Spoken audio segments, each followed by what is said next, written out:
The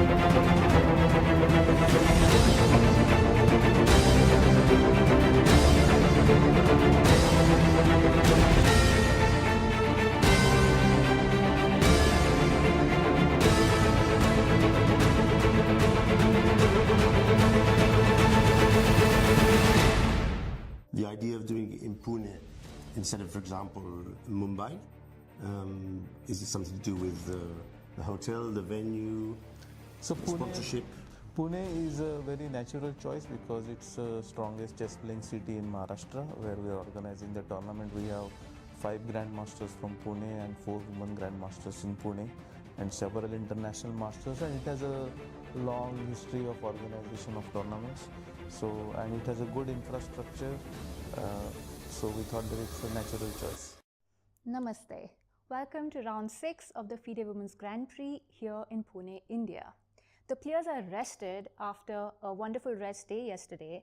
The players got a chance to visit some beautiful temples, beautiful fort, beautiful everything, including a shopping complex. So they're well rested, had some fun activities, and today we have India number 2 and 4. That's Harika and Divya play against each other, a very interesting matchup. Other than this, we also have Zhu Jiner leading the event by half a point, and today she plays against Vaishali Ramesh Babu. What's going to happen? Let's see. Both are youngsters, but what's important to note is Zhu Jiner has been in amazing form in this tournament, and therefore she's been leading for the past few rounds, while Vaishali has got back to form after scoring a victory in the previous round. The beauty of the Women's Grand Prix is the intense and decisive results we get in every round, and you do not want to miss this. Watch the live broadcast with our amazing commentators to not leave the stream. Sahil and Rakesh, over to you guys. Hello, hello, hello. Welcome, welcome, welcome. Namaste, everyone in the chat. How are you all doing? This is day 6 and round 6 of the FIDE Women's Grand Prix here in India. Exciting day with lots of action-packed games coming up. We can see the tournament hall on the left. The players will be coming in very, very soon. I'm excited, and with that, we have the rankings after round 5. So Zhu Jiner, who had a scare in the last round, managed to still be in the sole lead with 4 out of 5. The Indian stars, Koneru, Humpy and Divya with 3.5 out of 5. In the middle, we see a nice bunch now with a couple of Indians, Harika and Vaishali at 50%. That is 2.5 out of 5, along with Polina Shuvalova. And after that, we have Salimova, Munguntul, Salome and Kashlinskaya round up the top 10. Kashlinskaya having just 1 on 5. We are hoping that she makes a comeback along with the others. And with that, we'll have a look at the pairings for round 6. So, as you can see, top board is Salome versus Shuvalova. Harika versus Divya is going to be our featured matchup, as you might have guessed from the YouTube thumbnail. Then Munguntul versus Humpy, Zhu Jiner versus Vaishali, and finally Kashlinskaya versus Salimova. Zhu versus Vaishali is going to be a very, very important game. Can Vaishali get into the rhythm and gain momentum, after a very, very nice win in round 5, just before the rest day? So perfect timing there for Vaishali. And we're just seeing a few players enter. Humpy is sitting at the far left of your screen. And yeah, it's going to be Zhu with the white pieces, Harika also with the white pieces against Divya, and Munguntul, a player, the only player in fact who has had a decisive result in all 5 games against Humpy. And remember, Koneru Humpy is eyeing that FIDE candidates, women's candidates spots, in fact, for 2026. So just a quick reminder about the FIDE Women's Grand Prix. There are a series of 6 tournaments. Each player gets to play 3 tournaments, and you have to score as many points as possible. And the top 2 players go through to the candidates from this round. And if you can show the candidates the Grand Prix standings there that we have so far, as you can see, Goryachkina is leading in first place. The number 2 to number 4 players might not have that big of a chance, but then you see around in sixth place is Humpy, and she has to win the tournament outright. That is, she and Zhu Jiner or Divya can't be tied on the same score. She needs to win the tournament outright to have any chance of qualifying from the Grand Prix route. And we are about 4 minutes away, chat, from kickoff. So do hit the subscribe button and like the stream if you haven't, because day 6 is going to be exciting. We are all very well rested and excited for the day. Do let us know what you all did on the rest day. It will be interesting to know if the players also had some rest or were they preparing. We saw the local organizers take the players out to a nice outing in Pune city. So there were plenty of options there. And once we get the players in for an interview, we'll ask them what they did on the rest day. As you can see, players are slowly arriving. You can see Shuvalova here, and after that, behind her is Divya, and we are also seeing a few fans on the right side of your screen. Always nice to see fans. And in fact, today we are sold out. But in case you guys want to come here at the Fern Hotel in Amnora town and check out the playing venue, say hi to the players, maybe get a photo, an autograph, feel free. There is a link, there's a Google form that you have to fill and register on the official website. You can find it there. So feel free to join us from Monday if you want, because today, unfortunately, we are sold out. And yeah, I think we'll have the ceremonial move very soon. See Divya at the board. I don't see Harika yet. He should be arriving pretty soon. But I'm guessing that is going to be our featured matchup. And I'm guessing the ceremonial move will also be on that board itself.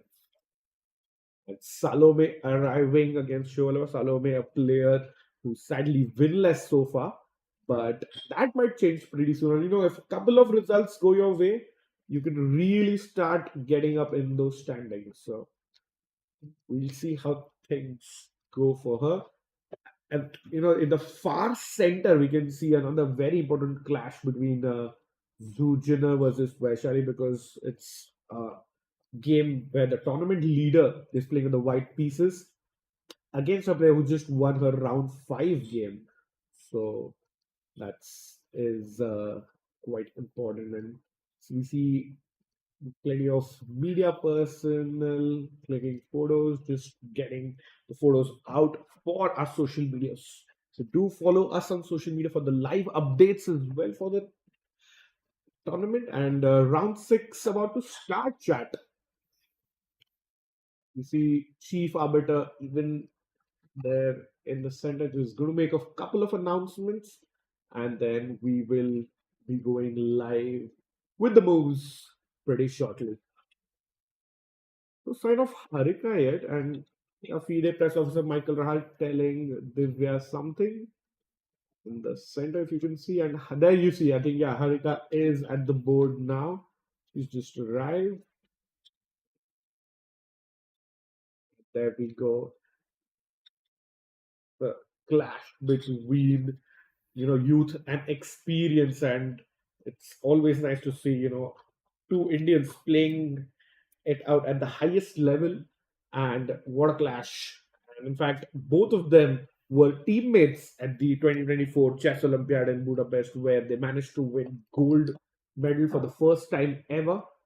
And Divya and Harika, very good friends, and it will be exciting to see the amount of risks and decisive action that they will take. And the ceremonial move will be played now. Okay, any predictions? I'm guessing it's going to be one of the pawn moves, because Harika really likes to play a reti, that is one knight f3 or c4 d4. And yeah, we'll have the knight f3. There we go. The knight comes out, the reti opening, Harika's favorite. And I wouldn't be surprised if she actually plays the same opening there as well. in the game. And pawn to c5, I'm guessing. Yeah, maybe that's Divya's move. We don't know if the players will be playing this. Players are not obligated to continue with the same. And we have okay, we have another ceremonial move there.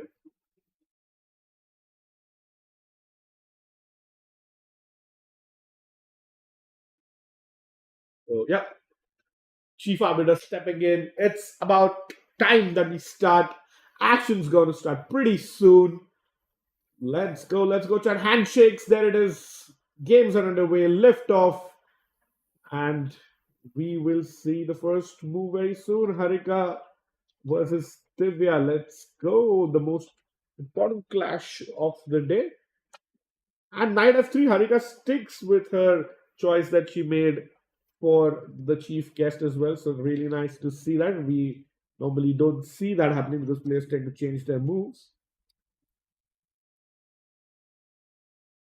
Knight f3 c4. Wow, in fact, the same moves played by the players. In fact, Divya played it twice because we had multiple guests and c4 English opening. Nice to see that. Harika, big expert in this opening, and it is very important to remember. In fact, it is the same opening in which Humpy beat Divya. It was Divya's only loss that happened in this tournament, and we don't see a full English. We might transpose, into one of those into a Sicilian opening as well. But it was round 3 when Humpy beat Divya. Divya has only lost one game, that with the black pieces. And knight d4, knight f6. And then maybe knight comes out here. That's one move. Plenty of players look very well prepared. I mean, there we go. Knight c3 on the board. Pretty much opening the theory here. Be exciting to see if Harika is going for an aggressive setup. Pawn to e6.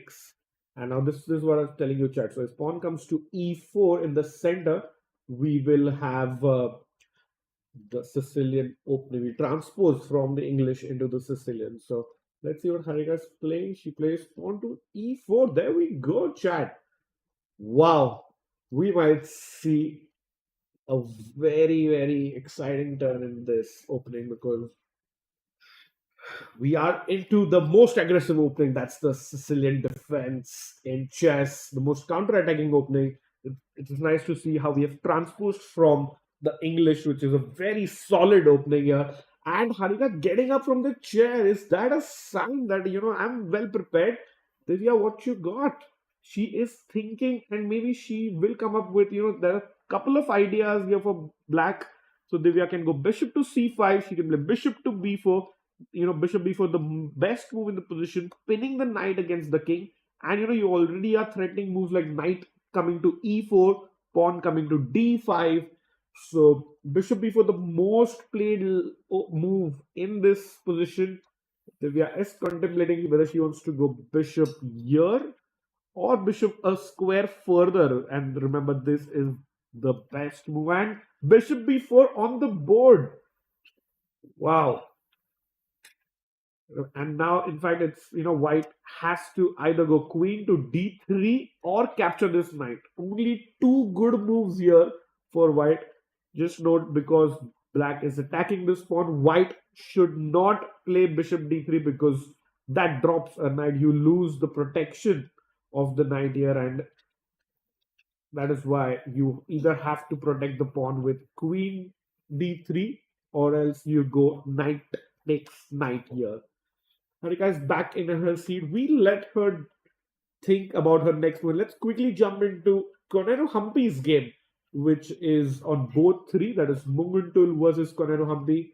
Very important clash. Humpy having a chance to qualify for the Women's World FIDE Candidates Tournament. So very important event for her. She has to win the event outright.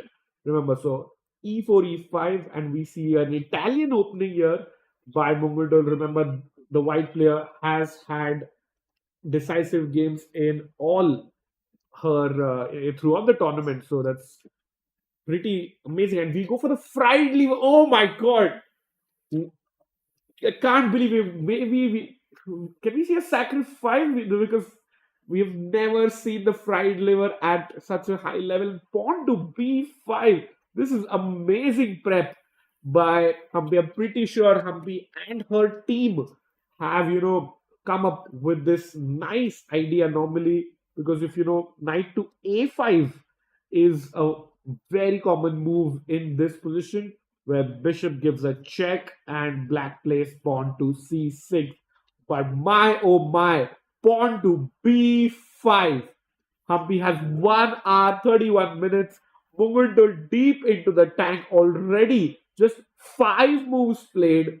What a nice novelty. In fact, the best position, Chad, I know your coach wouldn't agree, even my coach wouldn't agree, nobody agrees. But the best move in the position is to come back with the bishop on its birth square.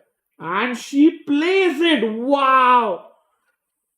Muguntul has played the best move in the position, and it's bishop to f1. We've heard so many things about development, getting your pieces out, always never move the same piece twice in the opening. But here Muguntul does not drop back the bishop 1 square, not 2 squares, but and where white could easily castle on the next move. But in fact, the bishop drops 3 squares back to its birth square, because it's important to to always have the option of protecting this knight with pawn to d4. That's why you don't block it with bishop to d3. And we see Humpy playing knight takes d5 immediately. Remember, the queen is attacking the knight.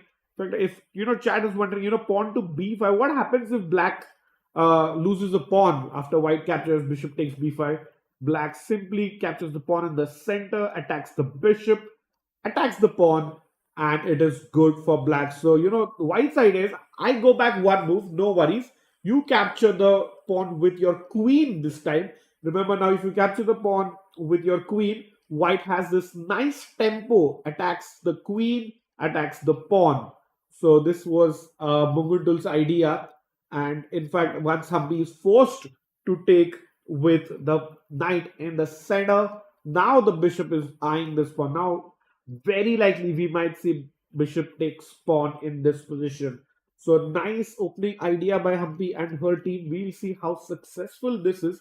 I'm also checking, what's like who's played this with the black pieces, like the highest rated game in the position with the black pieces. Been played by Alexander Indich, who's the world's tallest grandmaster with about 6 feet 6 inches. So he's been playing that, and Rasulov, Azerbaijani grandmaster, has also played this. So has been played by them about 10 odd games amongst them. So it looks like a very interesting idea there. But no games by Humpy so far in this opening. And that is the beauty of rest day. People, you think, what are the players doing on these rest days? But it's like working super hard, trying to come up with some opening idea, that will put your opponent in some problems. And we see Humpy doing exactly that. We see Muguntul play really fast. But if she's thinking already on the 5th and the 6th move, I think Humpy's opening was a success. So we let white think about her next move. We are anticipating that white should play bishop takes pawn. But while she thinks it's a good time to, hop around and check out some other games, especially of the tournament leader, Zhu Jiner versus Vaishali, where we see a very solid opening. We start off with the Sicilian and then the Rosolimo. In fact, if pawn comes out to d4, this is the open Sicilian where white makes her intentions clear that she wants to, play for a win or play attacking chess. Whereas the Rosolimo is a positional line. White's happy to, try and push slowly and just play a nice positional game, trying to make use of some solid chess, playing important moves, and a double pawn incoming for black. So bishop b5, pawn to e6 by Vaishali. Zhu Jiner immediately takes the knight. Normally, you do not give up the bishop for a knight, but the whole idea is because black has to recapture. Look at these two pawns; they don't look that great, and that is white's point that I have given up my bishop, but your pawns are not looking great. So pawn takes and Zhu plays pawn to b3. The idea is I want to get my bishop here, which is the longest possible diagonal on the chessboard for the dark squared bishop, and really happy with the bishop coming to b2. So if white plays the normal looking pawn to d4 or d, then it just undoubles the pawn. So why did you give up your bishop? And if you go pawn to d3, then this diagonal isn't that long. So nice idea by Zhu. She plays pawn to b3, getting the bishop to the long diagonal. And Vaishali plays pawn to d6. And now we're still in prep, still in opening territory, but Zhu Jiner is surprisingly thinking after this, because it was her choice to play the Rossolimo in this opening, and I'm I'm actually shocked that why is she thinking now? There should be some prep, otherwise you don't play the Rossolimo, you don't play pawn to b3 here. So plenty of moves possible. White's best idea is to push the pawn in the center to e5 and weaken these pawns even further.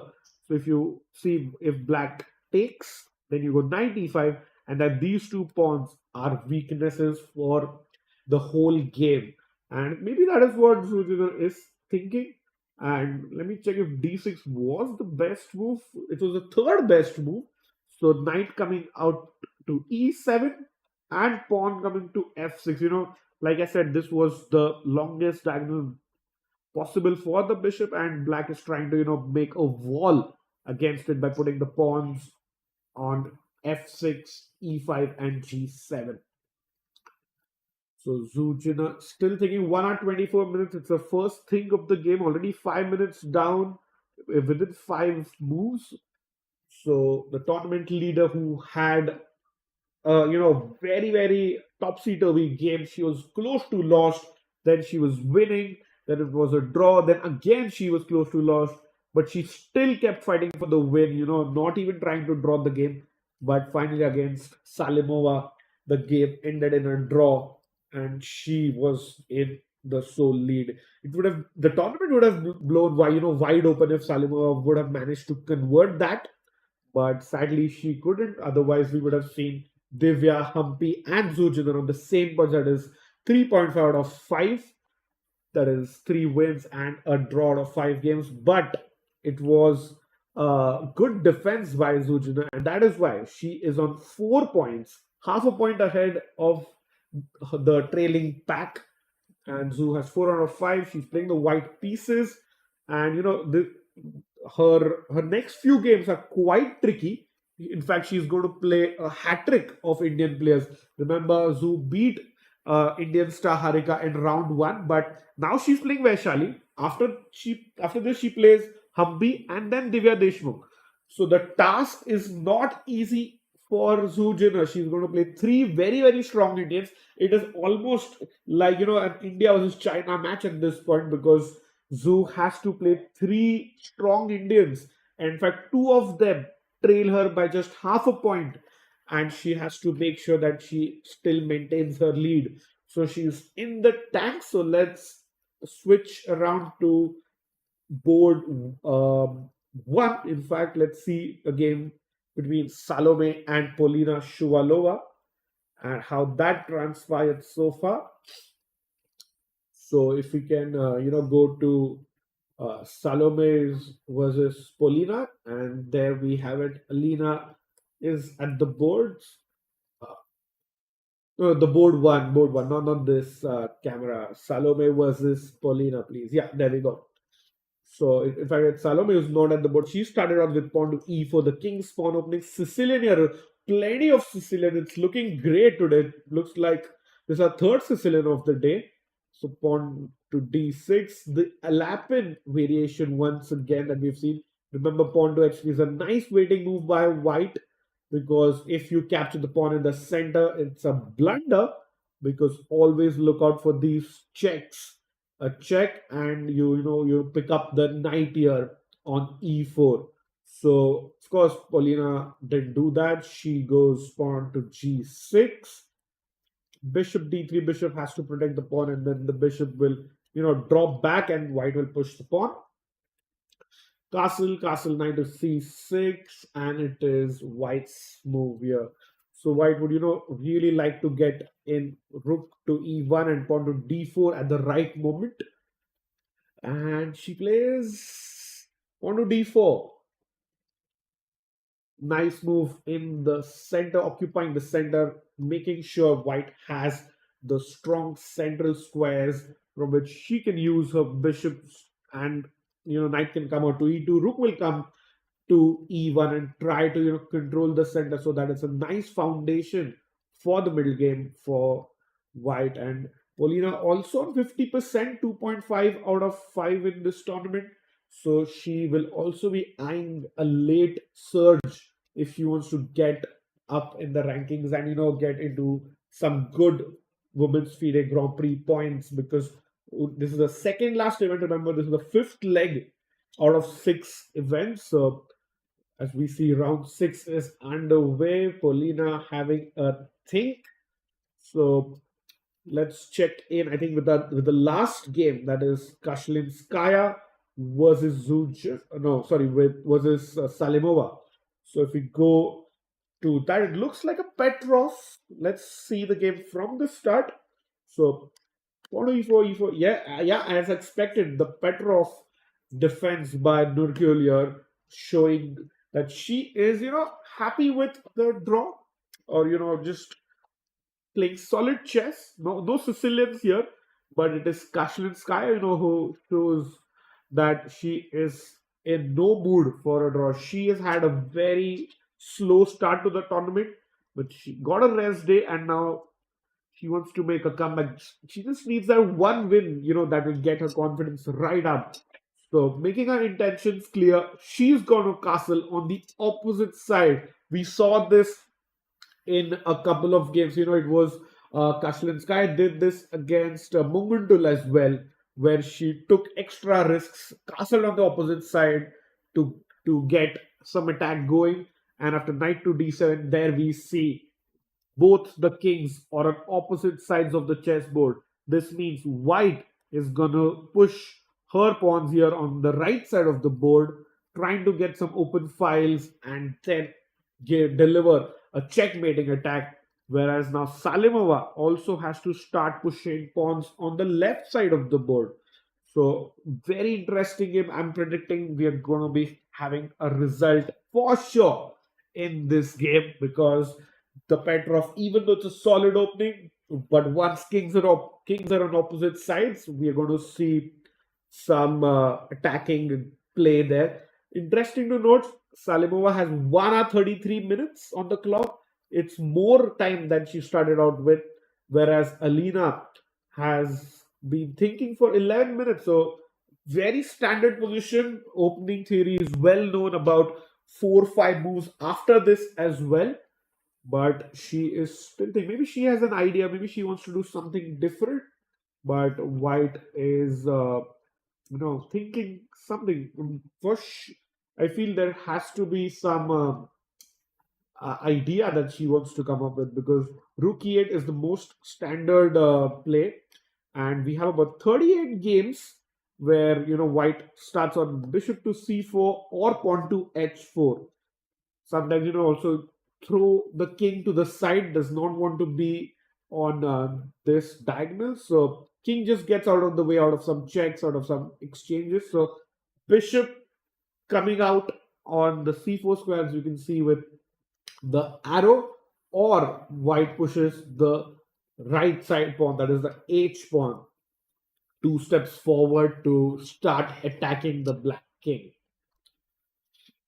So Alina's still thinking, no moves in there. And yeah, chat, I think it's time for our daily predictions that we love to do here in the studio, because white has a good position in this, but overall we have 5 games going, and if you can have the bird's eye view, just to quickly see any predictions that chat can make together. So let's see. Board one, on like the leftmost board, is Salome versus Shuvalova, and I think that game might end peacefully, though things can happen and go either way. Next up is Harika versus Divya, very much in the opening, but it's the Sicilian. The bishop has come out, but normally in the Sicilian chat we expect a lot of action and fighting chess. So I'm predicting a result in that one.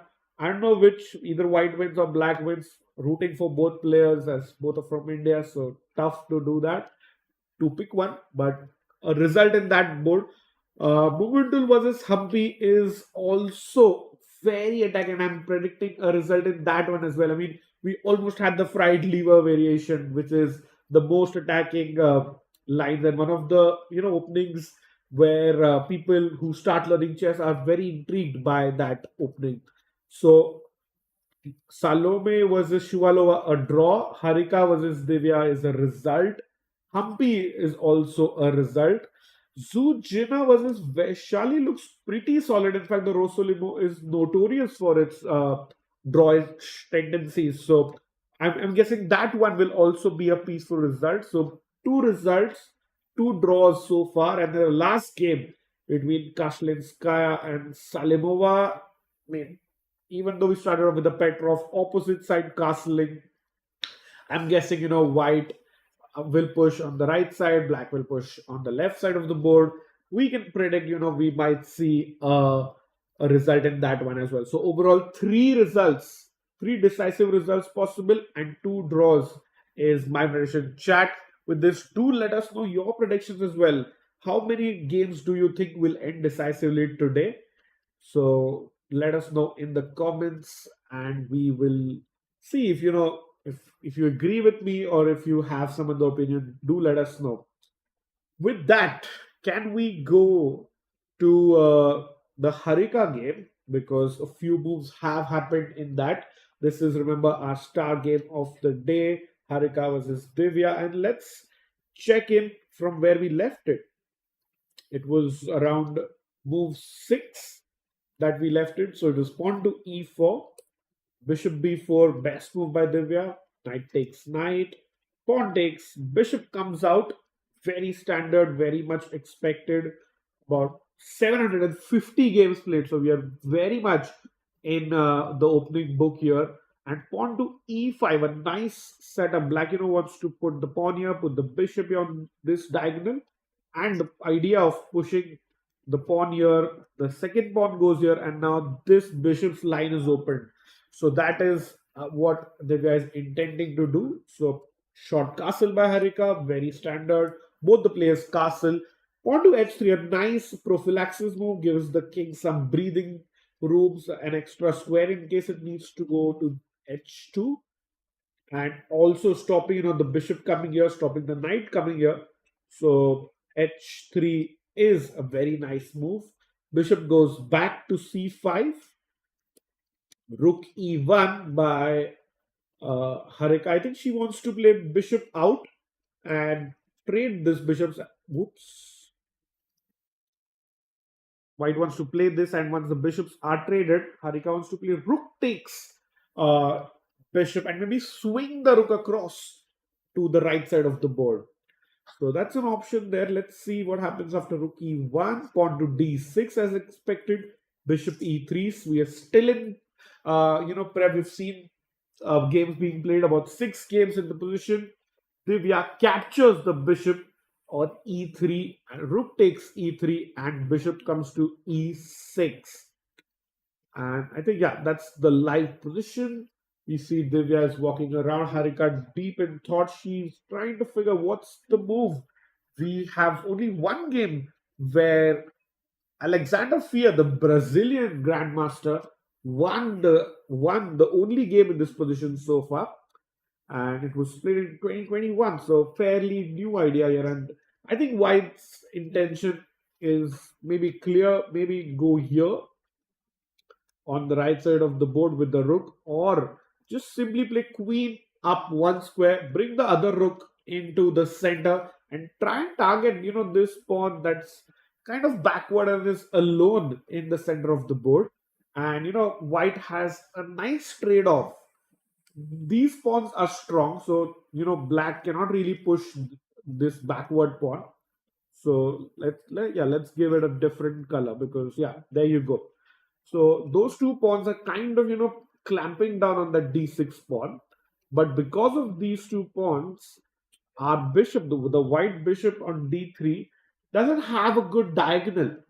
So it's a trade-off between that which white has accepted, and white will be intending to just put pressure along the D line, because this is where the game might be decided. And we are about 13 moves in already, and both players have thought for about 5 to 7 minutes. So slowly getting out of prep in that game. Let's see. Oh, we have to go to Humpy's game very quickly, because of very interesting situation has arose, because Munguntul, who has played decisive games in every round so far, is you know let me chat. Can you tell me what is White's threat here? Let's say black plays something like h6, just a waiting move. I'll give you a couple of seconds before you figure out. And yes, if you have found this move, it's absolutely right. Queen takes f7 is a checkmate. So let's see from where we left it. So yeah, we saw this nice b5 idea by Humpy, and bishop comes back to b1. Knight takes the pawn in the center. White captures the pawn, so the material is equal. Remember, black should not take this knight, because then white takes this knight with a check, and also the rook in the corner is gone. So Humpy defends the knight. Queen. She played this move very quickly, bishop to b7, but then Muguntul plays queen to f3, and you can see a question mark there. It's not a blunder, but an inaccuracy overall, because of course white is threatening a checkmate in one, and black will be defending it. But the best move in the position was pawn to d4 here instead of queen f3. So I mean, I don't think there have been any moves played after Queen. No, in fact, there are a lot of moves. Wow, I'm surprised. Wait a second. Sorry.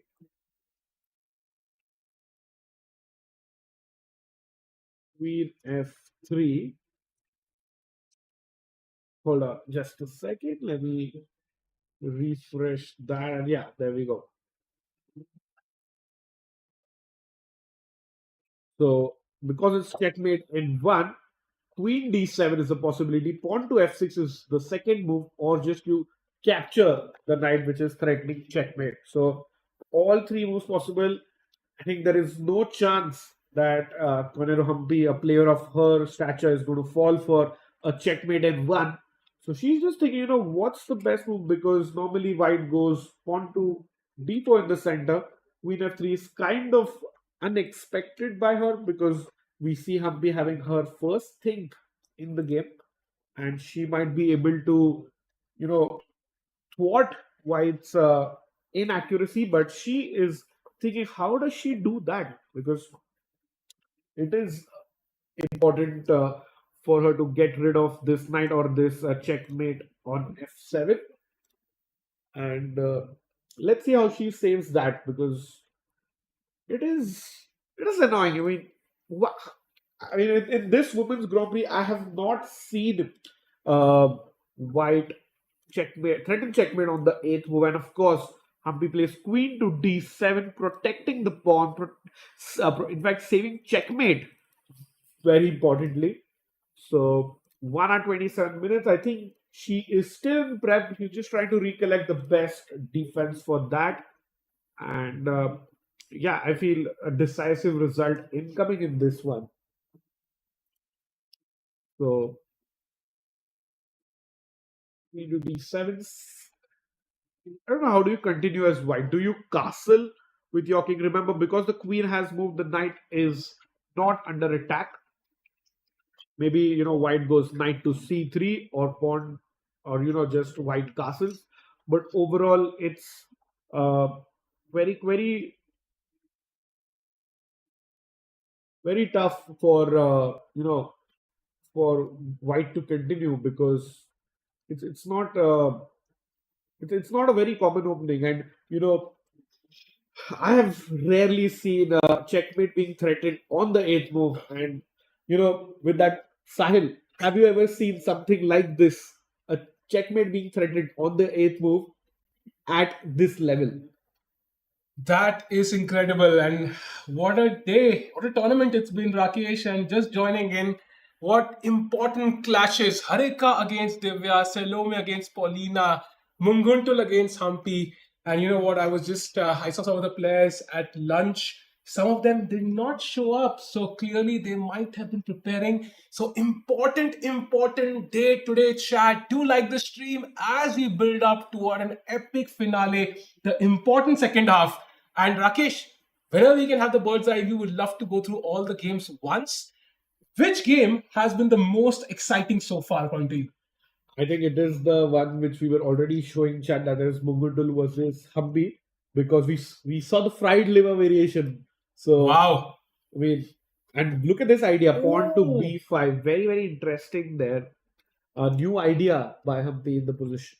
I remember seeing this b5 move somewhere. I don't know where it was, in a Gotham chess video or somewhere. But now bishop f1, knight d5, bishop b5. So this is very beautiful. You don't take instantly. You come back to f1, tempt knight d5, and now you take. This is top level chess. Sometimes it's so hard to comprehend for somebody like you starting out. Why did I not take it directly? This is just a free pawn. But if you take it directly, queen d5, and now both these, everything is attacked. So very, very tricky. And now we have queen f3, and it's a question mark apparently, Rakesh. Yeah. But I mean, it's an obvious threat, queen f7 mate. So queen d7, and it feels like Humpy, who only took 4 minutes here, is probably prepared with this. Pretty sure. I mean, it is her prep. And Sahil, as we can see, the bird's eye view. Yeah. So I know you're just joining in, but my prediction is 3 decisive results, and I'll just walk you through that. Uh-huh. So the leftmost board, that is Salome versus Paulina, I think it's pretty equal. Position is looking very stable. It was a Sicilian, 3 Sicilian games, by the way, which is very rare. Harika versus Divya, 2 Indian stars are featured clash. It, in fact, on our YouTube thumbnail as well. It started off with Reti and Sahil. It was a great clippable moment, because normally, players play the tell the chief guest one move, and then they play something completely different. But in fact, Harika and Divya both played the same moves in the inauguration, in the opening ceremony, and also in the game as well. So that was really nice. Started off with a Reti English opening, but has gone into the Sicilian defense. So I'm predicting, that might end decisively. Munguntul versus Humpy, we know fried liver definitely has got some action and one decisive game. Zhu Jiner versus Vaishali is a game, again a Sicilian, but Rosso Livo, so kind of positional there. So I'm predicting a draw in that one. And lastly, Kashlinskaya and Salimova, 2 very attacking players, opposite side castling. So that's my 3rd decisive game, Sahil. Very interesting. You said, both players, kind of played the move which they mentioned for the inaugural move, right? Yeah. That's the power of light at the chess sometimes, Rakesh. It can change the perception of players. As of now, I kind of agree. I think I can see the bar already up and down in a few games. Game 1, Game 2, Game 3. So I am expecting, in fact, 4 results, because players are coming back after a rest day, where they actually, must have prepared heavily. We did not even see all the players go out for the outing and so on. So some stayed in the rooms. That means they must have been preparing opening preparation, maybe tactical preparation, looking at the opponent's games, what they've played in this tournament, and kind of restocking the situation. Okay, what has happened so far? What weaknesses my opponent has? And I'm going to predict 4 results yet again. So Rakesh, today we'll have a tiebreaker. Who takes the lead in predictions? Yeah, it's 4 decisive games by Sahil. 3 is my prediction. Chat, do let us know, what do you think will be the predictions. And with that, let's have a quick look at chat. Vaishnavi Pandey is in the chat, and she's rooting for Humpy and Vaishali.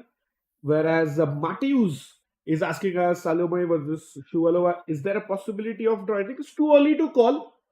We are almost just 30 minutes in, so all results are possible. And Nilesh is saying best wishes to all the participants for round 6. And yeah, Sahil, you mentioned the rest day. What did you do on the rest day? I just relaxed a little bit, try to, edit some content here and there, but I cannot imagine, the stress the players must have been feeling, Yeah. because especially players who are doing really well, you do not want a rest day there. You don't want the momentum to Break, exactly. And, the thing is, you also know your opponents are preparing. Correct. So they are using every single second, and that kind of forces everybody to use that rest day to again try and getting up on their opponents in the round after the rest day, that is today. And today's round will again set the momentum for the second half of the tournament. So if you end up losing today, it's very unlikely you will have a comeback with only 3 games remaining. So you want to strike today, whether you're playing with the white pieces, as in game 1, we can see white is better, or whether you're playing with the black pieces, as Humpy is better in game 3. And Munguntul again, always promising us a result. So, that is a guaranteed result, Rakesh, from my end. And I'm again going to stick to my 4 result prediction.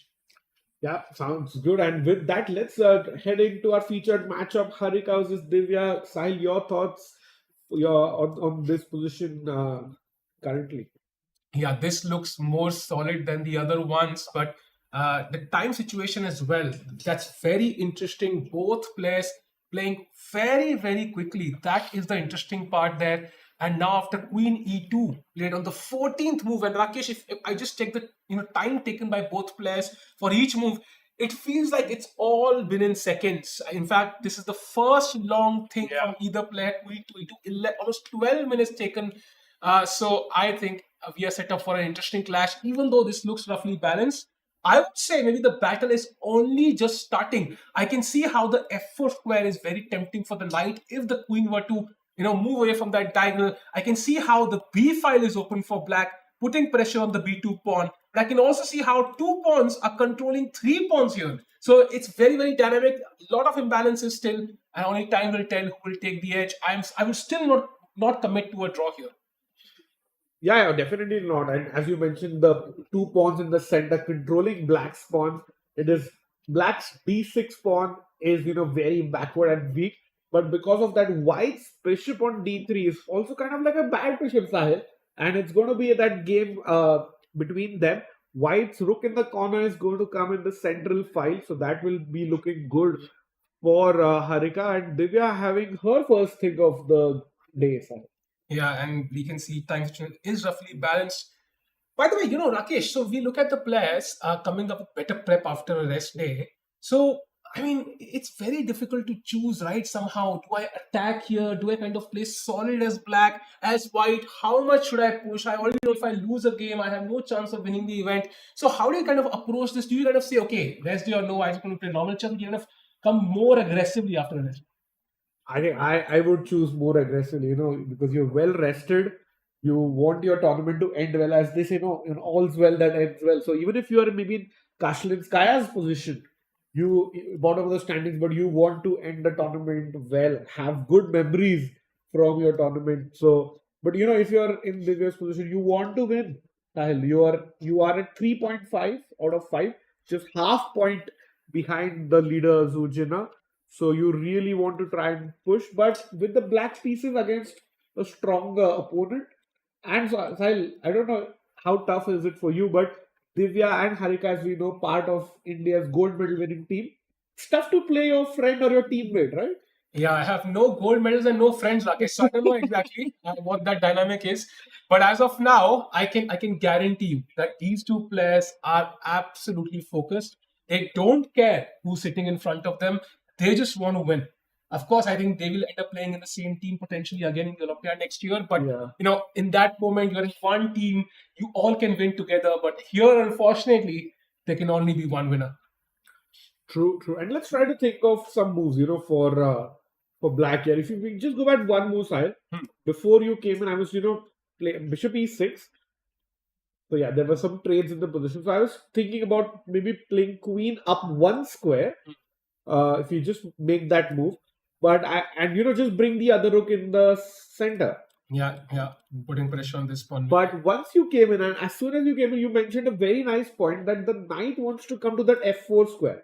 Hmm. So as soon as you go queen d2, the knight can go to the corner. That is why Harika smartly played queen to the side. Yeah. Because now the knight cannot go to the corner of the board because it's a free knight. Yeah. So that is out of the question. With that, another move that you mentioned, Sahil, is rook to b8, coming to the open file. And I feel that might be played by Divya here. I think that looks very logical. The only question is, what is the continuation after that? So I think White's idea is to play rook d1 next, put the rook opposite the queen, and at some point, Black will also move the queen somewhere. And this is a very, very interesting position. Black cannot really break with d5, without, some weaknesses. For example, the e5 pawn might be weak. The rook will unleash his attack on the e5 pawn. So Black is kind of also waiting for White to do something, right? Yeah. So Black does not have knight h5. Even if you double up rooks, you can create Alekhine's gun here. I can simply play b3 and that's a bullet you will never fire. So I think as of now, Divya kind of waiting as to what Harika will do, because at the end she has the white pieces, she has to prove a point. And queen c7, as we saw, okay, not rook b8 first, but I don't think the dynamic will change very much. Yeah, pretty sure. So queen c7, rook b8 can be played interchangeably. Another interesting idea can be the knight goes back near the queen and try, if I want to get aggressive, knight to c5 and then that pawn coming to f5 and opening up the f line. If Divya is feeling ambitious. Yeah, that is always a plan whenever you have an option to attack. But of course, this center is quite open here as compared to a King's Indian setup. So Black will have to be extra cautious. Once you play f5, there can be weaknesses, but they can also be potential. So it depends on the position. As of now, Black developing the queen, connecting the rooks. Let's just develop all the pieces first. That's what Harika, Divya is thinking. So queen c7, very decent move. And now White has to place her rook somewhere. Very interesting. Even now, the engine suggesting queen d2, Rakesh. Somehow that seems to be a great square. Even though, it's not obvious. I think queen e2 looks also very natural. Yeah, but and then there's no way Harika plays queen e2 and then plays queen d2 on the next move. Only Magnus does that. So, yeah, you cannot do that, logically. So, as of now, very interesting. Time is equal. We'll come back to this game, I think, pretty soon, Rakesh. So, which game shall we jump to next? I'm wondering. I like the Vaishali game, Sahil. Let's go. So, Zhu Jiner against Vaishali. By the way, what a game it was. Just to appreciate that game yet again from the last round. That queen sacrifice by Nirgul kind of hyped up the entire day. She couldn't finish Zhu Jiner off. Do you think every player in the tournament on the rest day had that thought at least once? Nirgul, you should have converted that game, yeah? For sure. And I mean, of course, it's just great for us, the viewers, that the tournament is wide open. But even for the players, and in fact, even just as a chess lover, if you make a queen sacrifice, we are kind of rooting for that player to win in a way, Sahil. Yeah, true. And what a beautiful sacrifice it was. But as of now, Zhu Jiner with the white pieces again, and she will not go down easy. She will put a lot of pressure after that lucky escape. That gives you confidence, Rakesh. I can escape any position, even if I'm completely lost.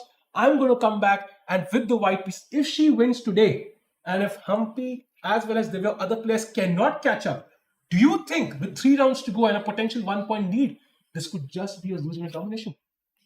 I agree, Sahil. And if you just click, because on Chesscom events, it's a very nice feature. If you click on the player's photo, you can see the results in the past and look at those clashes in the next 3 rounds. Hat-trick of Indians for Zhu Jiner. Wow. He has to play Divya now with the white pieces, but then black pieces tomorrow against Humpy and then white pieces against Divya. Yeah. So 3 Indians, 2 of them who are just half a point behind.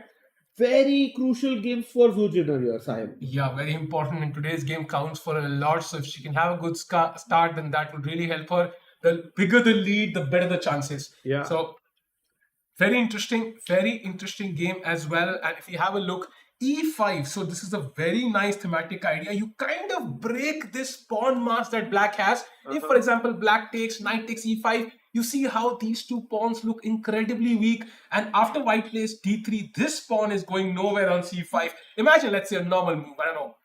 Just to kind of highlight bishop b7, pawn to d3. This pawn can never move.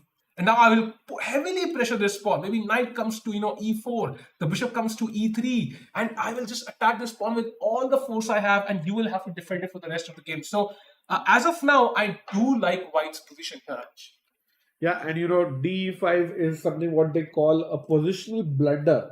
Doesn't happen anything immediately. You don't lose material, but you are worse for life if you take D takes E5. So I'm pretty sure Vaishali is not going to play that, and I'm expecting a move like knight coming out to G6 or pawn to F6 is very anti-human because Yeah. it's the seventh move, and you have been just making pawn moves all along and takes the king is kind of weak.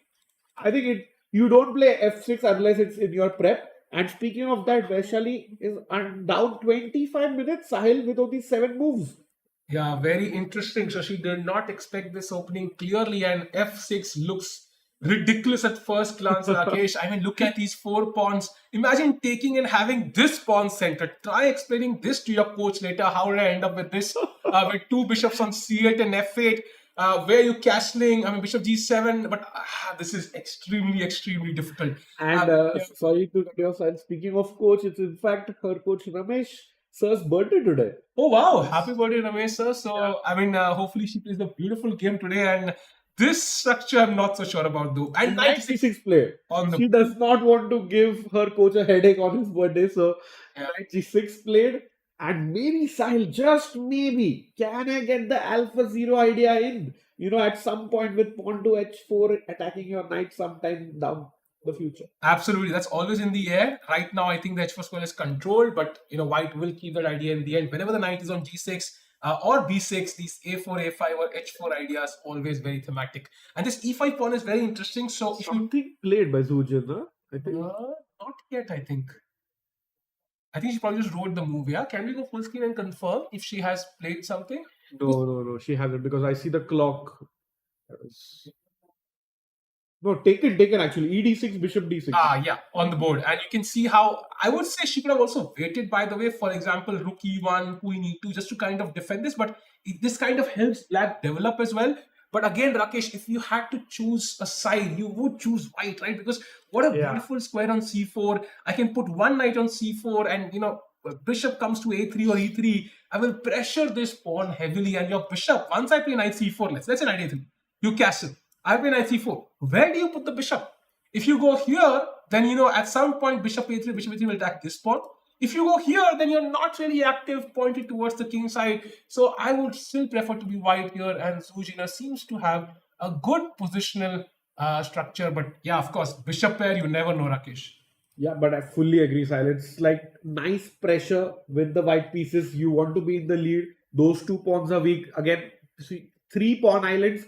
The pawn in the corner, the double pawn on the C line and on the right side. So I think if you're in Zhu Jiner's shoes, you will be very happy that the opening has gone in your favor side. Yeah, absolutely. And meanwhile, I would love to switch games and check out the game of Harika against Divya again. So after queen c7, exactly what we thought. Rook d1 on the board, putting pressure on that d6 pawn. That is the one weakness that white can even attack. And the rook on e3 is also set up to quickly come to d3, Rakesh, at the right moment and just pressure d6. So black preempts this, defends the pawn on d6 before white can even attack it. And now bishop c2. Similarly, this bishop could now move somewhere, I think even b3 and then rook d3, just pressuring that d6 pawn. But Rakesh, again, I still don't see how that can really pressure d6 that much. Black still seems to be okay. It is, and it's going to be the whole game is going to revolve around that d6 pawn. If white manages to capture it, white's going to win. If black manages to keep a good defense of that pawn, we might see a solid draw by black in this. And also, I think this d4 square is very tempting at some, and on a good fine day. I think knight e6 and then knight d4. That's a far-fetched dream, Sahil. That would be a dream situation for black. But as of now, yeah, I think Divya seems to have a decent position. So I think while Divya thinks, we'll maybe check out all games from the top. Yeah. So board 1. Salome against Paulina. I think this is where I checked it at first, and I could see that bar seems that white is better, and I can see how f6 again. We've seen this move almost every day. Actually, I don't see it too often. And now rook e1 takes, and white seems to be slightly better. And black's only try to actually equalize is apparently bishop f5, as we can see. Yeah, and again, same situation for Polina in terms of time management. 30 minutes down. You do not want to be, so far down within the first hour of play, because, Sal, we have seen once we get to the time pressure stage, it gets very tough because you have only 90 minutes to play 40 moves. Yeah, and Polina has had a bunch of worse positions. Most of them she managed to defend. So I would trust her to have confidence to defend this one as well. But of course, white will come at her with everything she has. Both Salome as well as Alina would love to get a few victories under their belt. They had a break, and that should potentially shift the scales in their favor. So as of now, bishop f5. Let's assume black does play it. Rakesh, do you exchange this? Because I kind of like the fact that I have this important diagonal, and I would love to put the bishop on b3 here. Yeah, and very nice idea, trying to tempt black to play pawn to e6, because if you do that, suddenly, pawn to g4 and the bishop is going nowhere. Yeah, and imagine playing g4 at the right moment when this is controlled, and this might be a problem. But of course, the e5 pawn is also a potential weakness. By the way, we have a move, bishop f5 played by black. Oh, bishop b3 e6 looks very likely. Yeah, I think bishop b3 has to be. You cannot take on f. You cannot take on f5. If you do take on f5, rook takes f5. This is weak. Black can double up at the right moment, and I would rather be black here, Rakesh. At one point, I'll play e6, and I think your bishop is a bad one. My bishop is a good one. My knight is attacking your pawn. You are defending a pawn. c3 is a weak pawn long term, and there can be some, I don't know, even I will go crazy with some king side sacrifices at some point. So you do not want to be white here. I think you have a slight edge. Let's bishop b3. Yeah, bishop b3 has to be played. Bishop f5 is like getting a Christmas gift out of nowhere. Solves all your problems, and suddenly you are the one that's pushing. Yeah. So, and Salome has a lot of time on the clock. That means either she's in prep or she understands this position really well. And that's a great sign. So bishop b3 should be an automatic move. Even rook b1, I think, would be the second move I would consider to put pressure here. But bishop b3, very, very, very, very logical. True. And Sal, before we jump to Kashlinskaya's game, do you think Salome will get her first win of the day of the tournament? If she plays bishop b3, I'm going to say yes. So this move for me is the decider one, because black is 20 minutes behind. That's a lot of time right now. So bishop b3, putting on the pressure should be amazing. What do you think, Anish? Yeah, I agree. Bishop b3 and Salome can win her first game. Let's quickly jump into Kashlinskaya versus Salimova and Sahil.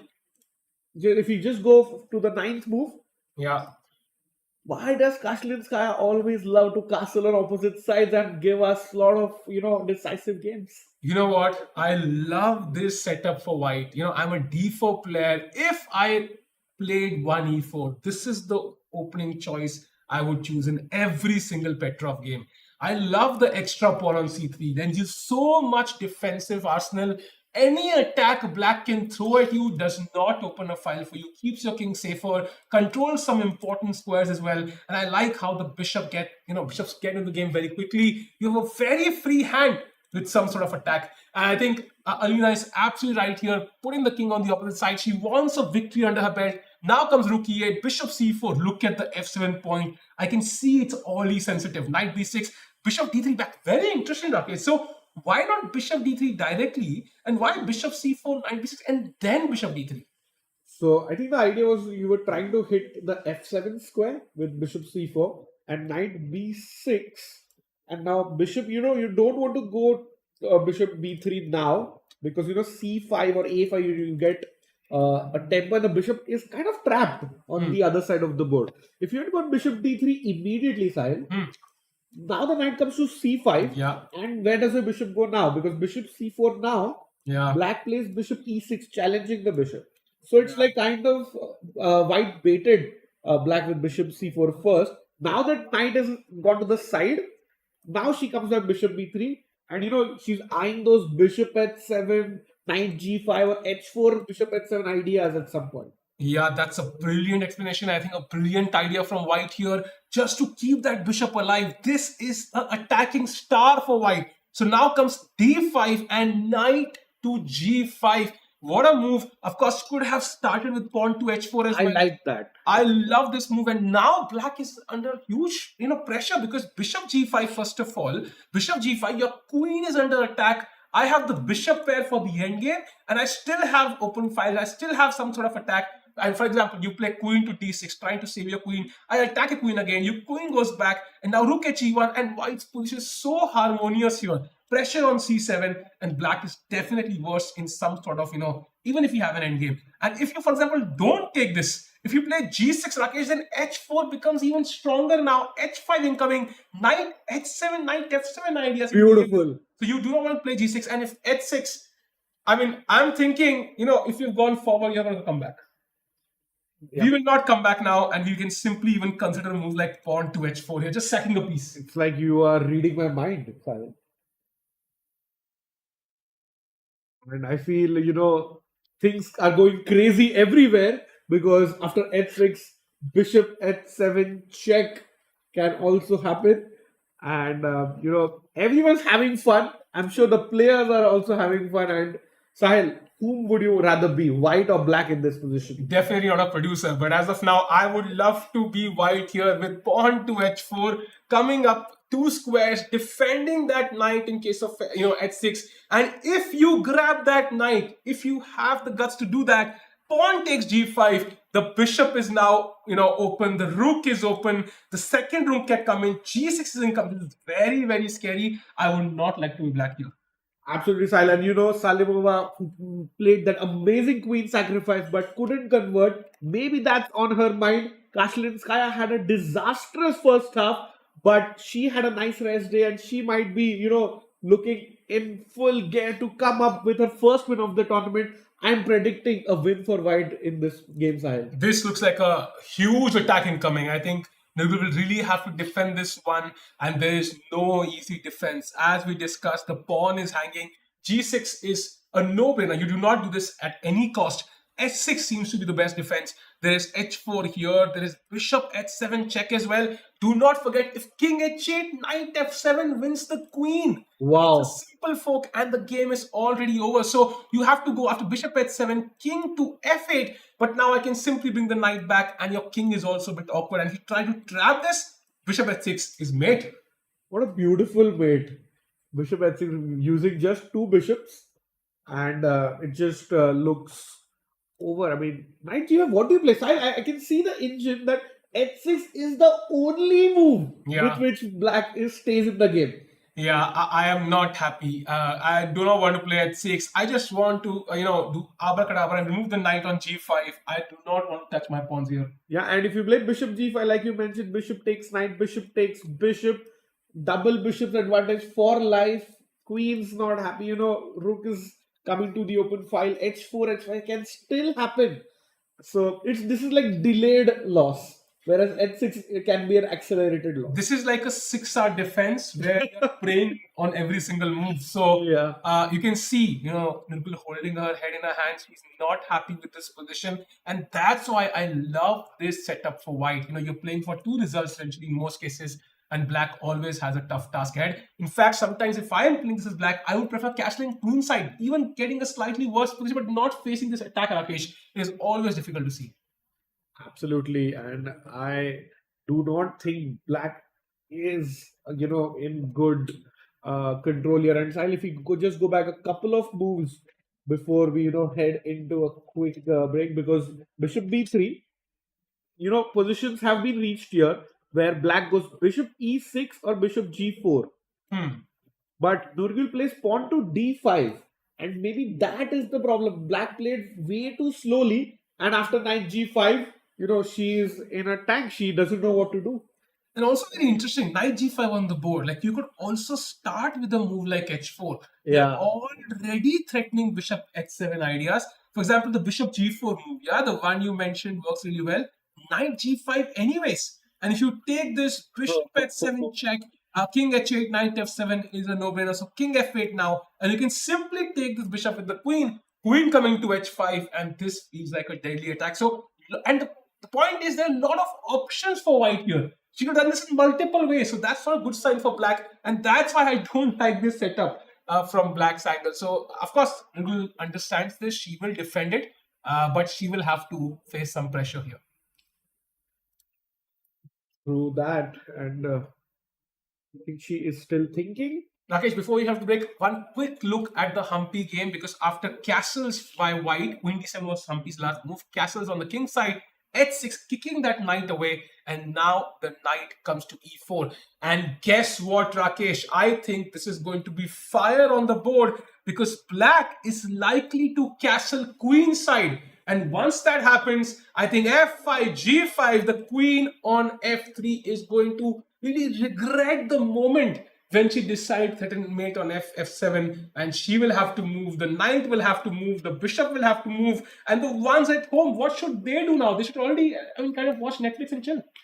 Yeah, they are already at home, have not moved even once. And, I have become a fan of Mugundul in this tournament. She has played all decisive games. Even this game is very likely to end decisively. And what an important win for Humpy, because she can qualify to the candidates only with an outright win in Pune. That too with the black pieces, Rakesh. What an important game for Humpy, who's kind of not lost a single game, had 2 draws, then 2 wins, then a draw with Harika, where she had a chance to win as well. So very pragmatic choice. Now she plays Munguntul. If she wins this game, and let's say Zhu Jiner draws, she catches up with Zhu Jiner, and then she has a match with her where she has white. Nothing can be perfect than this, and she has a great chance here to potentially win the event and maintain her chances. And she mentioned in the interview that she is not thinking about that, but at the back of her mind, she would know how. And Sai Long Castle played. This is going to be a fire game. The kings are at the opposite sides of the board, Rakesh. And white, the problem is there's an open b file, but there are no pieces that can use that b file. All the pawns on the initial squares, the pieces on the. White is 1/3 developed. Yeah, and I just simply love that f5, g5, g4 pawn storm on the board, and it looks like we are going to have a result, definitely a result in this game and in the game between Alina and Salimova, because both games have opposite side castling. Yeah, let's have a very, very short break, because this game is going to have fire on the board soon. Yeah, and Sahil, it's very important that the energy is up. So let's have a quick coffee and chat. We'll be back with you very soon.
Sahil, we are live after a short break, and action has not stopped because if we quickly jump into Humpy's board, we see N6, Knight E4 played.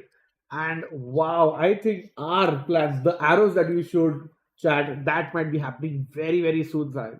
And of course, white has played knight b to c3. So she really wants black to exchange this on c3. And if black were to be cooperative, look at the bar jump up, Rakesh, in one move.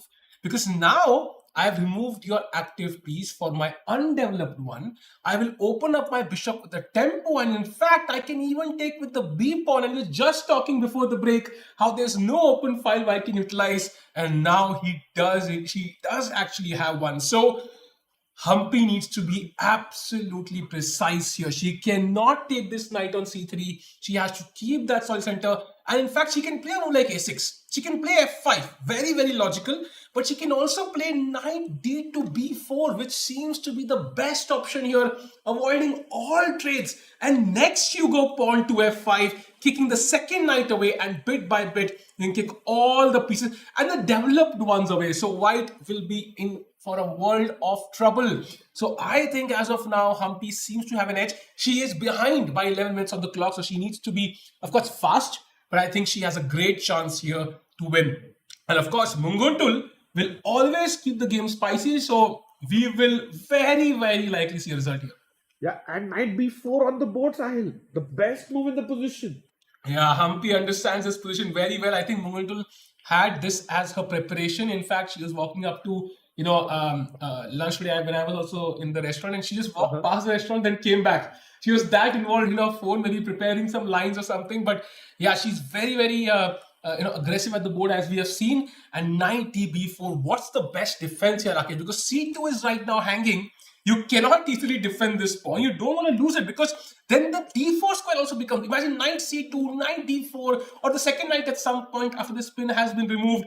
So I think you have to defend this. And maybe bishop a4 is the best way to do it. But now f5 attacking that knight, and things are going south for white, unfortunately. Exactly, and very fast. We are just 11 moves into the game. Yeah. I did not expect, this this position here. And if you are in Humpy's team or in Humpy's position, you will be very happy because it's been 2 games with the black pieces, one against Shuvalo, and now in this game that Humpy is getting those crucial wins, that too with the black pieces, Sahil. Yeah, absolutely. So Humpy is extremely experienced at these sort of structures and also situations psychologically on how to kind of handle pressure. I think that's one of the main qualities that Mukesh and Humpy both have as world champions, Rakesh, and that's why they can perform in those crunch moments. And Mungutul, of course, loves that crazy chess. So this game promises to be a treat to watch. And we will come back here because I think White does have a very, very difficult choice, Rakesh. And I think Mungutul, even though she's very, very sharp, I think she will take some time. Maybe it's time to go head off to the game of Zhu Jiner against Vaishali, because why is the bar signaling that black is slightly better? Could there be an upset here? Vaishali taking down the tournament leader, and then we could have a new leader today, Rakesh. Yeah, very true. Vaishali giving her Indian teammate a big boost by beating the leader. In fact, it was this position, Sahil. Pawn takes d6 is kind of the start of the downfall in a way, because you allow the bishop to get developed for free, and then bishop comes knight to c3, short castle, pawn to d3, e5, and knight going back. And for sure, black is, like, we agree, those 2 pawns on the left side, the double pawns are weak, but look at black's next move, Sahil. It's not the move f6 that we normally see, but 2 steps further, and she has played it, Sahil. Wow, Vaishali on fire today. She realizes that dynamism is the thing on her side. She cannot play for structure. If you just sit tight and do not do anything, let's imagine black just waits. King h8. Then look at the bar go up in one move, Rakesh. There is no time for, if you give white time, let's say knight c4. Now again, that difficult choice. Where do I put the bishop? Do I put the bishop here? Then let's say bishop c7. Now imagine bishop a3. How do you defend this pawn? There is no way. So I think this is a very difficult choice, and Vaishali does not have time here. She has to strike, and that's exactly what she realizes. She is around 18 minutes behind on the clock, but I would say she has utilized that time very well. I absolutely agree, Silent. F5 making your intentions clear, and even though White has that double pawn advantage on the left side of the board, it is the two bishops where Black's counterplay lies. And Sahil, when you have two bishops, what should you do? That is, you should just simply open up the position as much as possible. So that is what Humpy is trying to do. And the light squared bishop is missing for White. So I'll guess what Vaishali is planning to do. Pawn to f4 and pawn to f3. And Wow. some sacrifices on the king side. If you are Zhu Jiner, you have to be careful because literally there are, except the rook, there are 0 pieces on the right side of the board for White. You're absolutely right. And also, just to keep in mind, Vaishali, in the standings is right now in 4th place at 2.5 points. She's 1.5 points behind the leader. So from her perspective, from everybody else's perspective, apart from the top 3 players, they need wins. Yeah. Imagine Zhu Jiner loses all her 3 games.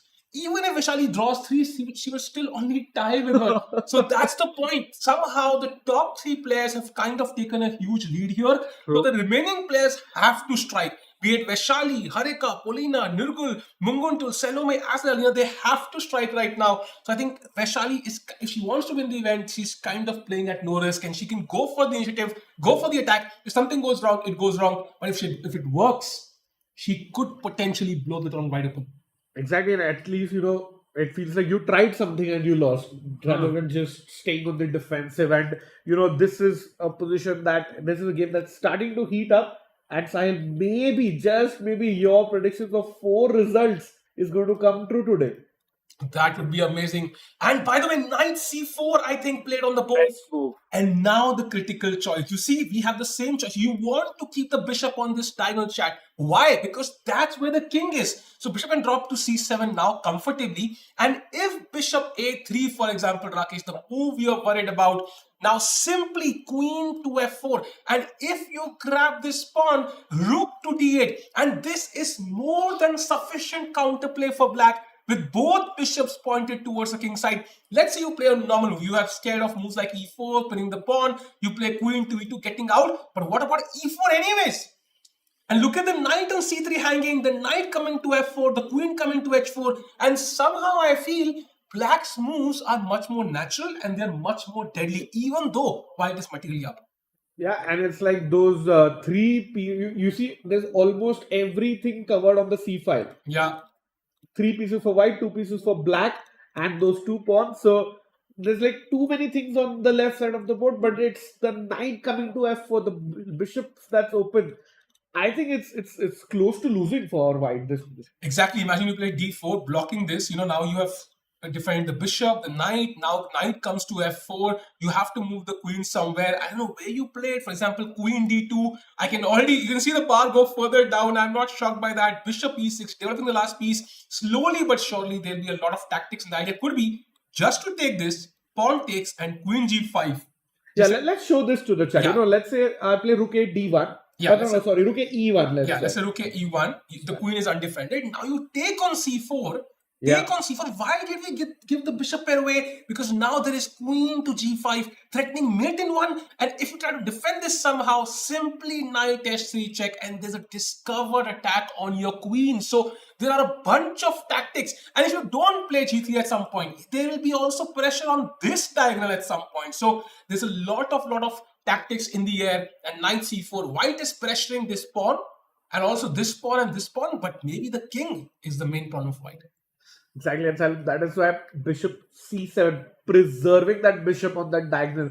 You can of course go bishop back, to its more timid square style. If we show that to the chat, bishop e7, but this, equal. Yeah. There's like nothing happening here. You block the queen's path to the king side as well, and the e5 pawn is now potentially weak. And I think it kind of really is like, you're Superman, but you're throwing punches. I mean, you have lasers, bro.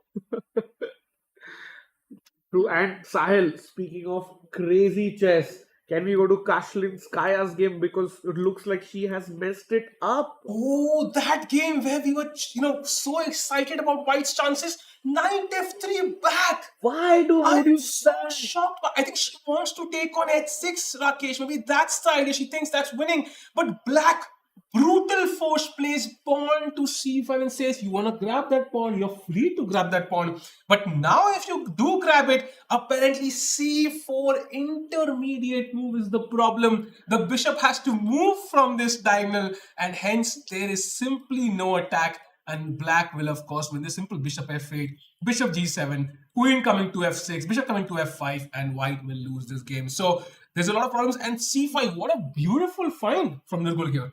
Yeah, Sahil, as they say, if or a flank attack is initiated, open up the center. You have to start counter-attacking. And that is why, Sahil, we were saying, do not care about the material. You go pawn to h4, try to attack, and because of this retreating move, looks like the tide has turned. And Salima, who played a great game in round 5, couldn't convert that one, but she looks on course to, get some counterplay and win this game, Sahil. Yeah, and following up, g4 played by White. So still going all in now. I think she realized that, she has made a mistake. So she does not wait for anything, pushes the pawn. If Black were to take this, that is possible. But I think simply, one of the rooks to g1, I'm not sure which one here. Let's say rook h g1. And if bishop f3 happens, then bishop h6 and White is back in the game. So Black ignores this, does not capture this. I think that would be the best strategy forward. You do not want to give White an open g file. Maybe the pawn move d4, as the engine seems to suggest, is the best plan here. Not super natural though, Rakesh, playing pawn to d4. What else is Black's option here? Yeah, I think pawn to c4 is one, like continuing with her c5 idea. Of course, not looking great as we can see on the bar. But I like pawn to d4 also because, they say open up the center, because the idea is White will play on the right side of the board trying to open up some files. In turn, Black says, wait a minute, I also want to open up those files. What do you do against that move? I'm threatening to capture a pawn. I'm also threatening to play pawn to c4. And let's say you ignore my threat, you push the pawn on h4 side. And here, I simply have options like queen to d5, hitting your knight, hitting your pawn in the corner, and also threatening checkmate in one. After queen takes pawn in the corner. Yeah, also queen a2, queen a1, a huge threat. White will have to waste one more move. So a lot of potential tactics. And d4, of course, if you decide to kind of, play something like c4 blocking the center, then apparently knight a4 is a very, very strong tactic. The idea is queen b6 incoming with pressure on b2, and maybe White's attack would be too slow. For example, pawn to g5, simply queen b6, ignoring everything. There is a mate in one threat. And surprise, the extra pawn actually did not help. So yeah, and here, Sally, in that position after queen b6, she has played g5. What? G5 by Black. That is a crazy response. But Rakesh, surprisingly, that is the second best move in the position after pawn to d4. It seems to give Black a clear edge. But this requires precise calculation. First of all, you cannot take on g5 instantly. Black has a lot of defense, 3 pieces defending this. If you come to e3, for example, now Black wants to take on g4, Rakesh. And that's, I think, the idea. There is no bishop h6 anymore. And if you come to g3, you have voluntarily blocked the g file. That is even worse. Now bishop g4, I think, is objectively winning for Black here. Yeah, and Sahil, there's a crazy idea. Bishop e3, bishop g4, and now White's only try to be in the game is knight takes g5. Wow. I can't even calculate the craziness, but this is the only one. Very unnatural, but in the spirit of the position. Absolutely. If bishop d1, you get greedy. There is another insane move, Rakesh. What a variation this is. The best move, knight to e6. Find the idea of that move yourself, because I think Stockfish is struggling. So knight to e6, what a move. If you take this, now comes rook g1 check, and of course you can see how White has so many pieces in the attack and Black cannot really do much. So deadly position for either side, Rakesh. Still Black is better objectively, but White's moves are not super simple yet, and the pawn on g4 hangs. So let's see how this turns out. I expect a result here 100%. Rakesh, will be an exciting game. Yeah, for sure. And good news for Vaishali fans that she has played bishop to c7, which we were expecting, and we thought that's the best possible move. And we just refresh quickly. Yes, bishop c7. Yeah, on the other side, and now the same ideas that we both discussed. So Zhu Jiner having a thing, 15 minutes advantage on the clock, but it's all about the action on the king side. That is the right side of the board. If White can manage to avoid the attack, then the two double pawns can come into a little bit of a question. But one game, Sahil, which is very close to a decisive advantage is the Salome game. The board one clash between Salome and Paulina. Looks like White has managed to get a very good advantage in about 90 minutes of play. Yeah, I think bishop b3 was played. This is where we left it. I think this was the idea. Can White find that move? She does. E6 now, bishop a3. Look at the two bishops kind of cutting across these strong diagonals. Bishop f7. Now bishop d6. What a beautiful square for the bishop. Literally sitting in black's camp. Yeah, I mean, it's like taunting your opponent. You can't do anything. And this is very, very difficult for black to handle. King h8 getting out of that, bishop's diagonal just for that comfort zone. Yeah, you can expand on the king side maybe now. But again, just queen d2, normal position, connecting the rooks, controlling these pawns as well. And I don't know, maybe knight g5 could be in the air. And of course, c4 is one option, blowing open the center completely. So I would say White clearly better. Definitely, White is clearly better. Queen d2, idea is knight g5. You bring the other rook to the center of the board. Then you want to maybe blow up the position with pawn to c4. And Sahil, it's a very subtle idea. Let's just make a couple of moves here. Like let's say h6. Yeah, avoid knight g5. h6. We bring the rook a d8. Rook a d1 even. Yeah, sorry, rook a d1. Black, let's say, plays rook c8. Now, my intention is to play pawn to c4. You take. Bishop takes. Now, suddenly that e4 square is missing for the bishop. And the idea which we saw like an hour ago, pawn coming to g4. And looks like Shuvalova might be in big trouble after this. Yeah, you have to take care of tactics here, but black's bishop literally has no decent squares. And I also like this diagonal. What a diagonal this is. Look at the bishops. Beautiful Beautiful pieces. And black's pieces are not as impressive. So, of course, this will not be the end of the game. White will, of course, push for a long while and likely get a result. But as of now, this is the position and both players using a lot of time. So we'll come back to this, Rakesh. Very interesting. And maybe it's time to also look at the game of, I think, which game was it I was checking? I think it was the game of, Harika against Divya.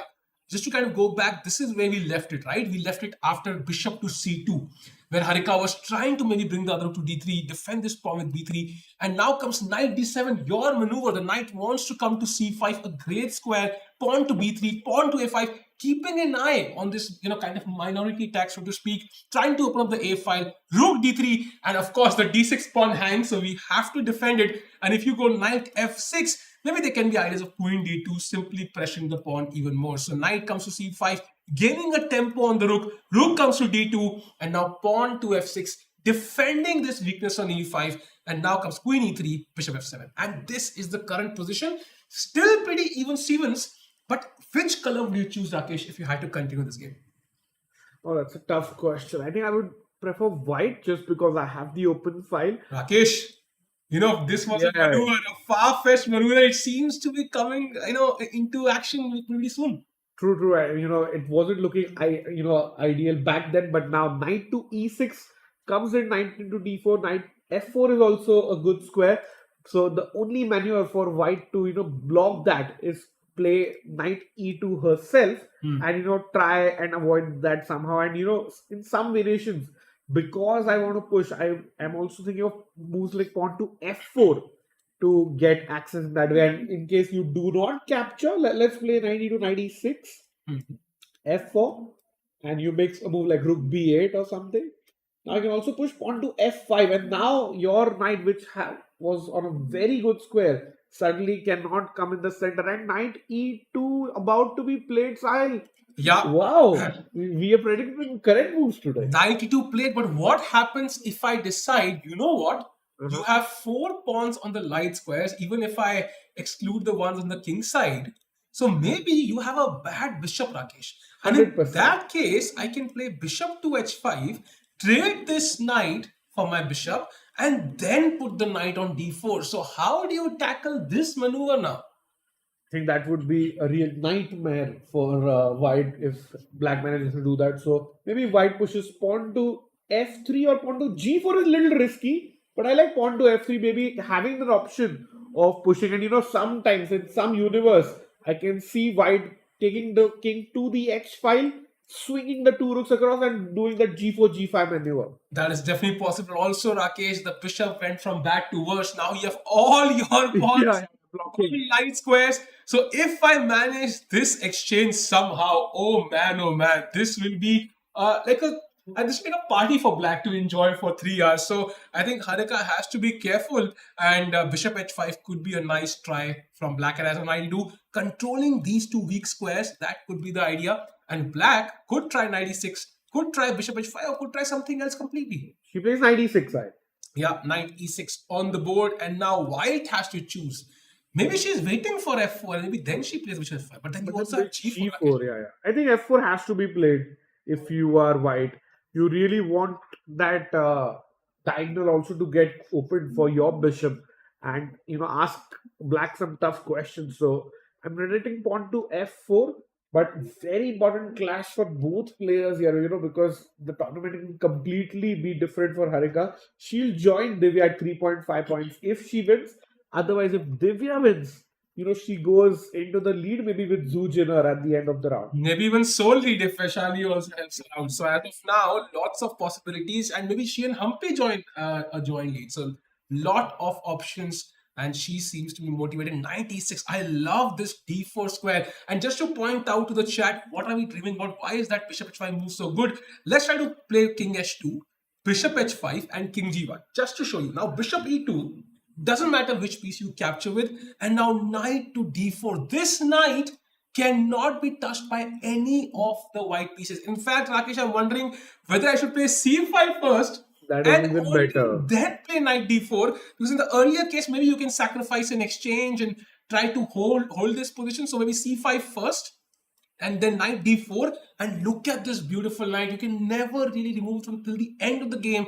Then I will play with a4, try to break through on the a file. I can even go, on the king side at some point, and I can maneuver my pieces based on my comfort. And the bishop looks absolutely stupid here. Yeah, and this is almost close to game over at their level, Sahil. And they say bishop is a slightly bigger piece than the knight, but not in such positions. In fact, if the chess gods allowed, you want to play bishop takes e4, like capturing your own pawn. Yeah. But that is not allowed in the rules, because that allows your bishop to have a beautiful diagonal. But without that, it looks like black would win this endgame. So that is why white should not allow that trade. By the way, rook to f1. So maybe she is planning that f4 idea, Rakesh. But the question is, what happens on bishop to h5? So if you play f3, then I'm not convinced that rook f1 was the best move there. And if you play g4, then you absolutely cannot exchange these two pieces, because the f4 square is also super weak now. So there is potential for that white position to really go south there after g4. Yeah, and the best part about these top players is they always make multi-purpose moves. Yeah. Lesser mortals like us, we always play one-dimensional chess. But look at the idea of rook f1. If you go to the live position side, f4 could have been played in this move, move prior as well. But the idea is, because I played rook f1, f4 has more venom because of the rook will come to an open file. And your idea of bishop h5 can also be now met with knight to g3, because the rook on d1, which was there on the last move, is not hanging, and that knight is no longer pinned. Very interesting observation there, Rakesh. And now knight g3, decent try, because you can also come to f5 and use that square. Imagine bishop f7 now, knight f5, queen g3. Some potential there for white. Yeah, for sure. And Divya thinking now, how does she, reply to this? You want to maybe, start with a4, if not bishop h5. Yeah, a4 also always a an option, because if you can open the a file, the rook can enter on a2 or a1 and create some problems there. And yeah, before we jump games, chat, Cherry Rosen saying let's go Vaishali, Rishabh saying that black is better in 3x5 boards, so a lot of options, and black has done really well in this tournament overall, Rakesh. Absolutely. And speaking of black doing well, let's quickly jump into Humpy's game, because look at that, Sahil. F5 played in this position as well. Yeah, F5 seems to be kicking the knight away. The knight jumps back to G3, which was the only move. But now, Rakesh, what does Humpy do now? Because if you defend the pawn with G6, let's say, just defending this pawn, apparently A3 is an uncomfortable move, because where do you put the knight? Yeah, that's a tough choice, because and she plays f4, rightly so. Wow. Allowing the knight back in the center. But I look at this beautiful line. Knight comes to e4. Now you go pawn to g5 as well, because you want to try and push the queen away in some variations. So that is something Mughal has to be wary about. 45 minutes for her, and about 27 moves to go. And also, if you try to stop this with pawn to h3, h5, Right. anyways, you do not stop really, and this is already game over. Once you sack this pawn, the queen will jump to h7 in one move, and there's going to be devastation on the h5. And Rakesh, very importantly, after knight to e4, I think g5 is a very, very straight try. There is, in fact, the best move, queen to f5. That's a very interesting idea, because I think knight d4 could be a huge threat here, simply, winning a piece on e4. Yeah, and if you save the piece, and the point of queen f5 is it unpins the knight on c6, and if you go pawn to d3, protecting the knight, then you go knight d4, and the c2 pawn is under trouble. Wow. You save that with queen to f3. Wow. Get mated. This might be the fastest result, chat. This is amazing. What a brilliant attack. And Humpy seems to be up on the clock, up on the position. She's not even sitting at the board. It feels like she knows exactly what is going on. I think Munguntul might not like the result of today's game. I think she's had amazing, attacking chances in majority of the game. But today she's under a huge fire with the white pieces. I think Sahil, Humpy is going to win this game for sure. I mean, in probability terms, I would say 90% we're going to see Humpy win today. Yeah, it's a very difficult choice. Do like the stream chat. As of now, f4 played. There don't seem to be any better squares. I mean, knight e2 controlling the d4 square is also a possibility. But again, queen f5 or even just g5, Rakesh, your move playing g4 seems to be very, very natural and very, very effective. So difficult task for Mughal here. I think Humpy would be very happy with the opening position. I think happiest among all the games, I would say. For sure, Sahil. And this is what we love to see, good, nice attacking wins. And in fact, when you ask the question that how is black winning so many games in attacking, I just did a quick stat check, and looks like there are 8 wins with the black pieces and only 6 wins with the white pieces in the tournament. Wow. So black doing really well. And Rakesh, there are a couple of very important updates in the other games. So first of all, Salome against Paulina, after king h8, queen d2 was played. But after h6, white did not break through with c4 or rook d1. She played knight d4. I think she was worried about bishop h3 tactics here, because the knight can be hanging. But I think it was maybe it was better move. Maybe queen e3 defending the knight if she was worried. But knight d4 really removes the pressure. Now comes knight takes, and white, regardless of how you take this, I think for black the worst is over, because knights, the knight that would be a very, very effective piece on f3, and now it's simply gone. That is very true. Sahil, when Harshit was here with us in the community, he was mentioning a term called paper tiger, which our Russian coach taught us, because look at that bishop on d6. Yeah. Let's say c takes d4. Yeah. And the paper tiger on bishop on d6 is called because it looks very powerful, but it can't really do anything, because I'll play rook to c8 on the next turn. Your bishop is, controlling the f8 and the b8 squares, which is in fact a very narrow diagonal for the bishop. And it's doing absolutely nothing. And in fact, I'll play pawn to h5, king h7, and bishop h6. And your bishop needs to be on the other side of the pawn chain. to block it. This is embarrassing because the opponent pieces will actually tease the bishop while coming to the game. Hey, you can't do much, buddy. But Rakesh, the point is, I think maybe what White missed, this is just a hunch, was that after knight takes d4, she wanted to take with the queen and then play c4, but she completely might have missed that there's a queen sacrifice here. Puzzle rush. Queen takes d6, and this would be a very, very difficult cold shower. Bishop takes, pawn takes, and now only black can be better. I mean, at least equal for black. This pawn is hanging, and yeah, I think she might have missed this one. Yeah, and once you play a move and your opponent captures your piece, you're expected to recapture immediately. But the fact that she is not recapturing, I feel, Sahil, your theory is right. She missed this queen sacrifice by black, and that is why I think we see Salome ruining her advantage in just one move. Yeah, that's why chess is hard, and we can already see a twist there, Rakesh. So talking about twists, let's go to the game of Alina against Nurgul, because we just talked about how bishop g3 would block the g file and the attacking chances would reduce. But that's exactly what she played, Rakesh. And now bishop g4. What's wrong with that move? Simply pinning the knight, winning a pawn. I feel like Nurgul has another opportunity to get a win under her belt.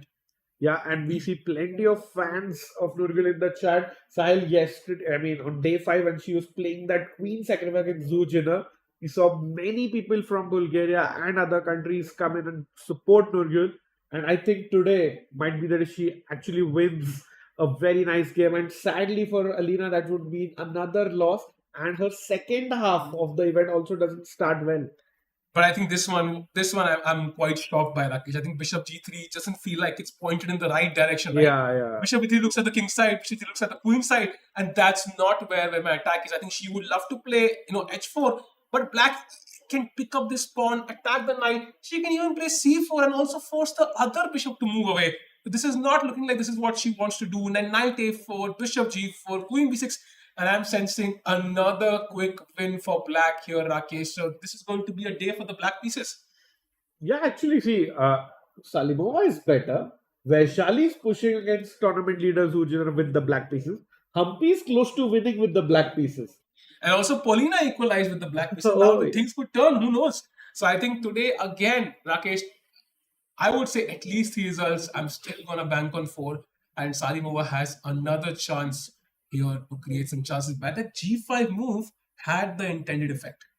Yeah, and you see, wherever black is better, black has played that g5 ideas, f5 ideas, clearly pushing from their side, and it looks like we will have more wins with the black pieces than the white pieces in this event, and that's what makes this one of the most exciting events of the year.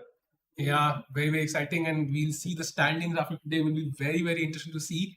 And maybe, Rakesh, it's time for a bird's eye view just to check all the games together and try to understand. Sahil, this is great, but I just saw on the bird's eye view that look at Zhu Jiner versus Vaishali. We should jump into that game. White is a pawn up and Vaishali is trying to checkmate Zhu Jiner, throwing the tournament wide open. Wow, knight c4 is where we left it. Bishop c7, bishop e3, attacking the c5 pawn. Rakesh, this is exactly what we saw just with bishop a3, queen h4. And you can see the bishop and the queen converging on one point. Alarm bells should be ringing in Zhu Jiner's mind right now. But she grabs the pawn. So Rakesh, she's like, I don't see it.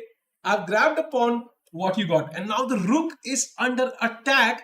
So Rakesh, what can Vaishali do here? How can she prove that she has compensation for the pawn? So there are two ideas, and that's it just shows why the pawn was not that important. Firstly, it was doubled, and secondly, if you lose a pawn and you have two options in your kitty, it's great because rook comes to the center file, like rook d8. Now you have ideas of pawn to e4 and queen h2 checkmate because the bishop is open. Or let's say you want to go all in. You play rook f6. Idea is knight f4, rook h6, and checkmating in this manner.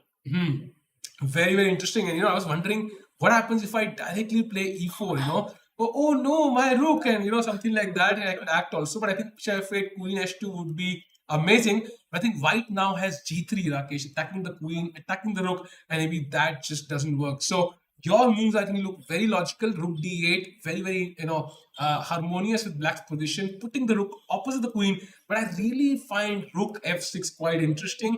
And I don't know how white defends this. The plan doesn't seem to be very obvious to me, Rakesh.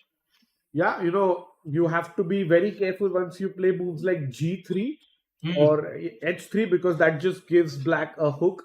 But Sahil, if you go back one move, I just saw something very interesting and puzzle rushy in your variation. Put the rook back on F8, please. Pawn on E4 you were showing. Let's say black is, sacrificing a rook and white is greedy. Bishop takes F8 is not possible because of queen h2 checkmate. So you go pawn to G3. Queen comes one square ahead. Now bishop F8 is a blunder because knight F4, boom! Yeah, Threatening checkmate. That's a great move, Rakesh, because queen G2 is a huge threat. And if you take this knight, then the bishop says, yo, buddy, I'm also here. And now comes queen H2. And it's like the reverse London bishop in a way, right, Sahil? Yeah, the bishop is a scary piece. Be very careful. And Rakesh, I agree with you. I think a lot of attacking chances. And Vaishali is right now contemplating all these options. I'm sure she has this, and this as... Oh, she played something. Rook F6 played on the board. So that means we are going to see the most critical variation. That was the best move in the position. For example, just to point out her idea, let's say white realizes, okay, no pressure. I will not going to take any pressure. I will just push the A pawn. Just waste one move. Look at the bar, take a deep dive. It's, deeper than the Mariana Trench. Knight F4 incoming. And the game is already over. Because Rook H6 is incoming. There's a lot of pressure. For example, you play G3. Aha, it's a fork. But now simply Queen H2, you can take my knight, doesn't matter, Rook G6 and the game is over, Rakesh. So, Sahil, what does white do here? I don't know, honestly. I love this position for Vaishali. Every piece, I think, is under attack, apart from the Rook on 8.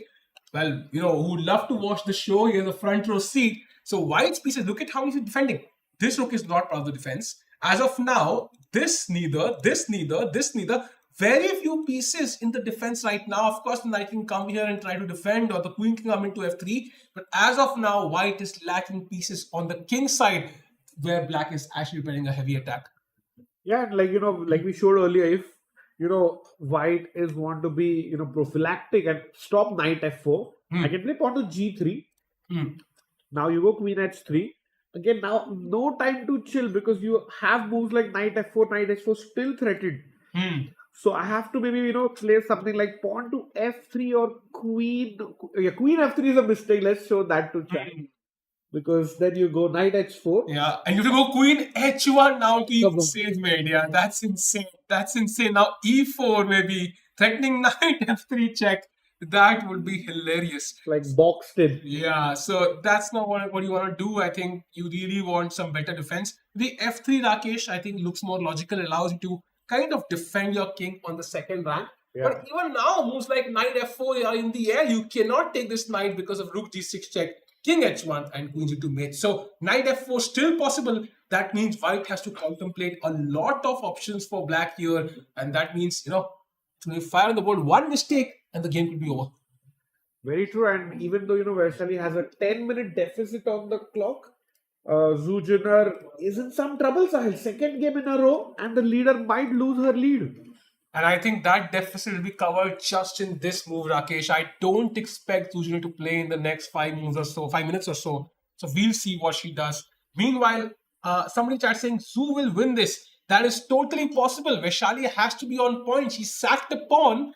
And if she makes a mistake, doesn't take advantage of the development that she has, the piece placement that she has, then things could go south for her as well. Yeah, and Sal, more than 300 people with us in the chat. Do like this stream if you haven't, and subscribe if you haven't yet done that. And Sal, all results possible. And Flap is saying, I genuinely love the energy of the commentators. Thank you, Mr. Flap. But I think it's the moves on the board that really inspire us. Yeah, today I feel there is some renewed energy. Like the players have rested, prepared a lot, worked really hard with their coaches and their team. And round 5, before the rest day, people didn't want to lose. That's why we saw 4 draws. and one win. Today we might see the reverse, Sahil. 4 wins and 1 draw. Yeah, absolutely possible. So excited for the results. And maybe we can have a bird's eye view now just to kind of check again, Rakesh, confirm how many results we're getting. And there you see it. So board one is now roughly balanced. I can see your move h5 on the board, Rakesh, bishop s6 incoming. Yeah. So white has to be now a bit careful, I would say, with bishop on f5 being an active piece. Then board number two, we can see, Harika against Divya. Very interesting. The knight trying to come to e6, white trying to go, launch with f4. So both players trying to fulfill their plans. Let's see who does that effectively. Board number three, Humpy still, in the driver's seat, and Munguntul has what, 30 minutes now already?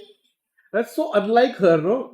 She is the one who plays fast, tries to put opponents in time pressure, but decisive game guaranteed if it's a Munguntul game. Absolutely. Humpy would be very happy with that position. And of course, board number four, we just saw it.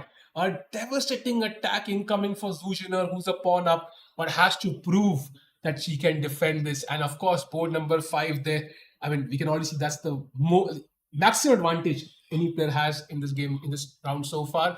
So three results are pretty obvious, Rakesh, so far. We can see game number, I think, 3, game number 5, and game number 4. I think these three are very likely. The ones on the right, yeah, looks like they will end decisively. And I think one of the games between Salome or Harika, like one of those two boards will also feature result. So 4 decisive results and 1 draw is on the card side.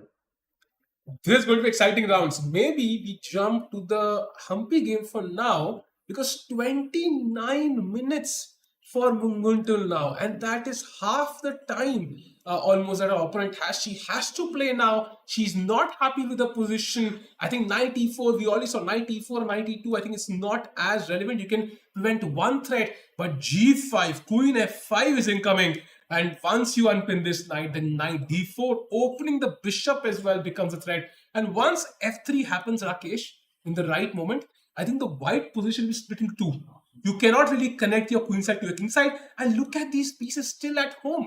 And all these pieces will be under attack, including the pawns. And white's pawns are nowhere to be seen yet. True, and Sahil, it's looking like very, very good prep by Humpy. And if you are playing the white pieces against a very, very strong player, you cannot afford to be in time pressure against the reigning women's world rapid champion.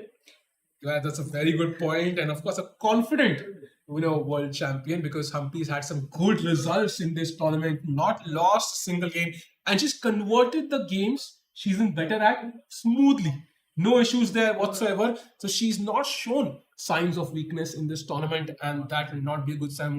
28 minutes now. What do you think she'll play, Rakesh? Because knight has to move. I can't imagine knight not moving. So knight e4 or knight e2, what will be her choice? I think like we saw, knight e4 allows queen f5, then knight coming to d4. Yeah. So it just doesn't add up. So what she is afraid of? Knight c4, she sees that idea that you just showed. Knight e2 stops knight d4 as well. But the problem is you're allowing that bishop to open up, and we know queen and king are afraid in front of a bishop or a rook. So she's confused. Knight e2 doesn't look good because bishop is attacking the queen. Knight e4 is bad because knight d4 is coming in.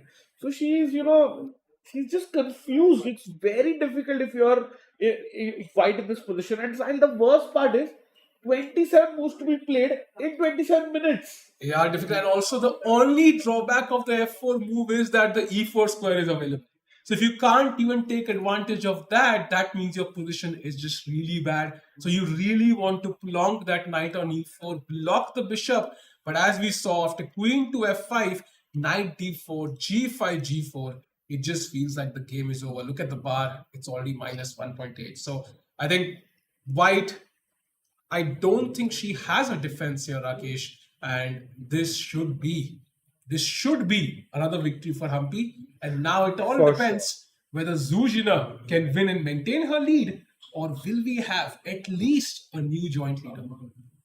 Yeah, the bar might not be saying it's like decisive, but looking at all the factors, the clock situation, the prep, Humpy's confidence, and so much pressure from Munguntul, it looks very unlikely that she'll be able to save this game. And if Humpy manages to win this, it's just great news for her, because then it's one thing that you just play the tournament leader, but it's another thing. Maybe you win with the black pieces, and now you're playing the tournament leader, or maybe you are in the lead with the white pieces against a strong opponent like Zhu Jiner. Yep, and somebody started saying Humpy seems to have a crushing position. Absolutely agree with you. And I know the weird part is 26 now, 25 minutes almost for white, and that's the lowest time anybody has in this round. Second lowest is actually 38 minutes. And that's a difference of 13 minutes, Rakesh. So that tells you how little time White has. And it doesn't feel like White is ready to make a move. So make a prediction, Rakesh. How much time will White have when she will make a move? I think she'll have around 20 minutes left. Because, if you don't play, then you just will lose on the clock. So you have to play Yeah. at some point. And the sad part is, if you're not convinced with either move, then you're basically taking a gamble and hoping for the best. So let's see what happens. Humpy piling on the pressure. And of course, we've not seen any moves in... Oh, Alina. Can we go to Alina against Nurkul? Because after Bishop G3, no Bishop G4, but C4. And again, this is a very, very logical move. You remove the second bishop. So earlier, look at this position. Both bishops pointed towards the king side. Now, first of all, one moves away, and now second moves away. So it's somehow the tide is turning. And Rakesh, where do you even put the bishop? Maybe bishop f5 would be my go-to position here. Yeah, you kill two birds with one stone. G4 is attacked by the opponent's bishop, so you want to kind of trade it with your bishop, and in case you capture, then it allows me to get an open file against your king, even if it's at the cost of a pawn. So Yeah. I can go h4 and have some ideas there. Yeah. So I think if you are white, you have to go bishop f5 and hope for the best. And there is also a freaky move here, Rakesh, which I think if White were to find, I'm going to fall off my chair literally, because that makes no sense. And that is bishop to h7 What? check. No way. So, if Magnus Carlsen is in the chat somehow, maybe they can take a guess as to why this move is best. But this is insane. So, first of all, if you were to ignore this bishop, let's say play, I don't know, king g7, apparently h4 is already winning for White. So you cannot ignore this, because now I'm opening up the h file, I've given a tempo, and your king is rather weak. So you have to grab this bishop. But that means the king and the rook are on the same file. That gives one important tempo for White here. And now pawn to h4, basically threatening to open the h file, is a huge threat. And if you, for example, take this, it's already lost for black again. So there are some tactics. Let's say you defend with pawn to f6, keep it solid. I think I can open the h file like this. Of course, h takes is pinned because of the rook. You take with the f pawn, and now you can double up rooks and basically say, you know what, I'm lost, but I'm going to pile on the pressure, put pressure, try to checkmate you, and just go for the best. But of course, this is so engine-like. I'll be shocked if a human finds bishop h7. Yeah, I mean, if she played knight f3 when black pushed h6, it's very unlikely Alina plays bishop h7. But somehow by the method of elimination, you can land there, Sahib. But it's like you have to sacrifice a piece. If there was a pawn on h7, the chances would have been much higher of that. But with the pawn on h6, it is possible, but I would say just 5%. What do you think? I think this is the kind of move, if it works in the game, kind of lifts up your morale to such a height that you would end up winning the next 3 games. I think this is just a insane move, but I agree with you. I think it is so difficult to find, especially when you have an alternative like bishop f5, which is so logical. I think she will end up playing that move. But bishop h7, definitely a crazy candidate move. So let's see what Anya. She has 34 minutes. She has the second lowest time in the entire round for any player. So she also has to hurry up a little bit. By the way, 23 minutes of momentum. We have a move there. We should hurry quickly, because after this, she did play knight g4, which is the human move, but not the best one. And Humpy Mungontal took 22 minutes almost to play knight e4, and Humpy took 1 minute and 20 seconds to play the best move, queen to f5, unpinning that knight. Rakesh, this is now objectively even, and it's optically now, it might be objectively lost as well.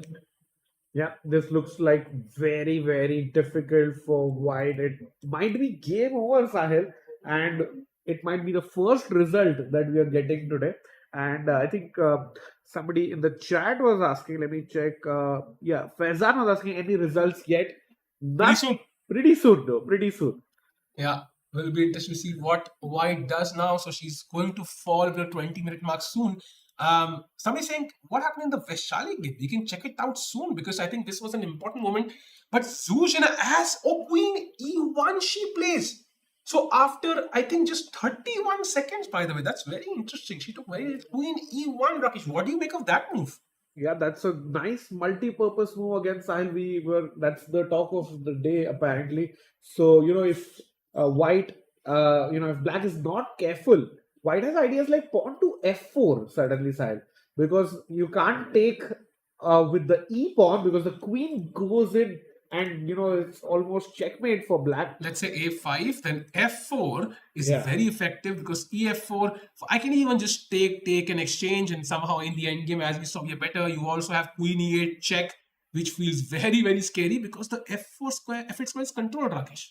True, and so Queen Evan's idea is that the best way to stop f4 is to plant something on f4 yourself by pushing knight f4 side. Yeah, and of course not the pawn, because in this case you can see how knight e4 controlling that square similar to the momental game might be very effective. So you push knight to f4, preparing rook h6 ideas, rook g6 idea, knight g2 ideas, Rakesh, who knows, knight h3, and so many options to think about for both players. In fact, on knight f4 there's only one move for white to even play the game, and that is pawn to f3. And then question for the chat: should black just exchange queens, Rakesh? What do you think? Chat, let us know, yes or no.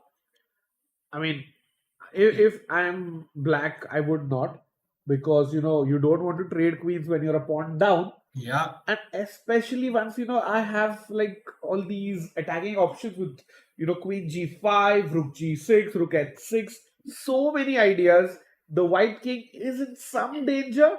It's the last thought in my mind to trade queen. Yeah, you do not want to exchange when you're attacking because queen is the most dangerous piece against your opponent's king. I was even wondering if there are some tactics, I don't know, some checks, king h3 and rook h6, but unfortunately doesn't seem to work. So we'll have a look. As we can see, the bishop of course pointed here, rook coming to h6, so a lot of possibilities. As of now, f3 could be the move, and Rakesh, then maybe play queen h5. Yeah, you kind of maintain that pressure, and with the rook coming to g6 next. Yeah, I fully agree, and it looks like it's very tough. Let's show chat what happens if Zhu does not play f3. If no f3, let's say pawn to a4 now. Yeah, and now I think the bar, it took a huge dive. Look at the bar ground again. Just to kind of point out again, look at this dive. Wow. Like a nanosecond that too. Yeah, and simple chess, rook g6, just threatening rook g2 and queen h2 mate, and there is no defense because the most logical move is actually g3, and now queen to h3, threatening mate in one, and there is simply no defense, It's like resignable, like it's game over. Absolutely. So I think knight f4 would be a deadly move. You also have other options, I think, but knight f4 puts on the maximum pressure. And now f3 only move. And now you simply play queen to h5, maintaining all options. Rook h6 could be a move.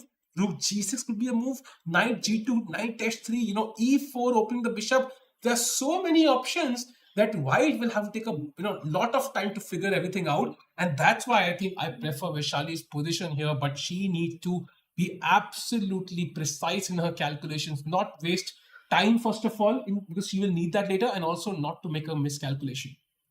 Yeah, and it just makes sense. We want to play knight f4 anyway. White's side is to play f4. You just do that. It's a prophylactic multi-purpose move. I feel Vaishali should play knight f4 very, very soon. Yeah, she's thinking 6-minute deficit there. So let's see what happens. And meanwhile, Conan in the chat is like a very regular visitor throughout there with us. So he's saying Polina and Salome looks draw. So quick look on the board, one game. Yeah. So h5 happened, takes. Bishop is a trade-off, yeah. And I think Conan is right. Yeah, I Looks agree. pretty drawish. I This agree, but Rakesh, if you had to choose one side, which side would you choose? black now. My, Exactly my point, because it feels like the bishop on g7 has more potential. I can simply play on the light squares. I can play queen d7, develop the rooks at some rook c8 also looks very tempting. This bishop is active, but if I had to choose a side, I might still choose black here somehow. yeah, for sure. Black has the more easier play, and the bishop on d6 is just a paper tiger. And really like black. I would fancy black to even anyway maybe push, not win, but at least probe a little bit because you see rook can't come to the open c file because you will just kick me with bishop at 6 and rook moves again, and black's rook gets control of the open file.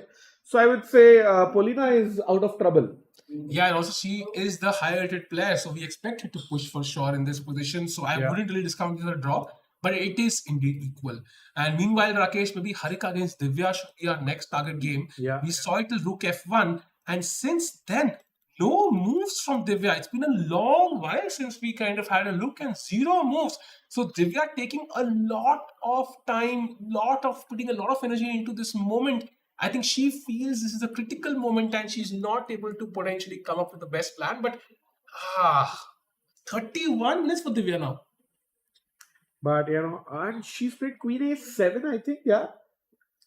Very smart idea to trade queen so that the D6 pawn is under less pressure. And once the queens are traded, Sahil, I agree my pawn on D6 is is kind of weak, but I can get King F8, King E7 to protect the pawn so that one of my rooks are free to play around and do some damage. I agree. I think once the queens are traded off, just to point this out, let's say takes. I think only black can win this. A4 incoming. I like your plan. The king will stay on E7. And of course, black will expand on the king side as well. Could potentially use these squares now. D4, F4. There is no attack anymore. And I sense Divya would be very, very happy with this position. So I think Queen A7 practically might be a great move, especially because the queen doesn't have a great square. For example, Queen G3, which looks active. It's not really doing much. If the knight was on F5, that would be a different situation because now you've also taken the square away from the knight, Rakesh, and now black can simply play Queen C5, now threaten A4 slowly, and she might be on the queen side as well. And still, you cannot move this knight because knight D4, knight F4 is very scary. So I would say I prefer Divya's position, Rakesh. I agree, Sahil. It's like whenever we have these discussions, I always think if it was a blitz game, which side would I prefer? It's not like I don't want to think and play, but it's like when I have the least amount of time, the easiest moves that are coming to me that would come in a blitz game is with the black pieces. And I would not rate Divya's chances to win this position very high, but the easier moves are for the black pieces. For example, just to point out, the best move for white is Rook FD1. That itself tells you that, allowing these double pawns, if that's your best move, then clearly, of course, your task is a bit more difficult. So let's see what happens. Rook FD1 could be played, and in that case, maybe Divya might have to again move the queen back to the defense of this D6 pawn. So very interesting as of now. Divya, less time on the clock. Harika right now thinking maybe this is the perfect time to go to the Humpy game again, where Mumuntul has 20 minutes. And after queen to F5, knight to E2 played by Muguntul, controlling that D4 square, but the knight was defending the knight on E4, Rakesh. And now whenever this knight moves, it's going to create havoc. And now maybe just G5, your idea, threatening G4. Where is this queen going to go? That queen trapped?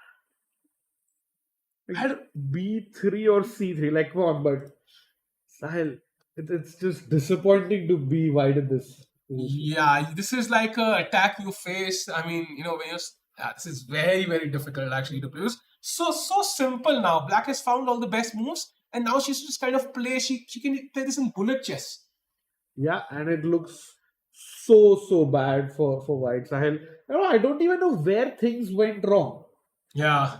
I think it was the point when she played Queen F3, Rakesh, going for that attack. Maybe this was her prep. She didn't expect maybe Humpy to know this line, but Humpy knew it pretty well and she played it flawlessly. And, the current position just tells you, you have to be sure about your preparation. And just to point out, accuracy-wise, White's accuracy is 85.3. So not a happy day for Mondo today. And Black's accuracy is a precise 98.7. So absolutely no mistakes there.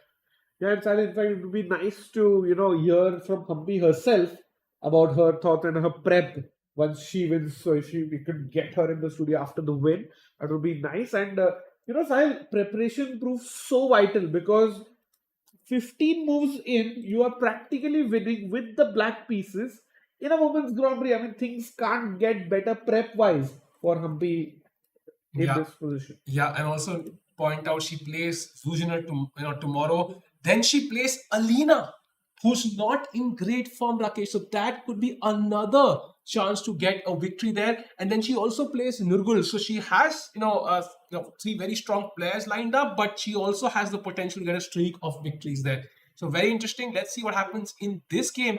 And meanwhile, which game shall we jump to now? I think there was an update in Kashlinskaya's game with she did not go for your Bishop Etzer idea. Very tough, understandably so, but that would have been, a moment to cherish for life.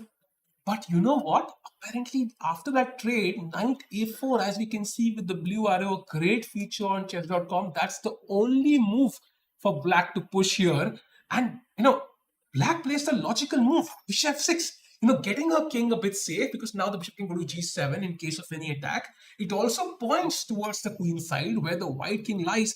But apparently, that is a bit slow. And now the position is again equal. Sahil, why it was the only move is because knight coming to a4, you think that's a mistake, you lose the important central pawn, but queen takes d5 is a howler because queen b6 and the checkmate in one move on b2, you have to play pawn to b3 or b4 and the position is completely over. Knight c3 check incoming, you lose the queen, you lose the game, you go back home. That is why Queen d5 was a blunder. I think Salimova missed Queen b6. Yeah, it is possible. I think knight a4, not a very normal pattern because you kind of feel white is very solid. But I think, bishop f6 also feels like a human move. But Rakesh, now Alina has to be precise because if let's say she plays pawn to h4, just a normal move, knight a4 is again possible. So maybe, Nurul missed it once, but she might not miss it again. That might be her idea. Knight a4 anyway, because her bishop is placed perfectly for that. Yeah, true. And it is important for Kashlinskaya to play, rook e1 in this position to maintain equality.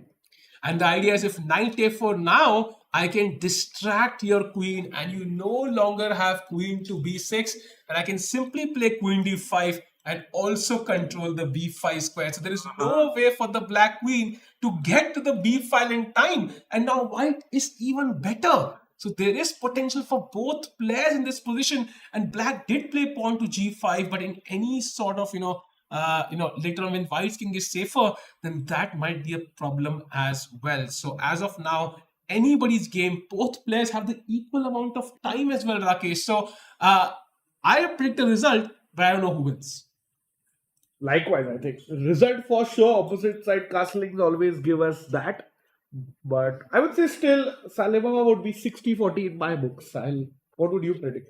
I would also go with that. 60-40 sounds pretty fair. And maybe it's time to also check out the game of Harika against Divya again, because she did find rook f d1. That is a great move.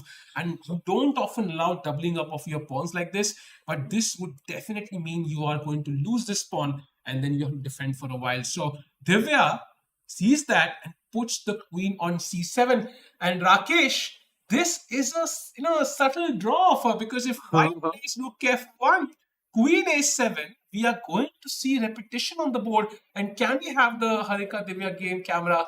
I think this will be very interesting if Harika does play rook f1. Rakesh, yes or no? Does Harika repeat? I think she does. She's already done it twice. So wow, they have repeated once, yeah? Yeah. Oh, wow, so rook f1 is a draw already. Correct. Oh, in fact, the game, it has repeated thrice.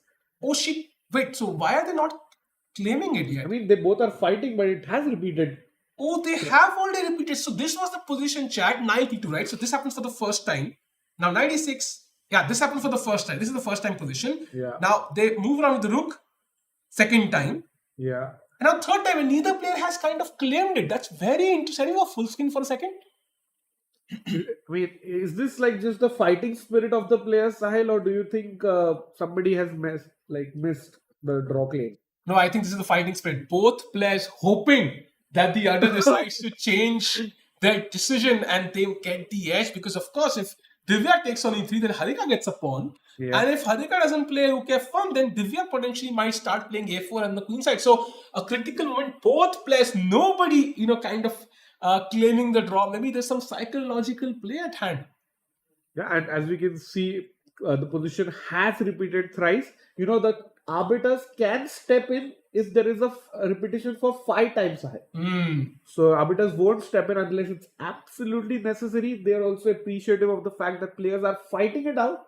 But more often than not, if it has happened thrice, I predict we'll see a repetition. But Rakesh, I'm going to ask you a question. Okay, so you repeated the position thrice, right? Yeah. Both players kind of know that's the most likely result.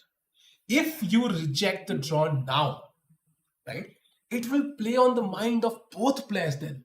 Because one side had to take that decision to refuse the draw. So they will have to write, I refuse the draw. Now I have to prove a victory here. Correct. And the person who has repeated thrice is wondering, should I have claimed it? Did I make a mistake by not claiming it? And it really messes up the psyche of both players to some extent. So if you're the mentally stronger player, maybe there is some sense to playing on here because this is difficult. Yeah, and Harika looking at the side, not very excited, but Sahil, this is psychological warfare. You're really playing with the opponent's mind if you push on. But you have to take a risk, a big risk at that if you are continuing to play something else than Rook A1, Rook F1, and I don't see an easy second move, right? Like what the players are playing are the best moves here, Sahil. Yeah, true. And I think your idea F4 could be a close second move, but that is hugely committal and really, White has to be absolutely sure before even touching that F-pawn. So we know how dangerous the position can get for White if Black manages this trade. So Harika, from her angle, I think repeating might make sense.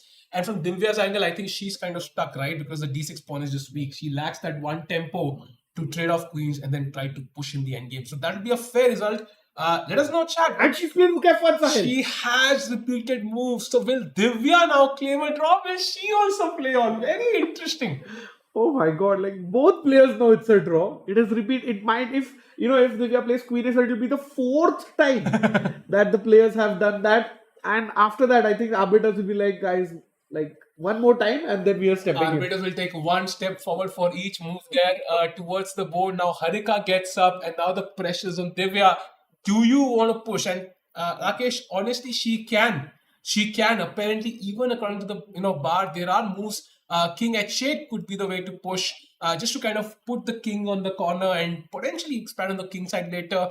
She can also play Queen E7. I think, but the thing is, what's the next plan here? So I think maybe a draw would be fair enough.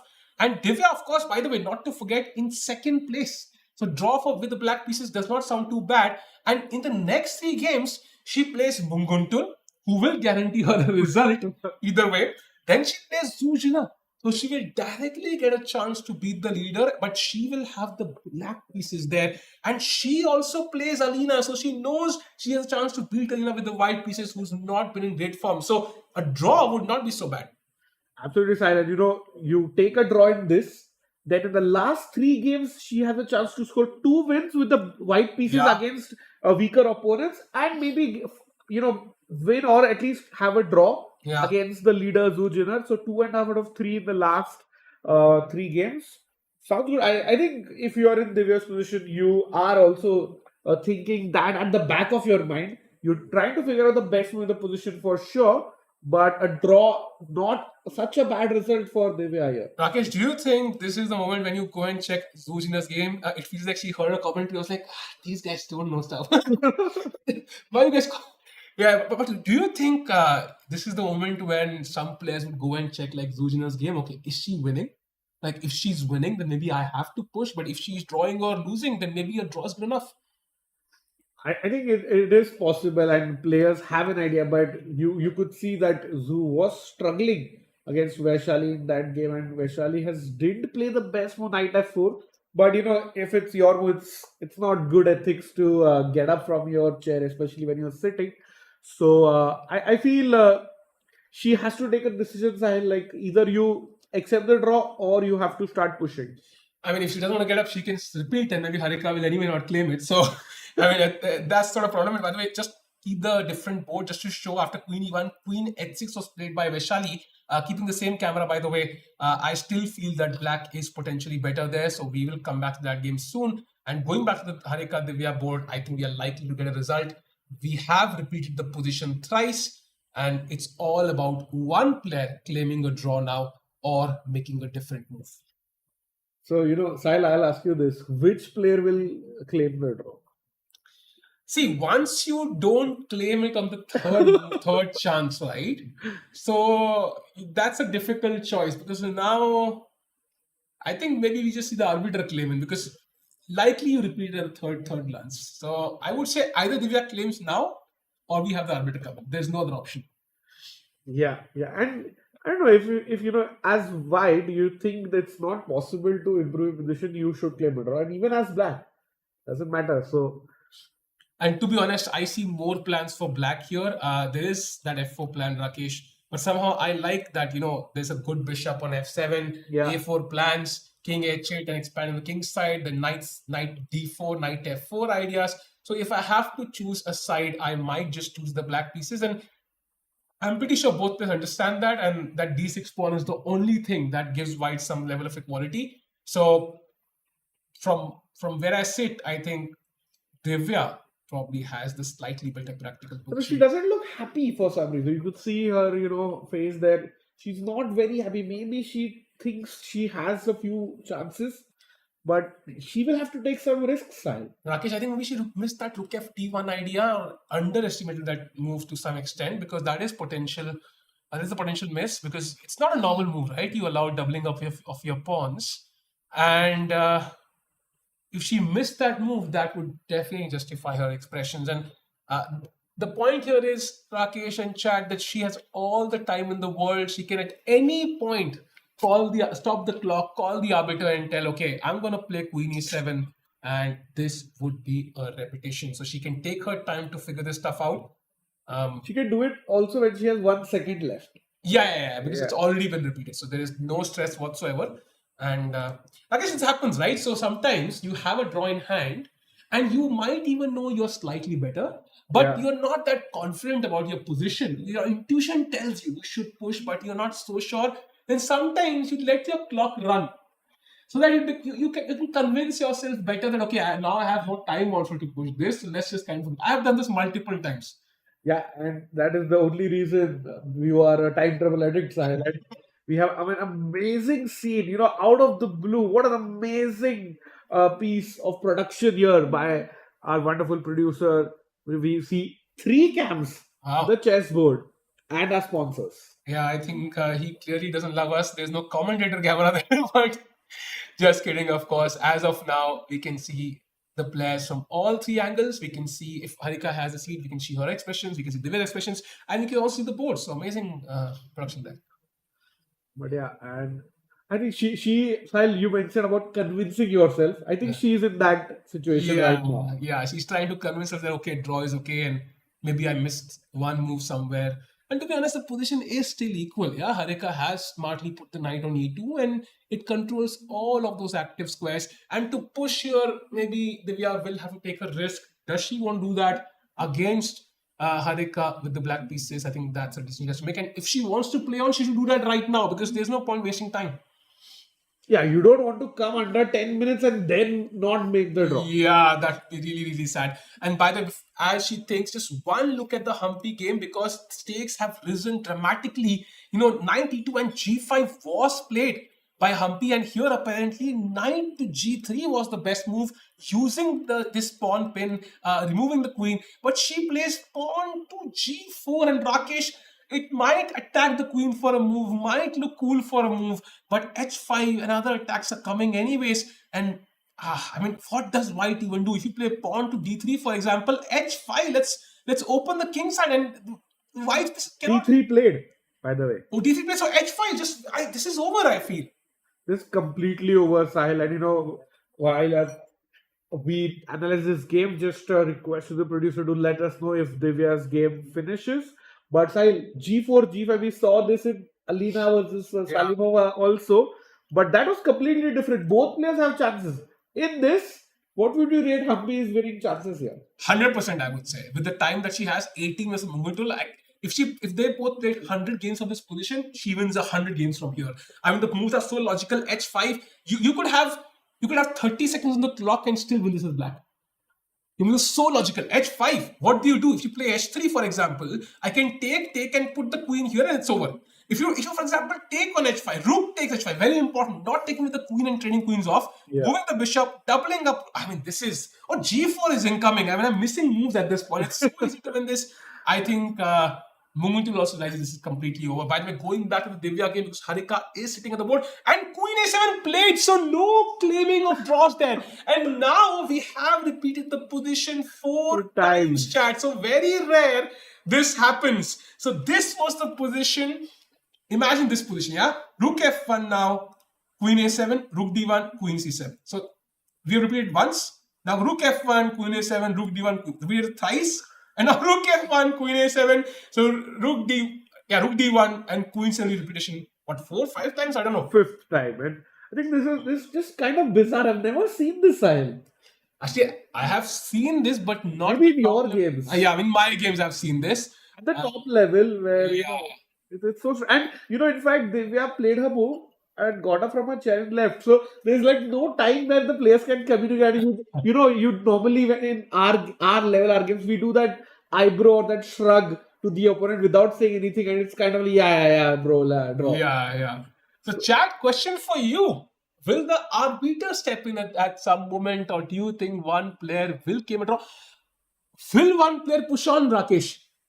Yeah, that is very unlikely because we see Harika play and Rook D1 played. Let's stick to this game. I think we will see a draw, and Divya just giving a look there. I think now Divya will play Queen 7 and they will look at each other and they will just agree to. Can we go full screen, please? Can we go full screen with the main angle? Because I think she's about to play Queen C7 and it will be a draw. Harika, of course, still kind of calculating. But I think this is a draw. And but you saw Sahil, Divya took like 7 seconds staring at her score sheet. And Harika again gets up. Oh my god, what is happening? I don't know if Divya she's even smiling, I think, a little bit there. So very, very interesting. And if she plays on here, that would be hilarious actually to watch. Like, I would love to see this game if she just plays on somehow. He's kind of smiling there. Like, we've repeated moves 5 times now almost. I think 4 times is done, just to kind of show you chat again. This was the position once. Now here twice. Here is thrice. And here is 4 times. So coincidentally 4 times repetition. I mean, Sahil, what's happening here? I mean, 2 players of the gold medal winning team from India. Actually, it's just strange. I would. Saw that look. Saw that. She shook her head. By the way, would love to get Divya, if possible, and ask her about this. That would be amazing. What was going through your mind? But as of now, we can see Divya calculating what to do. She's smiling. She knows, something's up. Yeah. You look at Divya. I mean, she knows it's a draw. She might claim the draw. She might just play the move and let the arbiter come in. The best thing to do here would be, from at least a spectator point of view, would be to play on with something else. That would be amazing to play like Queen E7 or something, just to kind of continue the game. It would really just change the vibe of the entire game, and somehow the stakes would be very high because after repeating 4 times, Rakesh, the game goes on. That's super rare. That is very rare. And Divya is she thinking what she could have done better, or is she calculating something new, Sahil? I don't think she's calculating at this point. Yeah, she has seen all of it. Let's see what happens. And that's the funny part. We always see only one player sitting, so there's this resistance to kind of offer a draw as well. There's no time. There's no contact between the players. Yeah, we do see one player trying to maintain eye contact, and the other doesn't maintain it, and it's chess Both drama. of them are not at the board at the same time, so it's Yeah. really strange. And I mean, Divya is at least smiling or being a little expressive. Harika, not at all. I mean, she's locked in. She's pretty serious. Yeah.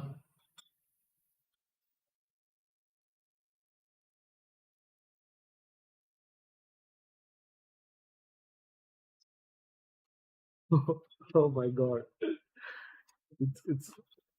So, have you seen anything like this? I mean, I'm just I mean, perplexed at this. I might have seen it again. I think not at a top level though. I think if she plays on, do you think? That would be a bold statement, Sahil. But it doesn't look like though she's in that zone. That Yeah, you don't want to be like in time pressure also, right? Like, yeah, she has 21 minutes. So if she wants to play on, she has to do it quickly. She can do it. Like there are options there. She will not be worse if she avoids the repetition, and either side won't actually. But I think a draw would be a fair result for both players. But I think from Harika's perspective, Rakesh, I think her chances to win the event would go down drastically because she will go to 3 points, and at least we can expect one player to be on 4.5. So 1.5 points behind with 3 rounds to go. I think her chances to finish first would definitely be very. yeah, that's true. And, she was the bronze medalist at the last Grand Prix. So definitely has some Grand Prix points and maybe an outside chance. But I think she's playing the position. She's not too worried about the standings and so on. Yeah. Meanwhile, Chad, while keeping the same, can we have the board as well somewhere if it's possible? But meanwhile, just me up to all the games. Seloma against Polina seems to be still equal. Harika, Divya, of course, it's equal as you can see. Humpy completely winning. H5 has been played in that game. Zhu Jiner is apparently slightly better against Vaishali. So as soon as we have this result, we will jump to that game quickly. Vaishali has 12 minutes. 12 minutes for Vaishali. So that game is sharpening up. And Alina Kashniskaya is again worse. So the stakes are rising, Rakesh, and 4 results might even be possible. Yeah, and you see Divya thinking there, how do I or when do I offer a draw? Because position is repeated 4 times, Sahil. Now there'll be no offering of draws. They are going to repeat 5 times and the arbiter will step in. I think, it's time to go home. Like, girls, come on, let's finish this. So yeah, we can see Divya there sitting, but I mean, 19 minutes now. Now you have to go for the repetition. You don't want to be under time pressure. Yeah, because if you take it too far, and what if Harika changes the move? Then you have to defend with That less is, time. I've done this, Rakesh, once. So what I did was like, I had repeated moves against a lower rated player 4 times, and then I had 19 minutes. My opponent had 20 minutes. I thought for 17 minutes, thought in quotes, hoping he would not repeat the 5th time because I'm giving myself a time disadvantage. Yeah. He still repeated. I was really hoping he kind of plays on. So I have tried that once. So, but I don't expect they will try it. I mean, here the ratings are pretty similar. Yeah, I mean, also the levels. Like you said, you were playing a lower rated, and was that like 1300 versus 1100 or something, Sahil? No, I think FIDE increased the ratings, right? It starts in 1400 package, but yeah, She stops the clock. She is claiming, Sahil. She is going to claim a draw. I think she saw the clock, realized that not claiming could give a chance to Harika to kind of play on. I think a very practically a decent decision, I think. And finally, after repeating 4 times, the game will end in a draw. And yep, we see handshakes, both players agreeing that this was a draw. Correctly done by Divya. Pausing the clock, writing down the move on the score sheet, and then there you go. The first result, a rare 4-time repetition, but officially, Sahil, Harika versus Divya has ended in a draw. Yeah, it's a draw, and we should quickly jump to the Vaishali game and then quickly to the Humpy And game. we see players analyzing. Or No, I think we're setting up the kings setting up there. the board. Okay. So first of all, quickly, that's the first result. I think that puts Divya in the first place right now, tied with Zhu Jiner. So let's go to Zhu Jiner's game and let's see what's happening there. I think Queen h6 is the last move we saw. Queen e1 was the try. Queen h6, f3, bringing the queen to the game. Bishop e6 was the slide terror because now White plays Bishop d6, Rakesh, exchanging that attacking piece. Bishop takes, knight takes, Bishop d5, knight c4, and White seems to be slightly better. Yeah, and it looks like Vaishali had things under control if she had played knight f4. Yeah. But now after knight c4, it looks like White is back in the game. And so Vaishali, 10 minutes on the clock, by the way, and also Humpy. h5 played by Humpy, a3 played, kicking the knight. Knight comes to d5, and now pawn to b4. Pawn to b4. I think this game is about to be over soon as well. Yeah, and another game. This pawn to b4, h into g4 incoming there for black, and looks very, very tough.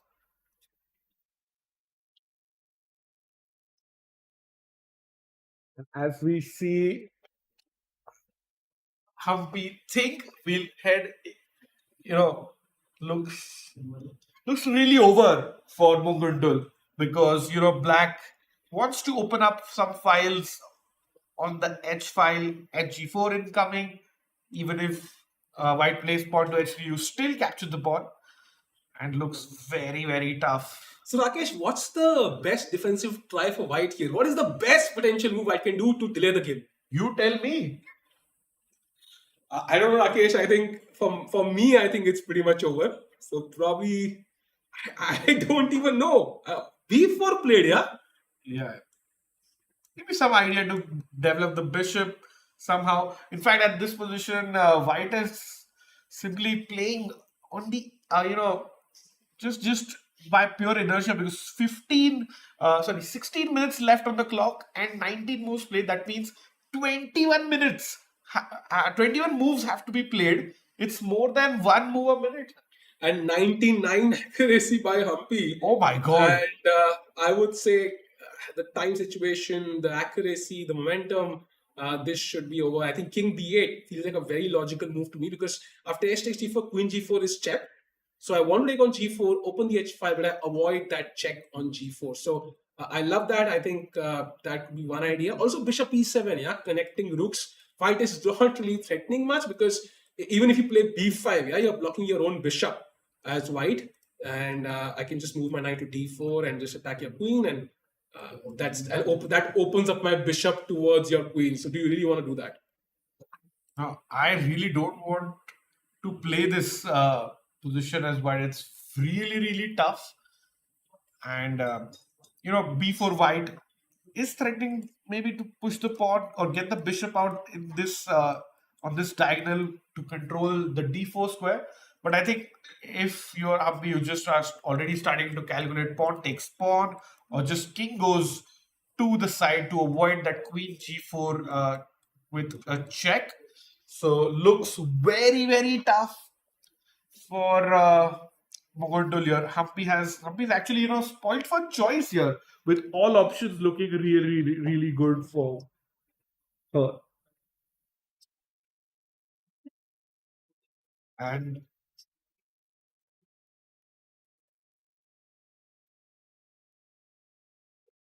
yeah, with that we have we have a very special guest. Divya is here with us with the first result of the day. So Divya, how was the game today? I think the opening went well in my opinion. I think I managed to get quite a good position, but I'm not sure if taking a draw was the right decision. And I wanted to push. Mhm. Yeah. So just if you could we have the board up as well. So started off with the English, we switched to the transpose to the Sicilian. So till where was your prep? I didn't expect e4, so I checked it like extremely briefly. She placed 10 different openings. Yeah. So didn't expect this, and I just knew the setup that I had to go for. Mhm. And Team- yeah, okay, just normal stuff. I was just developing. Then at some point, I wanted to rearrange my pieces, put the knight on d4, but it was close. So good. And actually, I was always worried about some f4. Yeah, 4 break. Yeah, even here, I think I was considering f4, knight e6, knight e2. Like this f4, I was not liking at all. Mhm. And I thought that I could go for like c5, f5, c5, f5, knight d4, knight c3, and I was not sure how to push here further. And then also she was getting g4, g5. So the last position quite confused me. Mhm. I felt like I should be better, but I was not sure how. Am I better? No, it is slightly better, like 0.3 for you. Around, yeah. I was calculating c5 so much. So I think rook b8 was an option, bishop h5 was an option. So I thought she'll just give like play knight g3 and go back. Yeah, exactly. And So that's I why didn't see rook the f1 point. was nice. Does c5 work? Yeah. Like it's only you who can push. Yeah, I was not sure if I should have pushed because I didn't see the continuation for me. I was checking some knight c3, and here I was checking bishop d3, also a4, and I was checking a lot of things for her. And technically I should have pressed. Maybe practically it could have been good, but I was afraid of this f4, f5, and then something on my king. The Okay. threat is bigger than the execution. Yeah, very true. But Divya, apart from the position, was something going on in your mind with regards to your pairings in the later games? Sorry. So like your pairings in the later games, if we just showed you have like 2 games with the white pieces with players who are relatively low rated or not in form. So was that playing on in your mind? No. Just for the position. So then, just a quick question about the game because we were seeing on the camera, like you were playing the move, getting up from, then Harika was doing the same. What was really going on? You repeated for 4 times, I think. Okay, I was not happy with this. After she went rook f1, I was happy with this position, but I was not happy with when my queen was on c7. Mhm. So every time I thought that she would claim, she wouldn't claim, and maybe she thought I would claim and I didn't claim. Then we just ended up repeating. She actually looked quite upset. I'm not sure why.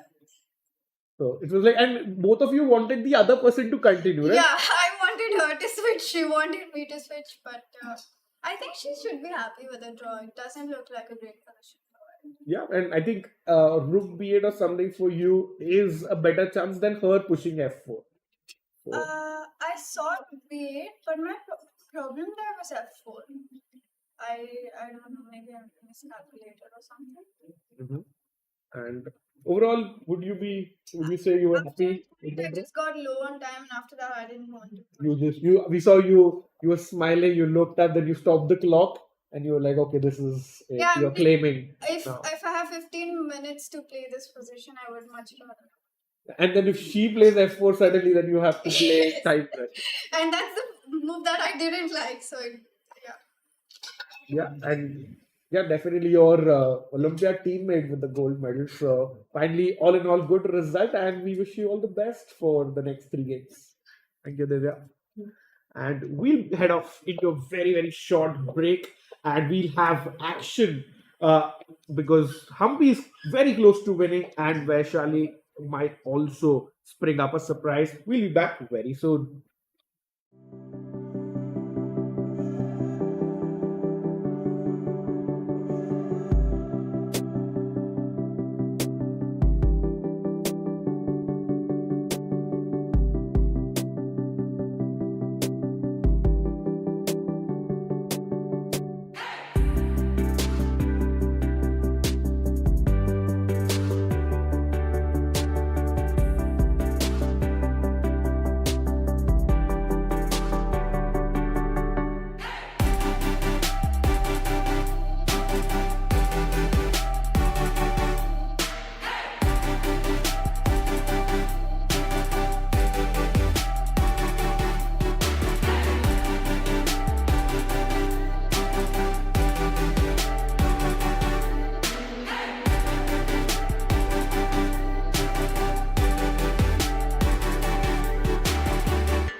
Welcome back.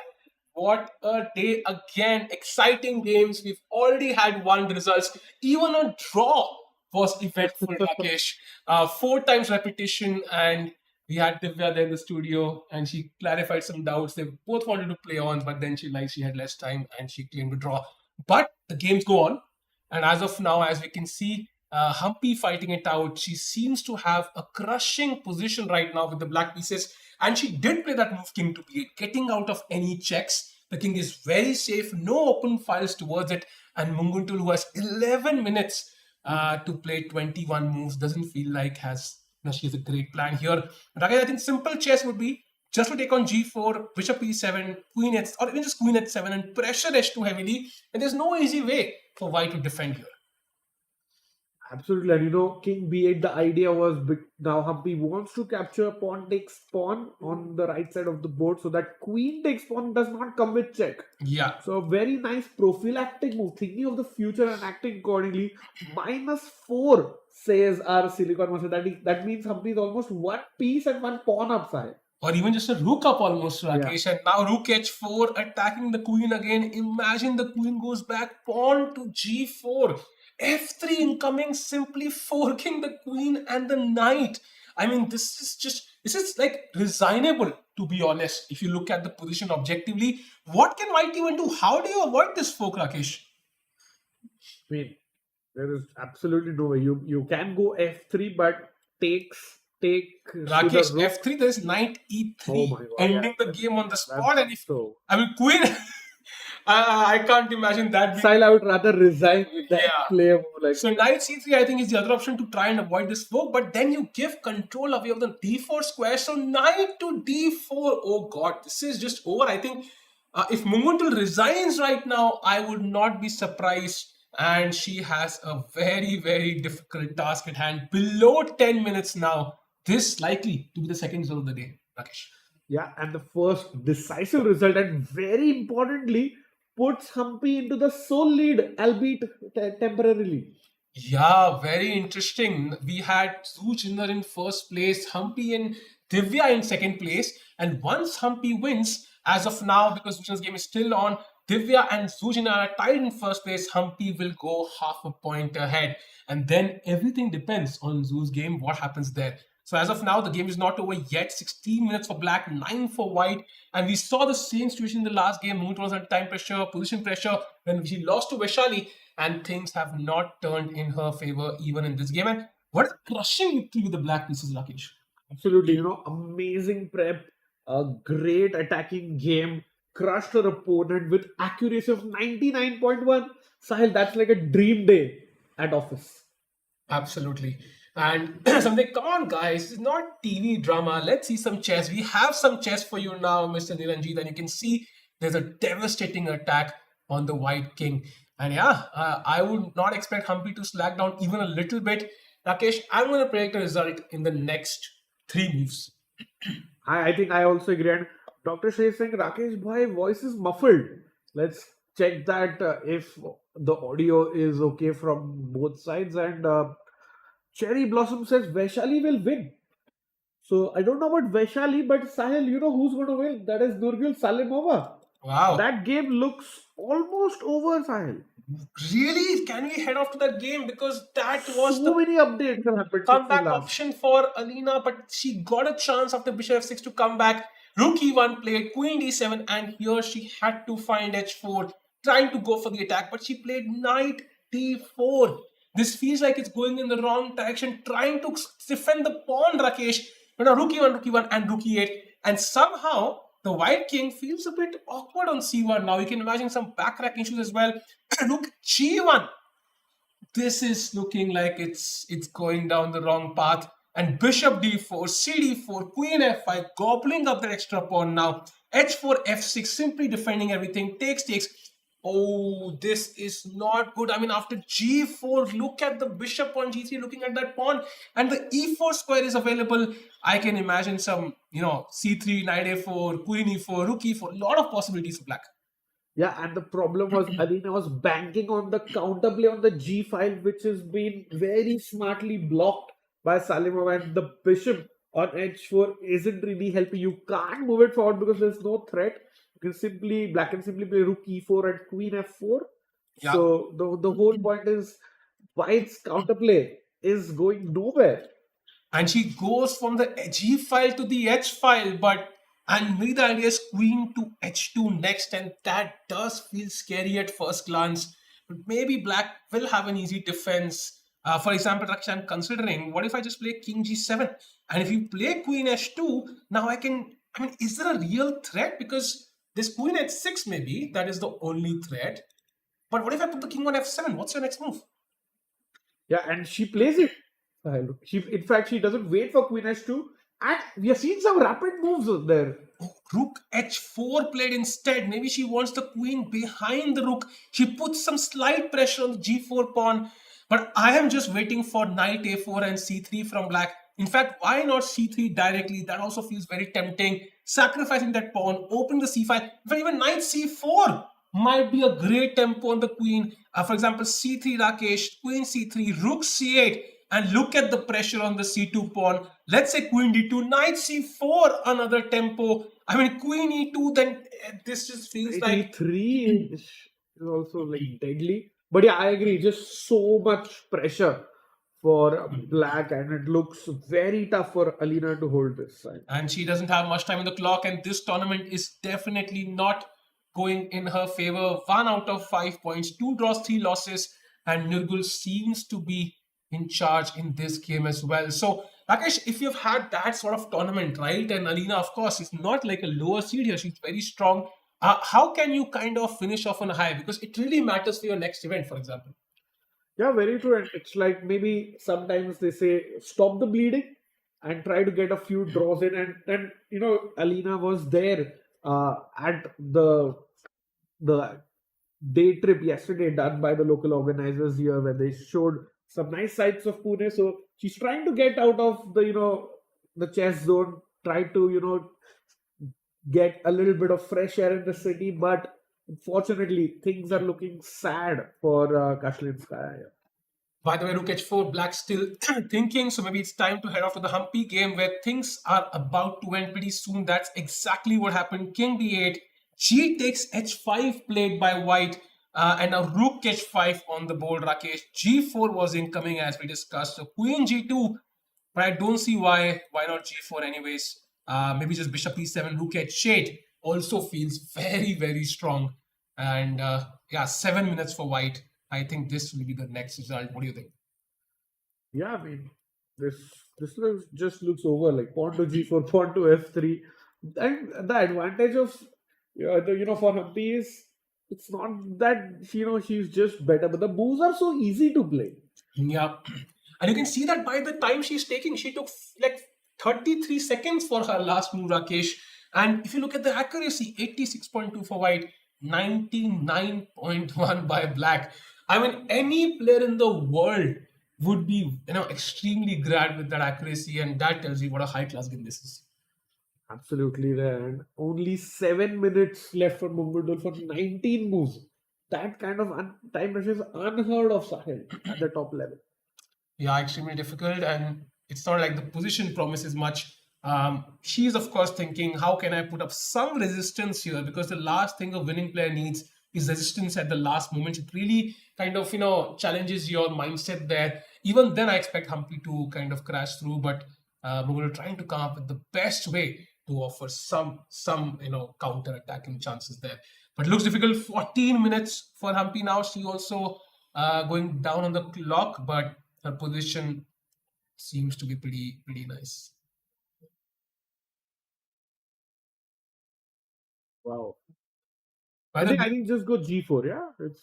G4 also looks very strong. I think you kind of just keep moving forward. But I also like bishop e7, Rakesh, with a simple threat. Rook h8, rook h2. What's your move? There is no defense, right? I see no defense there, absolutely.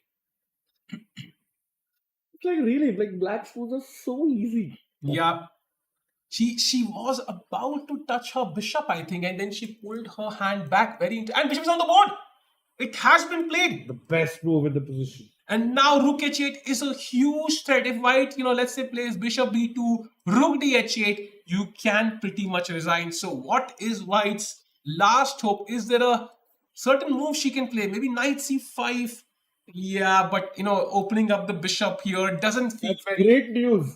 Yeah, This is great news, Sahil. yeah, great news for Humpy now. Bishop e7. And imagine, chat, sometimes people say, why do I develop pieces? I need two pieces to checkmate my new opponent who lives, next door. But now you realize, even in this devastating attack, Humpy brings the last piece into the game. How important it is to use every single resource you have. And that's exactly what she's doing. She can play g4, also winning. But she decides the best plan will be to get an inactive piece into the game. Let's get to h8 and utilize that rook as well. Yeah, very simple yet powerful chess by Humpy. And what an important win, Sahil, for Humpy, because remember, she has to win the tournament in sole first place to have any chance Yeah. of finishing in the top two in the FIDE Women's Grand Prix 2025. Yeah, Modit asking, FIDE channel, Indian channel, LOL. I think it might feel that way because 4 out of 10 players are Indian. So most likely you might see an Indian game on screen. I think, Sahil, that's the case now in all over the chess world. Yeah, you can see, pick any tournament, you'll probably see an Indian favorite there. I think we saw it in the Olympiad. We saw a new world champion In the candidates, even World Rapid World Blitz, Rapid, Humpy won. So I think that's a trend we are seeing now. But as of now, this game does not prove anything on the contrary. So Bishop e7, Mumutul trying to calculate 5 minutes for her. Rakesh, is there a last move she can try, a last trap that she has? What would you play as White here? Very tough question. Like, there's no counterplay side, or there even Black's king is safe. It's not like some check, or I can try for, or I can pray for some move that Humpy misses, because even like the top 5 moves are winning for Black. Yeah. So because I was thinking maybe I have like knight c5, just that after takes the b file opens up, but I'm simply not in time. Yeah, I mean the rook d h8 and you're already crashing through on h2. exactly. Rook b1. I mean, for example, just show you rook b1, rook h2, and why is this move so strong? By the way, let's say simple queen h2, rook h2, king h2, and usually these two rooks are good enough for the queen, but here the king is not safe. Simple queen h5. The knight is also hanging. Let's say king g2, and let's say king g1.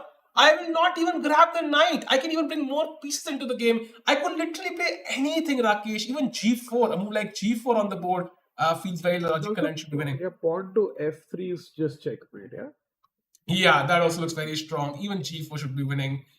Queen g4 check as well. Lots of moves possible here. So the problem is material is not a problem. The problem is the king's safety, and there seems to be no defense with these pieces kind of absolutely useless as a defensive resource.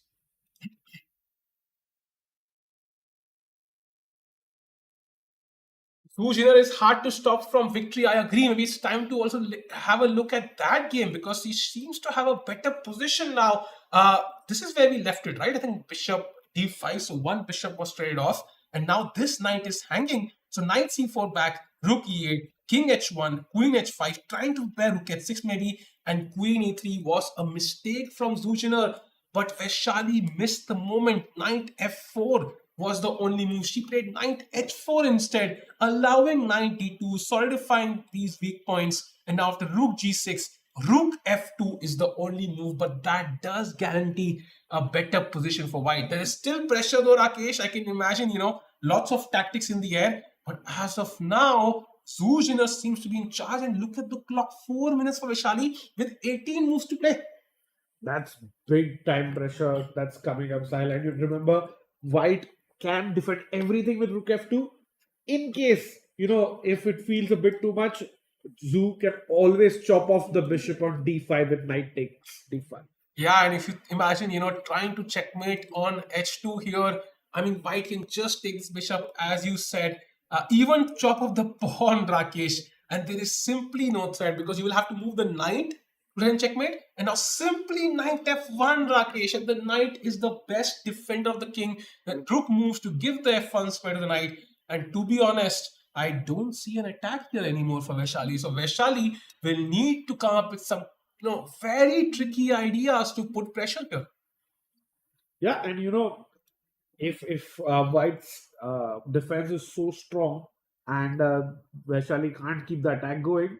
The queen side is just over, and rook f2 played side. Yeah, Zhu Jiner will not give up, and she keeps coming up with those amazing moves. What a talent, Rakesh, saving that, that game in the last round, coming back from literally a lost position. And again, here wasn't a huge pressure from Vaishali, an attack on the king side, and she plays pawn to f4. And that's a crazy move, Rakesh. Apparently, queen a7 is the only winning move for white. But an obvious one. What else do you play? Yeah, I think she is going to go for it. And just a quick variation of amazing queen takes pawn. Vaishali's idea is to go knight f5. Yeah. And let's say you play even a move like knight takes d5 is almost closing it because queen takes h2 or knight g3 Knight g3 check, first is even king better. g1, queen h2 check, a queen sacrifice. That's Vaishali's plan. King h2, rook h6, king g1, and rook h1. A brilliant mate. Rakesh, that's such a puzzle rush moment, but will white fall for it? Very unlikely.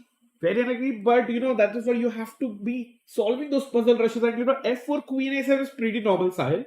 Knight, let's show it out. Yeah. Knight f5, the knight g3 check is a huge threat. And Yeah. normally, we play this waiting moves or we say pass or a4 moves, but this time white is actually capturing a piece. Yeah. So white has to be very careful and play something like a move like, I think king g1 here. Yeah, king g1 possible, even knight f1. I like that. Also, Yeah, knight f1 is e3 square, Rakesh, knight f1, very, very safe. Knight is the best defender of the king, and it can prove that fact again. So, still some level of attack here, Rakesh. But first of all, white has to grab the pawn on a7. If you play queen c5, for example, knight f5, and you can see how white did not get the pawn, and still there's some level of attack. So, the fact that this position is equal tells me Vaishali still has some venom in this position, but she has limited time. We'll come back to this soon. Meanwhile, is there an update? There's an update in the Alina Durgal game because white has somehow struck back a little bit, Rakesh. Rook h4, knight c8 played, the knight potentially coming to this brilliant e4 square, queen h2, and now knight e7. She did not move forward with her plan. She was worried about this check, but it was not a point to worry because king e6, and if any check, there would be knight to e4 blocking everything. So, yeah, I think maybe white has another chance here. Yeah, I think so. And maybe Nurgul under 9 minutes, Sahil. Yeah. That's what maybe may cause the little inaccuracy there. But this game can go to the. Can I go to the Humpy's game quickly because we have a move c4 there. Yeah. So c4 attacking the knight, Rakesh. I mean, I can move the knight if I want to, like knight d6. Yeah, gaining a tempo, but I think rook dh8 would just be the cherry on top. And 2 minutes 57 seconds for white. And Humpy is not. She plays it. She plays it. Rook d8 played brilliant move. f3 immediately on the board. Oh wow! But I think rook h2. The idea is to stop that attack on the knight, right? So rook h2, queen h2, rook h2, king h2. There is no attack on the knight here. The knight is now safe, but king, let's say g2, g4, Rakesh, and this is completely winning. I mean, you might grab the knight here, but queen h3 check, king takes, and g takes f3, and this is where I think white probably has to resign. So, and rook was a brilliancy, by the way, from Humpy. Wow. Just shows she's great. And Sahil, I mean, I have normally always seen the accuracy of a player fall down. But the Chesscom cap score has increased from 99% to 99.2 Wow. now. Wow. I mean, she's just not giving us, she's playing flawless chess. I mean, what a game here. Not a glimmer of hope for Mungundul. And, I think with every move, Humpy's position is getting, more winning. And I don't see this game surviving more than 5 moves. Rakesh would love to know what Humpy's live rating is. Because she must be gaining a few points in this tournament, and today will also be one of those days. And as of now, f3, the defensive try, but also weakens the e3 square for the knight. So knight e3 is also possible at the right moment. And yeah, this should be. Yeah, Humpy getting about 5 points so far. It should be getting 2-3 points more in this game. But yeah, it's more than the points. It's the Grand Prix points that Humpy is looking out for. She'll be world number 5, Rakesh, after this game. Yeah, he'll overtake the challenger of the Women's World Championship, Tenzong. Yeah. And I think she has probably calculated till the very end until she has a decisive, I mean, she already has a decisive, but I think material wise, and she is taking that final thought, final line, final calculation on how to finish white off in the best way. Rakesh, would you kind of take on H2? Would you just play queen H7, let's say, trying to pressure H2? I would just take on H2. It just feels so natural to open the king up. It's just the smoothest. What would you do? I mean, I would just play Queen H6. I think Rook H2 once is absolutely forced. That's nice. Rook F2, then knight E3. Yeah, and Wow. your position is extremely bad because after Bishop E3, pawn Wow. takes, the computer is suggesting Rook A to F1, like giving up a rook. That is so beautiful, by the way. And look at this. Yeah, you play Queen S6 to finish the game on the spot. White's only defense is Rook F2. Yeah. And now knight E3 attacking the Queen. The Queen has no squares. If it goes to H1, then G4, and you are lost. So you have to take, but the Rook is trapped on F2. That would be such a beautiful finish, Rakesh. Yeah, and if we just continue with White's best engine move, that is bringing the other rook, I mean, as black, you don't even need to capture the rook because it's trapped. Yeah. Wow. What a game. But I think we will not see this. White will have resigned by now, very likely. Yeah. So pawn to F3, and we are waiting for the final blow from Humpy to seal the game, and a game which has just been splendid to watch. Yeah, absolutely. And good news in the Vaishali game, if you are a Vaishali fan and a tournament standings perspective, Zhu did not play Queen takes A7. Maybe Sahil, she was scared of those Knight G3 tactics. That is a huge update because after this, King G1 played, and Rakesh, the best move here is Queen to H3. Wow, setting up some traps. The idea of the Queen H3, if White just passes a move, it's over. Uh-oh. And G2 is falling apart, and now Zhu Jiner under pressure here. Sahil, what are the chances we see Queen H3 by Vaishali with only 3 minutes left? Oh, that's the difficult part there. 3 minutes with more time. I think Zhu Jiner would take on A7 and Vaishali would find PC second. So let's see what happens here. Is there some other plan here? Potentially 93 anyways. Looks also decent, right? You want to pressure G2, and that's very, very logical, Rakesh. Yeah, that's also super strong. But I like Queen H3, keeping my idea of Knight E3 hidden.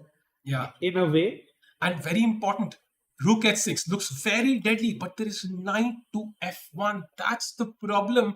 That's the main idea for White to defend everything. And you might play knight E3, hoping that, I will take here, but White will instead take on D5, and somehow you can imagine some checks here. So this looks difficult. I would say both players under huge pressure, but going back to the Humpy game, we've had a few moves there. Rook H2 has been played. Queen H2, Rook H2, King H2, and now we're going to see, I think, G4 or Queen H5 check, and both of those moves completely crushing. So Humpy about to win another game, and what a tournament it's been for her. Yeah, absolutely flawless game this one, and a nice third win, I think, and 3 draws. Yeah. For Humpy. And Rakesh, tomorrow she plays Zhu Jiner with the white pieces. That's Queen H5. Let's go. This tournament is heating up. Perfect drama. Queen H5 check played. We might just see resignation from White here, regardless of where the king goes. G4 is incoming, and White's pieces on the queen side cannot really lend a hand. And this should be only 2 knights kind of offering some support, but it's simply not enough against a queen. Yeah, this looks completely oversized. Yeah. I would still expect, White to play maybe a couple of moves before resigning. I mean, yeah, I think once you see G4, I think then you pretty much realize it. So I think you will play King G2 probably. Share, by the way, do like the stream. I think this has been a spectacular day, spectacular games, lots of drama on and off the board, and King G2, King G1, Rakesh, where does the king go? I think King G2, you just maybe have that Rook H1 chance. That's a nice idea. So King G2 and G4, Rook H1 attacking the queen, but there is G King takes G1 played. F3 check. Yeah. King, sure. King Yeah, G1 King played. G1 played, and doesn't matter. I think G4, anyways, should be pretty awesome. And very importantly, also the F4 pawn is defended, so there is no, like random sacrifice. Black can even just take the knight, and there's nothing there. You know, taking a lesson from his history, Bobby Fischer used to call this rook on a1 and bishop on c1 on their birth squares as the losing structure. And this is where, if you do not develop your pieces, you might lose the game very, very quickly. And that is what happened with White. She focused on a lot of queen moves and opening moves, threatening mate in one on the eighth move was Mugundul. Yeah. But now we can see that's the reason. So you need to develop your pieces, chat. Yeah, that's the thing. No, I think it was definitely preparation from her, which backfired. And Humpy just kind of played flawless. Just, I mean, 99 accuracy, it doesn't get better than that. Yeah, absolutely. And King G1, about 5 minutes, but I think a very comfortable 5 minutes there. I wouldn't be worried at all. Yeah. And G4, by the way, if you do take the knight, we've seen this before, but simply G takes F3. The knight is now hanging, has no squares. You can pick up another knight here. F takes E2, and you can see how this is turned. I mean, you can take this one as well, but yeah. You might even have this on the board, who knows?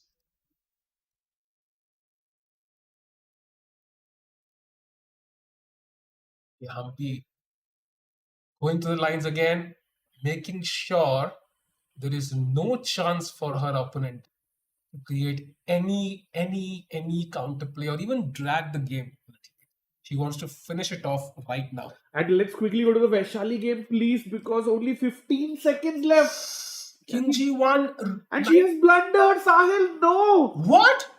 She blundered the game in one move. That is how did she miss 95? She thinks there is 91. I think. Get the Vaishali camera, please. Oh, that is. Oh, she blunders for the second time in this tournament. What's the idea? And Zhu Jiner grabs the piece in 1 second. What an upset. Vaishali captures the rook, but Sahil, knight into F4. And she. What? White also blunders. What's happening here? Oh my god, knight F4 was winning on the spot from White. Oh my god. She had 9 minutes. The tournament leader could have gotten a bigger lead, but she misses it. Chat, look at this. This was the position, right? Black is equal after rook h6. It's roughly balanced. Knight c2 was a huge blunder. White finds the best move, brilliancy. Knight takes d5, sacrificing the rook. Vaishali takes it, and now knight takes f4. The pawn is pinned because the queen is high. Queen. If you take this, then queen takes h5, loses the queen. You cannot take this. Queen has to move, and now you take on g6, queen g6, and of course this knight and she blunders again. Vaishali, no.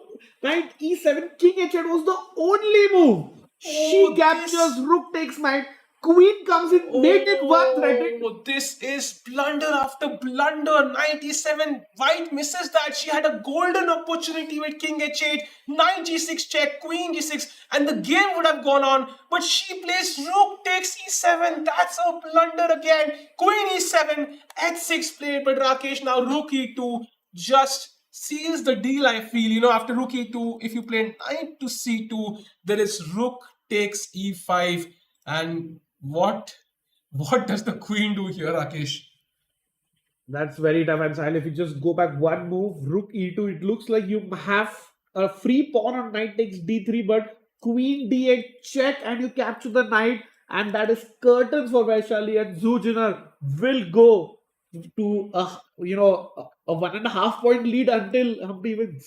Wow, that's a turnaround. I think, luck definitely on Zhu's side there in the last game. And here, that's what you sometimes need to, win such competitive events. And as of now, queen e7, h6 played, and rook e2 seems to be the only winning move, which, Zhu is likely to find. What a turnaround. So many blunders, Rakesh. I think this game will take some time. Maybe it's time to switch back to the Humpy game where we have a few moves. G4, a brilliancy played, another brilliancy by Humpy, sacrificing that piece on d5, which was captured. And now G takes f3, opening up the white king. White can take a bunch of minor pieces, but the king will be lost. And I think this game will be the next one to end. And Vaishali, when she goes back, she will not be happy with that position, Rakesh. Not at all. And I think Sahil overall she missed knight coming to f4 twice. But something that is Humpy has not missed anything today. And Sahil, I expect resignation now. Yeah, I think White will play for a while, but overall, I think this game is over. Maybe a move or two, just to kind of finish matters, but the game is pretty much over. GF3 played, and now the knight attacked. If the knight moves, even knight d4 is possible. Queen g4, queen g2 mate is possible. So lots of options. Just under 3 minutes left for Mumundul. Should be game over now. But what a game that was, yeah. I mean, Vaishali and Zhu Jiner, like, I mean, this is what happens in time pressure. Yeah. She played the last, she played the blunder move with only 15 seconds left on the clock. So that's pressure gets to the best of us, and except if your name is Koneru Humpy in this game. Yeah. And Sai, can we quickly just have a look at Salome versus Shuvalova? Because how the tide has turned.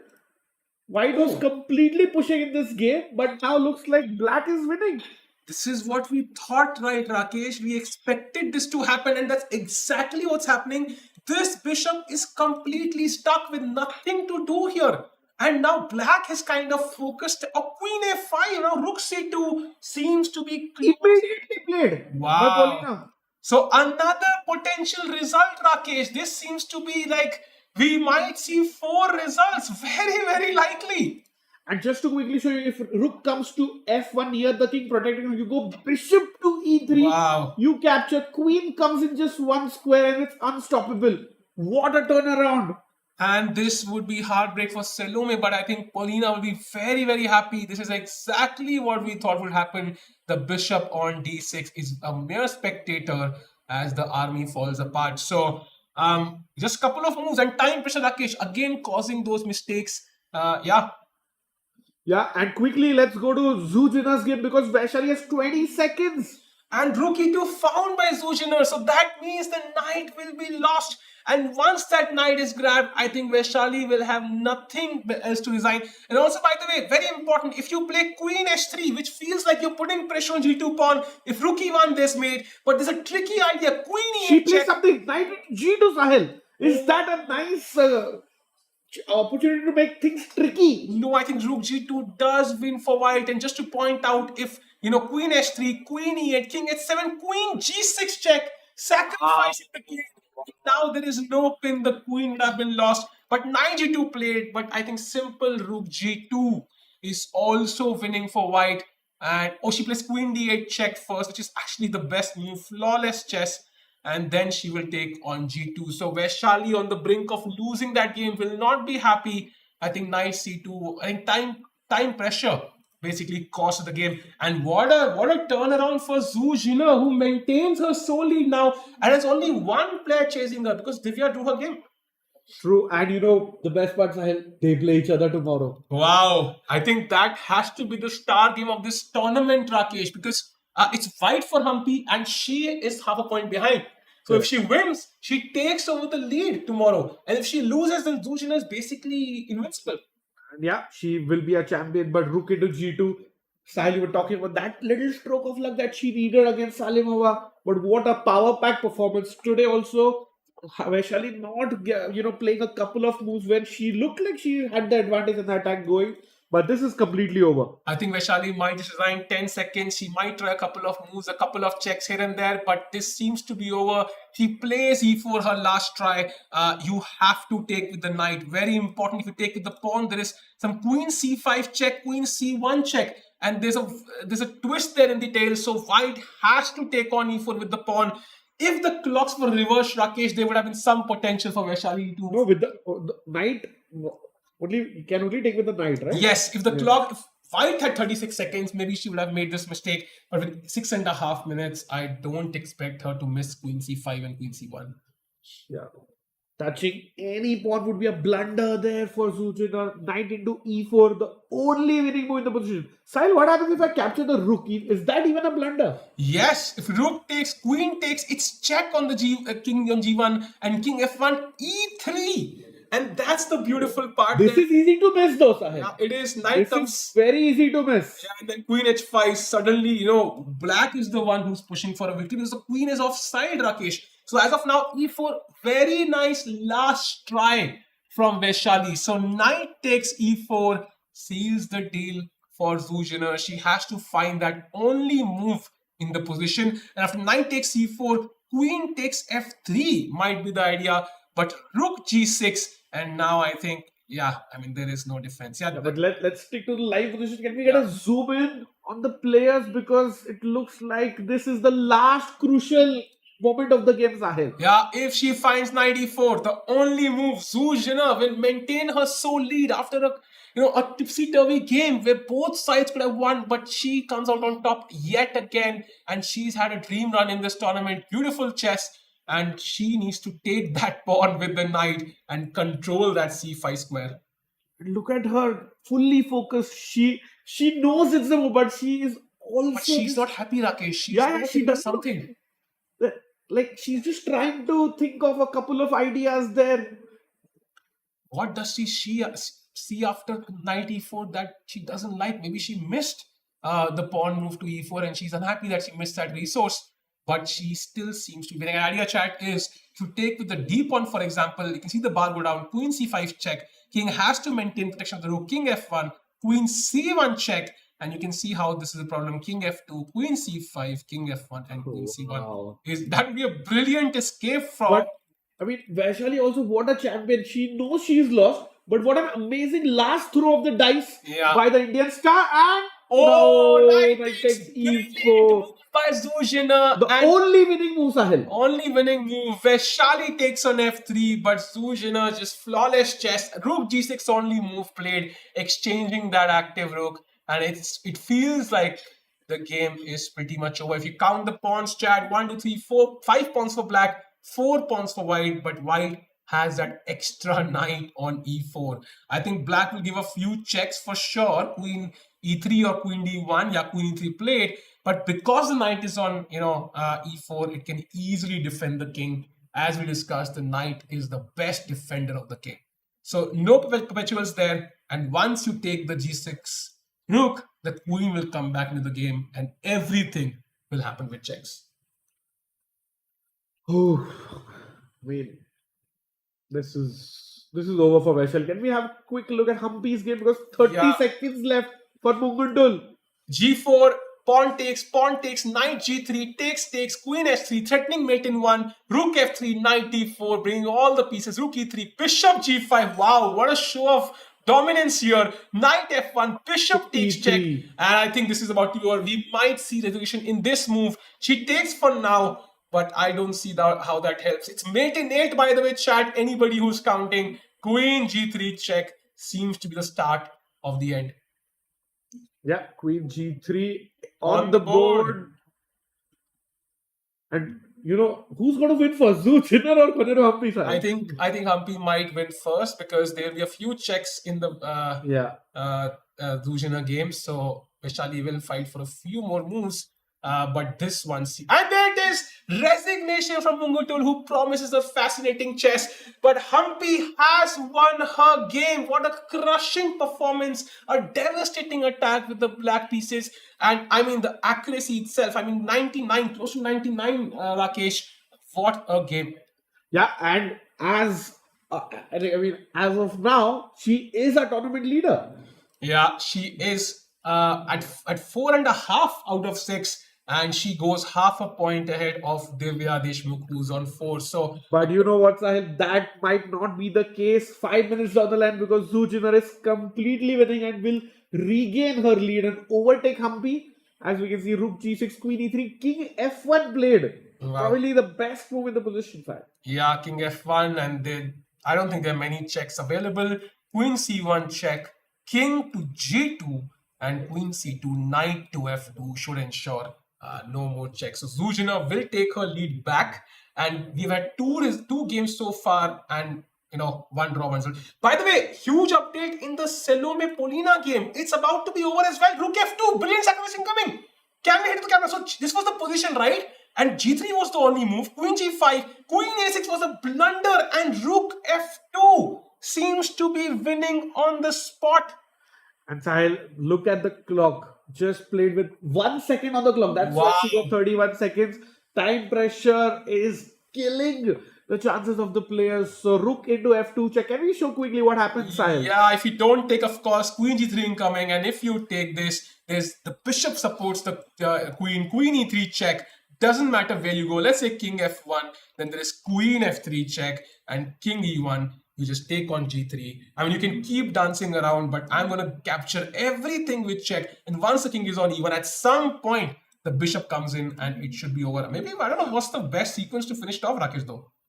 Yeah, but you can also take on h3 at the right moment, bishop e3 coming in. But Sahil, if we go back to the live position where Polina has just 2 minutes to find rook f2, what would white give to have that give her bishop back to e3? Yeah, I mean, it would be winning, by the way. So she would love that. And that tells you, sometimes the paper tiger term is actually pretty true. And Polina has to find rook f2. That's the only winning move, by the way. Because do not forget, white has kind of entered your camp now. And camp threatens some stuff. And of course, the bishop now can be useful in that case, Rakesh. So you better find rook f2 or the tide can also turn pretty quickly. Yeah, and she has only 1 minute 30 seconds. Meanwhile, Vaishali has taken with the king. So this game will likely finish earlier, Sahil. If she finds rook f2. Yeah. So Okay. 1 minute 20 seconds. Wow.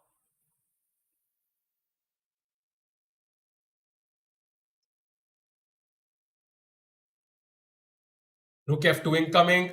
She has 1 minute. She has to find it. Not the most obvious tactic, of course, because you have to calculate a bunch of checks. You have to be sure it works. And with time pressure, you might think, you know what, I don't need to commit to this. I can find something else. But this is the only way forward if she wants a winning position. Yeah, and rook f2 looks game over. She has 45 seconds. Can Polina spot the only winning idea here for black? As you can see, 31 seconds for Salome. That means she played the last move with only 1 second left. Polina under 30 seconds now. She has to play. She has to find the win with rook f2. Or else the position is completely equal. It's 0.00 according to the computer. If rook f2 is not played and she plays it. No. Rook f2 on the board. Wow, a brilliancy there. Salome has only 18 seconds left. Remember, if you capture with the rook, the queen comes in to the central file and she plays queen a3. Which is completely lost, Sahil. Yeah, but now I think it's giving up. I think you just can move the rook anywhere, actually. Your queen is not threatening much. I would just play rook e2 with the idea of rook e3 and it should be resigns. So Polina coming up with victory and, Salome losing yet again. So the bottom two in the table not really catching the break even after the rest day, Rakesh. And rook e2 played, of course. And I think we'll see resignation. And that will be heartbreak for Salome. But what a game. I think Polina kind of figured out that, she had the better chances. And she was worse at one point. That, knight trade in knight d4. Remember? That changed everything. That changed everything. That changed the momentum. Momentum is very, very important. And yeah, rook e3 incoming. And the problem is you might play rook d3, but you are weakening your first rank in that case. I think you will not survive. 7 seconds, Sahil. Oh, she plays bishop e7. What? Okay. I mean, what if I just trade queens, Rakesh? Even that should be winning. Queen e3. I'm 1, 2, 3, 4, 5. 1, 2, 3, 4, 5. But all your pawns are weak. All your pawns are on the dark squares. It's going to be very tough for white to save this. Yeah, queen e3 seems to be a decent try. Apparently, the best move is b4, which is... she plays queen e3. It's a more practical try. Very practical. And now the only active white piece will be traded off.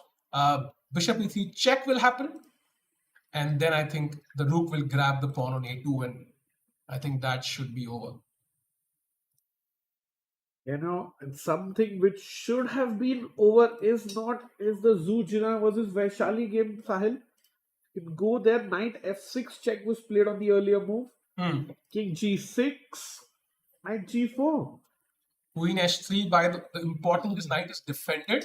So queen s3 check, maybe just, I don't know, king e2, and it should be all good. So Vaishali will, of course, give a few checks here if possible. This is also maybe playing until the 40th move, so Yeah. this move 38. Yeah, because in time trouble, anything can happen, and you want to play till the 40th move. So that's what she will do. By the way, in the Selome Polina game, she has grabbed the pawn on a2. So now I think d4 is also weak. And once d4 falls, Rakesh, e5 will fall, and then g3 will fall. And now you see the problem of having all your pawns on dark squares, and black's pawns are just untouchable. I mean, rook a4 is incoming anyways, if I really want to grab that pawn, or I can just even push the b pawn if I want to. Slowly. Yep, this is completely 18 seconds left.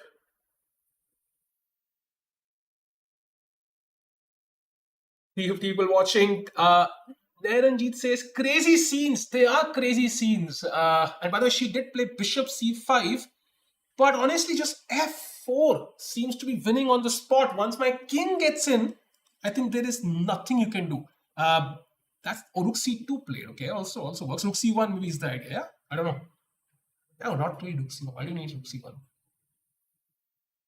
mean, yeah, your rook is so active, it's cut off the king. So I think f4 has to be the plan, just to get the king in. I think f4, king f5, and that should be over.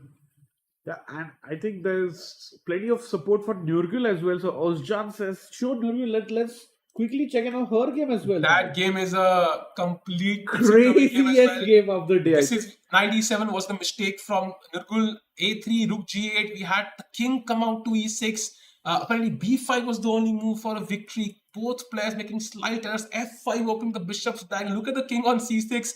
And bishop b8 was a mistake. Check. g3. Black has a passed pawn. Queen h4. Rook b8. Queen f6. King b5. Rakesh. Queen d6. And this is the current position. Apparently rook b7 is the only move for Nurgul. And this is incredibly Please note this is the 40th move. Salimova has to find rook b7 with only 40 seconds left. But you see, Kashlinskaya has taken her break because she's going to get 30 minutes more. And not to forget, after rook b7, there is a4 check and king a6, rook h8, setting up some mating patterns there. So the battle is not yet over. Yeah, but still, you get 30 minutes, Sahil. Yeah. There is time to think, but can she find rook b7? The only winning move for black in the position. 18 seconds now. Oh, she has to play 12. 10 seconds, Sahil. 5 seconds. She has Mistake! She doesn't find it. She doesn't find it. Rakesh, I wouldn't say this game is over yet. Because, Not at all. Because if you take the rook on b8, then you take on h5. Black still has a passed pawn. White has a passed pawn. Lots of checks. Maybe not right now. But yeah, I mean, that was a mistake objectively. And the game still anybody's And game. Zhu Jiner has won her game against Vaishali. Tournament leader goes up to 5 points out of 6. What a power-packed game by Zhu Jiner there, Sahil. Yeah, there was a moment when either player could have won. There was a very strong attack on the king side from Vaishali, but Zhu Jiner just exchanged that strong dark square bishop, and now it feels like the game is over. So it is over actually. So Rakesh, how does Vaishali take this loss, and how does Zhu Jiner take this win? She is now back in the lead. She's 5 out of 6 in this tournament, and we have Humpy on 4.5, Divya on 4, Harika on 3. So that means tomorrow her game versus Humpy is the crucial game in this entire tournament. If Zhu Jiner wins that, she's essentially almost guaranteed of first place, and if she loses, then Humpy has the best chance with 2 rounds to go. Yeah, I think tomorrow's game between Humpy and Zhu Jiner is kind of like the final before the final. Yeah. It's a very, very important clash, and all results are possible there. Humpy playing the white pieces, so having the first move advantage. But I mean, what a tournament this has been so far. That is a mouth-watering clash, Rakesh. I mean, imagine, having the white pieces but being half a point behind. This just feels flawless to me. Amazing. Do not miss that tomorrow game, chat. It is going to be a spectacle. So we have three games so far, Rakesh. One draw between Harika and Divya. That 4-move repetition. We've had a win for Humpy. We've had a win for Zhu Jiner. And now 2 games remain. Let's go to the Salome against Polina game, which is likely to finish next, where Black has just played, bishop to c1, and now I think it's time to basically bring the king in, and that should be over. And Sal, both players reaching 40 moves, the time control, getting 30 minutes each. But if you are Salome, you wanted that 5 moves before but now it's too little, too late. She just plays rook to b3, and the amazing idea that you showed, creating a path for your king by sacrificing a pawn to f4.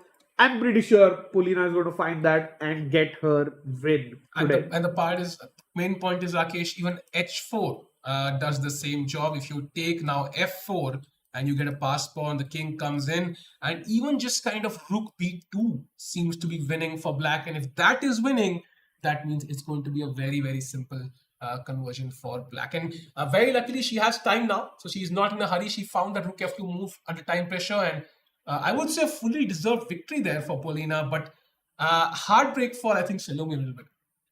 Absolutely, she was completely better until that knight move in the center that really caused the problems, and that really left the bishop alone in enemy territory. And now she is absolutely lost because of the white king being blocked on h1 and the black king coming in. It's like, Black is a piece up. It's just feeling like that side. Yeah, this tells you the power of the rook on the 7th rank. Simple. If you don't believe that principle, rook should belong on the 7th rank. This is great demonstration for that. This is like an endgame masterpiece, right? Because you see how pawns in the same color for the bishop are not great. So that tells you how the bishop endgame should be played. And you see the rook on the 7th rank. That tells you how rook endgame should be played. So and now how pawns can be sacrificed to activate the king. So activation of the king. So a lot of endgame principles we can learn from this game. Yeah, and also look at Black's pawns, Sahil. Each and every one of them are on light squares. Yeah. So your bishop is controlling the dark squares, and all the pawns are controlling the light squares. What a textbook endgame win here by Shuvalova. Sorry. Yeah. So and now they have time to calculate. So this will and she is about to. She plays rook b2. So offering that rook trade, I think. And she has calculated that endgame is just winning for her. If this happens, I think if you don't play off rooks now, I think Black can even consider pushing the pawn. So if let's say you play rook f3, for example, b4, and that seems to be an elementary win. So you have to kind of trade rooks here. But now after bishop b2, let's say you play king g2, trying to hope for something, but simply bishop c3, king f3, b4, king e3, b3, king d3, and even just b2, and the king has to stay stuck on c2 now. You cannot even grab this bishop because the pawn will queen, and now you try that idea of pawn to h4, let's say this, and pawn to f4, and white cannot stop both these passed pawns, and this is just a forced win essentially, which I think Black has already seen. So what a result there. Both games, the remaining games, heading off into that 40th move mark. I don't know if we can have the bird's eye view once. We'd love to see all the 5 games. What crushing games today we saw. First of all, it was not a quick draw, but a relatively quick draw between, I think, Harika and Divya. 4-time repetition there. And then we had that devastating attack from Humpy with the black pieces. 99 accuracy, insane chess. And then we had Zhu Jiner and Vaishali with that tipsy-turvy game where both sides blundered a couple of times, and then Zhu Jiner came out on top and she maintains a sole lead. And 2 games remaining, both sides having some time on the clock now. So I would expect deeper thing from both players. So let's have one look at both the games. Let's see who's kind of winning those. First of all, this game, I think rook b2, white might just even resign in a couple of moves, but she might play on until Black shows how she's queening. And also in the other game, on the 40th move, Nurgul kind of made a mistake with queen e2, and now the game is roughly balanced, but it's not a draw yet. So you can see how queen c2 is a threat Queen h5 is a threat. Queen b8 is a threat. So a lot of tactics. The black pass pawn is on g3. So a lot of possibilities. Let's say you take the rook. Black can take the rook. Now, if you try to play f6, for example, knight c6 wins for black. And now you see how difficult. You might even grab this pass pawn, but queen to f5 instead of queen c2, knight d4, queen f6. You try to save this, for example. I think black can probably just take on c2 already, and c3 and queen b2 is made. So a lot of tactics there. Black has an extra piece on e7. That's the trump card there, but white has some attack on the king. So let's see who wins this. And I expect Ilya to have a long thing relatively. So maybe this is the perfect moment for a very, very short break. We'll be right back in a couple of minutes with hopefully another result for you.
It just feels too artificial, Rakesh. I think Yeah. B4 just forces matters because you're also threatening mate of your own. So white has to respond in specific ways to stop that, and that just makes your task easier. Queen e3 feels like a very artificial move, like you said. And it feels like it's a study that we see normally. Yeah. And I can already sense, some moves like rook h1, Sahil. Hmm. On to g2, let's say. You want a queen. I go rook to a1. Yeah. And, it's suddenly like, what did you do? And of course, no time to promote and make a queen because now I capture the queen, and if you capture my rook, Sahil, remember Yeah, pawn to b. I will play b3, not queen a3. It Yeah, doesn't matter. Mate in two, but mate with the pawn. yeah, mate with the pawn is always fun, and the black king is embarrassed. So as of now, queen d6, the current position, a huge threat on a3, and black has to find one of these moves. I think just moving the queen here, controlling the a3 square, or pushing b4. I think b4. B4 has to be played, Sahil. Being the cleaner choice, just forces matters and takes the game into black's favor. So very interesting 14 minutes for Nirgul here. Maybe it's also time to check out Alina again. Salome again.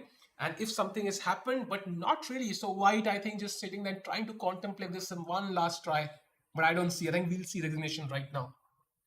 Yeah, this game, we should be seeing resignation very, very soon. And yeah, I mean, just a recap for the chat, if you are joining us late or you would just remember the results. So Harika versus Divya was a draw, the first result of the day. The second result of the day was Humpy winning a very, very nice game with amazing prep against Mungundul. And lastly, Sahil, I think the most important result of the day was tournament leader Zhu Jiner beating Vaishali in a very dramatic game which could have gone either way. Yeah, absolutely. And dramatic games have been the the norm for this tournament, Rakesh. Yeah. Overall, apart from the fifth day where we had only two results and it was a really calm day. Every single day has promised some spectacular games. And now Zhu Jiner maintaining her lead. It's been a great tournament for her. But tomorrow is when she faces that crucial clash. I don't know if we can have the pairings for tomorrow once, because we know she's in first place, we know Humpy's in second place, and both the players battling each other. So an important game tomorrow for both those players, and also for Divya. If she wants to win the event, she has to strike tomorrow, I feel. And it's the perfect choice of opponent because, as we know, Mungundul, very, very strong player, but has had decisive games throughout in 6 games. Yeah. 2 wins and 4 losses. So, I mean, Divya wants a fight and she's going to get one tomorrow. Yeah, board number 3, board number 4, the matches we look out the most for. But of course, board number 3, the crucial clash. Whosoever wins is very, very likely to take home the championship. So let's have the cameras back as we look at the final moments of this game. Paulina just moving around in a chair. She knows the game is over. And Salome has a dejected look on her face. She's not happy. And it's very hard when you're losing games and you don't have an easy opponent, right? Especially in these kind of round robins. You don't have a single player who's very easy to beat. So in an open tournament, you lose a game, you get an easier opposition, you get your confidence back. But here, you might lose a game and get a stronger opponent. So that's sometimes really harsh. Very true, Silent. Also, chat joining in the on the action, and they are saying, Ruan Pablo says Zhu is very strong. Habibi says Zhu versus Humpy will be a great game. And I'm pretty sure, Humpy and her team will be working super hard to get some novelties going for tomorrow. Yeah, that will be the clash of the tournament. And with this, by the way, Paulina, I think will also, is it her first win in the event? No, she's already won. Yeah, she won against, I think, Alina. So she's the second win of the event. And she's at par score. So she will also kind of gain a few points there. And she will, I think, go to 3.5.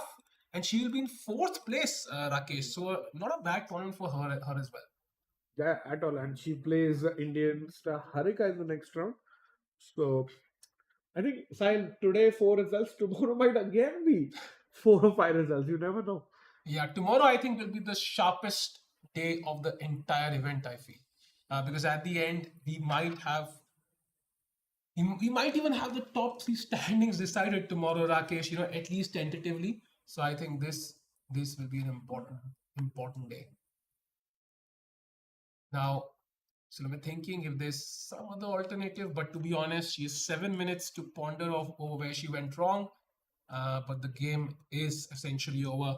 Black doesn't need to And queen. she resigns, Sahil. Yeah, there it is. The game is over. A extremely, I would say, precise game from Black. First of all, equalizing, I think, with that mistake from White, and then converting that end game. And that bishop, Rakesh, as we saw, that bishop is the culprit on c5 with no task to do.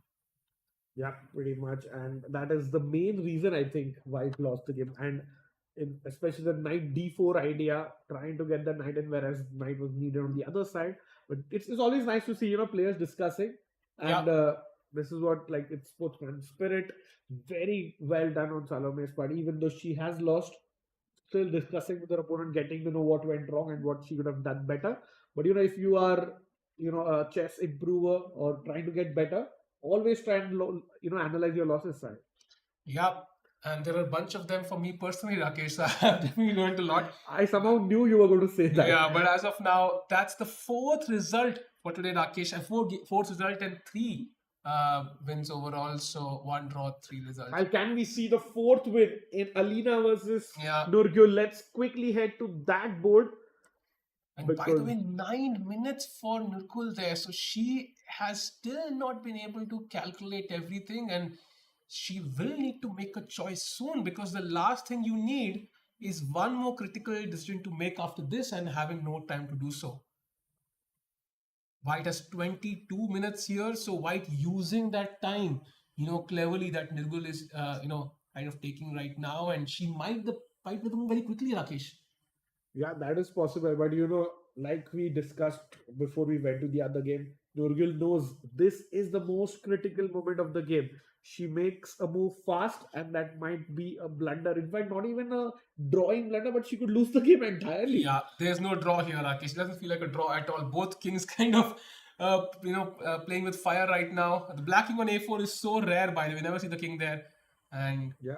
And if you would get another clear shot of the players' reactions, yeah, this is better.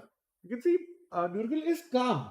She looks like she's still calculating, but it's not like she's completely winning. She has to be careful, Sahil. And Alina also kind of having a great poker face there. And by the way, Queen E3, Queen F3, sorry, played. So also winning. But Sahil, that rook h1 idea is still active. Yeah. We can still get the rook down. Yeah. Our idea is to swing the rook to the other side. And I mean, that's a very nice G2. Yeah. First of all, if you can't take this rook because Queen A3 again, checkmate. So you lose. Let's say you push the pawn. Yeah. And rook swings over. And it's lost. Yeah. And like no move you can make. Let's just show random move. Knight takes pawn. King B1, Sahil. That's such a beautiful discover check with the king. Yeah. The checkmates. Yeah, that is beautiful. And also, I think if not this, then what is the move that kind of holds, and what can White play here then, Rakesh? Because at the end you want to put up some resistance. Your move is rook h1. Then what is the winning move for Black? Oh, I think rook h1. Maybe I can go knight takes pawn earlier, Sahil. Knight takes pawn. And what if I play queen to c5, maintaining that diagonal? And then I go rook to c8. Wait, rook to c8 is not easy at all, not Rakesh. easy at all. I mean, if that's the winning move, then I'm not sure. Then I would even say Alina has a good chance to win this. She has a great practical chance. Yeah, rook c8 is not easy, Rakesh. I mean, if she's not seen it so far, then rook c8 to find this, and after queen takes c8 in that position, you have to now take on d4. This doesn't feel natural. Oh yeah, this is getting tough. And Sahil, do you remember which game was this? It started off with the Petrov, but then remember it was opposite side castling. Yeah. So the black king, which is on a4, was actually on g8. Yeah. It has traveled more steps than its counterpart. Yeah, definitely. And if you try rook a1 now, Rakesh, with the same idea, now only move is knight takes c2. So to see tough. all of this, rook c8 especially, and then knight d4 is not easy at all. So I would not say this game is over, but White has to find rook h1. That really forces Black's hand to find only moves. If, for example, you play something else, I don't know, queen d7. By the way, if queen e7, then b4, and this is actually pretty much just gone. So you cannot do that. So let's say queen d7, pinning this pawn. Now black can simply push g2 when there is no play for white. There is no rook h1 anymore. And I think this is just lost. So rook h1, your idea, Rakesh, is the best one, the most challenging one. And that will force Nurgul to come up with that one idea, which is not easy. It is not easy. Like, trust me, Sahil, this looks like it has come from a study where we put random positions pieces accordingly, however you want to show a beautiful checkmate, and that is what it might happen if Salimova is not careful. Yeah, this is the kind of study you offer like a an Olympiad team from their coach. You train them before the Olympiad, and then True. they sit down and all solve that together for 30 minutes and come up with a solution. This is not like a basic tactic which anybody can find. And Aditya looks at the clock. She has time. So Yeah. that's not a worry, but she needs to find. Rakesh, how easy is it to find rook h1 a1? It's not that easy, huh? It is easy. I found it, without even looking at the engine for a change. But we are kind of looking at the position as a simple puzzle, right? From white, who's been kind of bring the rook up the board, trying to attack for a long while, to come back all the way to its original square. It's so hard. That is true. But it just comes natural because you want a piece. By the way, chat saying there's no sound. I don't know when was this. No, it's been fixed. Like, no worries about awesome. that. But Sahil, in fact, I've played Alina twice over the board at the Eurofloat Open. So I know she beat me once and it was a draw. I'm pretty sure if I can find rook h1, she should also be able to find rook h1. Yeah. But She's 2500 rating, and grandmasters solve these puzzles for breakfast. Yeah, let's hope so she can find that. Would promise us a great finish to this game.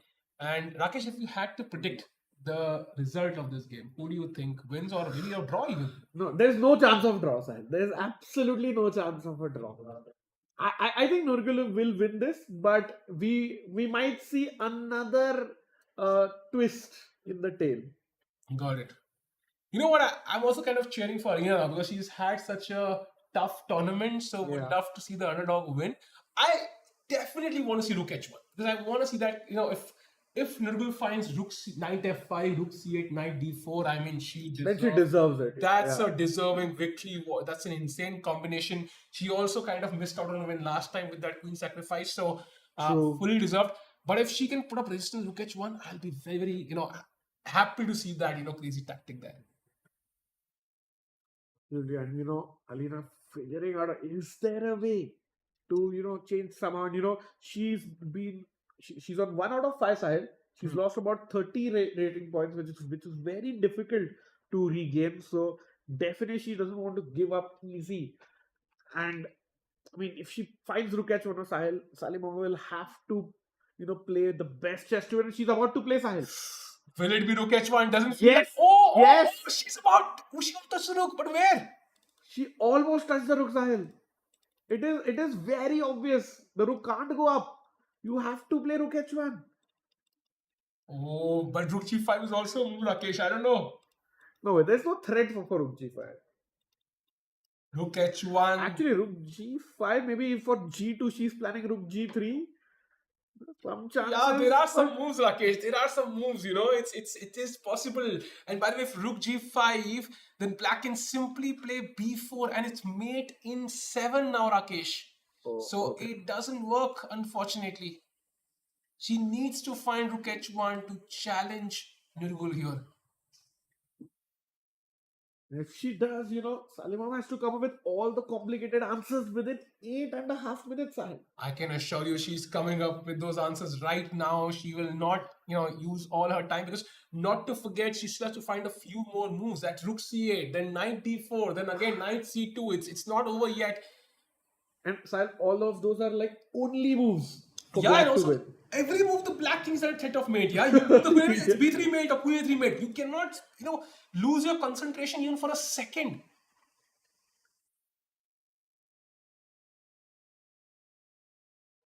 Game. What a beautiful game though. It was so much fun to watch this game actually. That knight g5, then beautiful game. So many tactics. The bishop h7 idea also later on. That was impressive. Till less than 15 minutes now. She looks at the clock. For a second time. Yeah.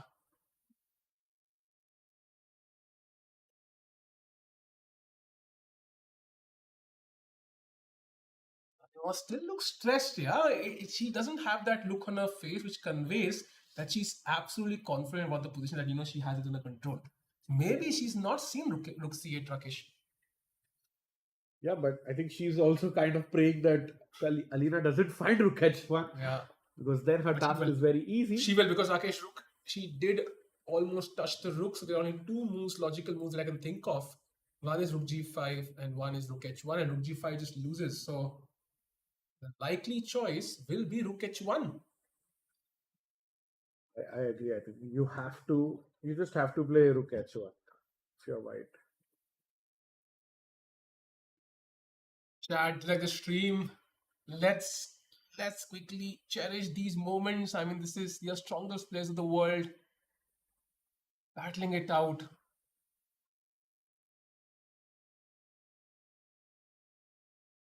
13 minutes now, Rakesh is getting right down to the wire. It is such, and it's like a pure calculation play. There's no strategy. There's nothing else. It's just pure calculation. If those players have done their puzzle rush right, they're going to get to the better side of it.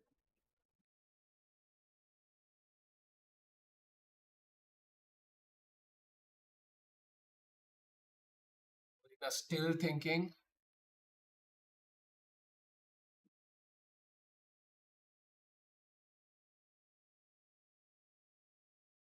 Yet, and I think she's been thinking for about 12 minutes now. I know 10 minutes now. 10 minutes now. She had like 20 to 23 minutes. Yeah. So the thing is, if she comes up with Rook H1, I think her remaining choices are, the game is, and if Black finds the best move Knight F5, she doesn't really have many moves after it. So she can use time for this one, as long as she comes up with Rook H1. So Black still has to find those critical moves, right? White's moves are simple. There's not much to do after Rook H1.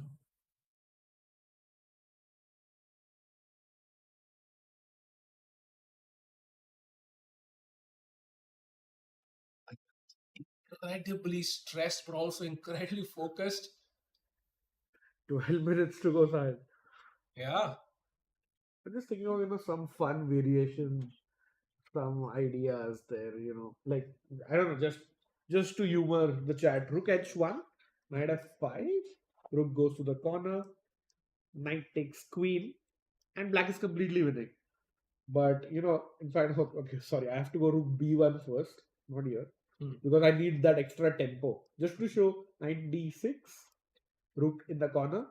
Now, Sahil, you are a queen up, you are a knight up, you are so many pawns up. But if you just play queen, F6 here, and suddenly white is winning again because king b1 check, king goes to the side, check with the pawn, king comes ahead, and rook checkmate. Yeah. So it's like the king is in such a weird position.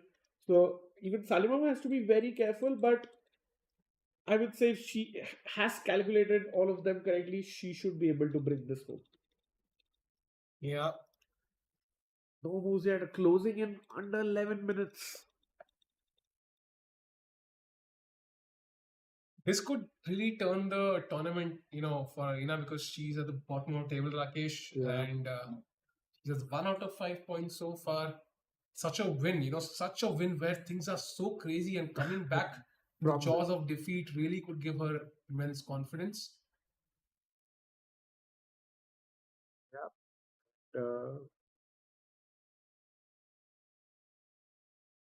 No moves, 10 minutes now.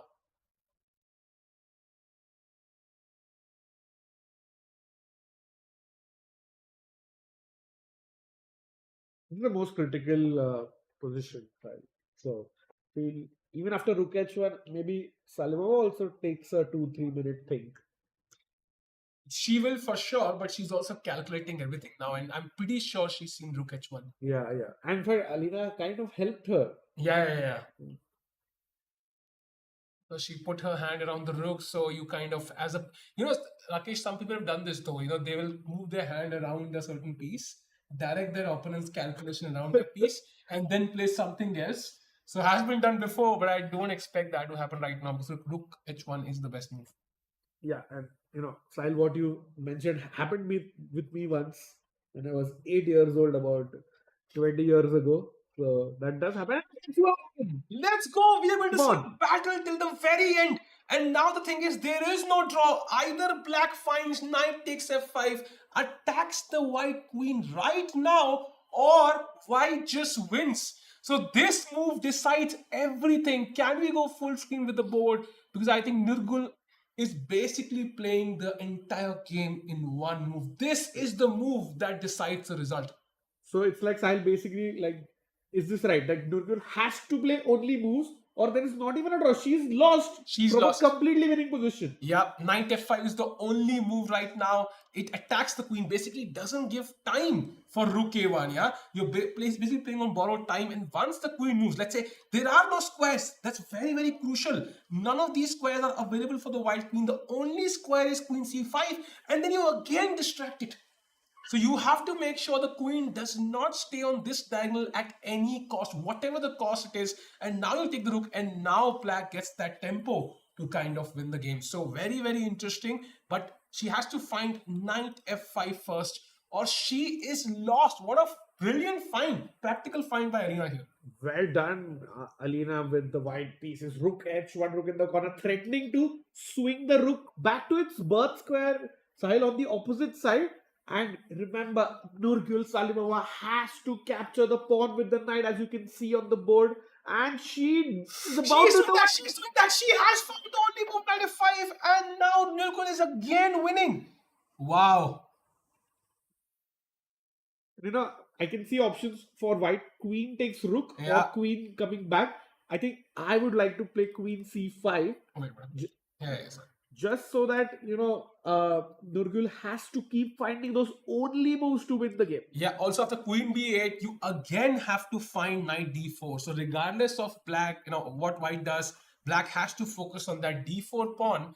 And if you try, let's say, rook a1 now, knight c2. Whenever rook a1 happens, you need that knight c2 tactic to So grab that- that pawn. There's no b3 check, and now the rook is hanging. Yeah, and now king b1 in that Yeah, position would be checkmate, but no, knight captures the rook. So Sahil, that's why the knight has to reach on c2 if Salima wants to win the game. But Rakesh, she will win this likely, because if she has played knight f5, she understands maybe that she needs to reach c2. And if she's understood that, then the rest of the moves come very smoothly for black, and it would be game over for Alina. And if that happens, unfortunately, she'll be at the bottom of the table with 1 point out of 6. That is very difficult to handle as a chess player.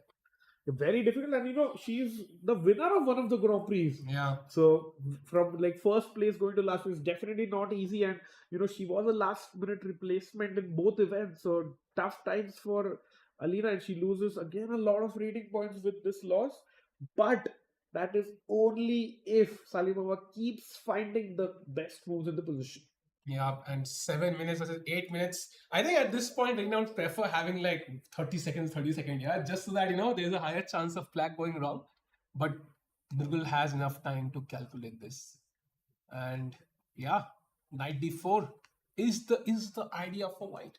Rakesh, so which one would you go for? Would you go for queen b8 or would you go for queen c5? I would go for queen c5.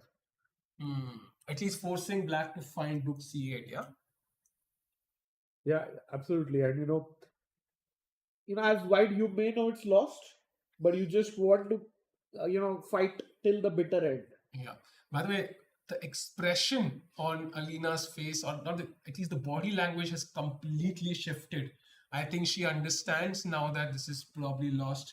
And if that's the case, then the choice is kind of, irrelevant to some extent, let's say.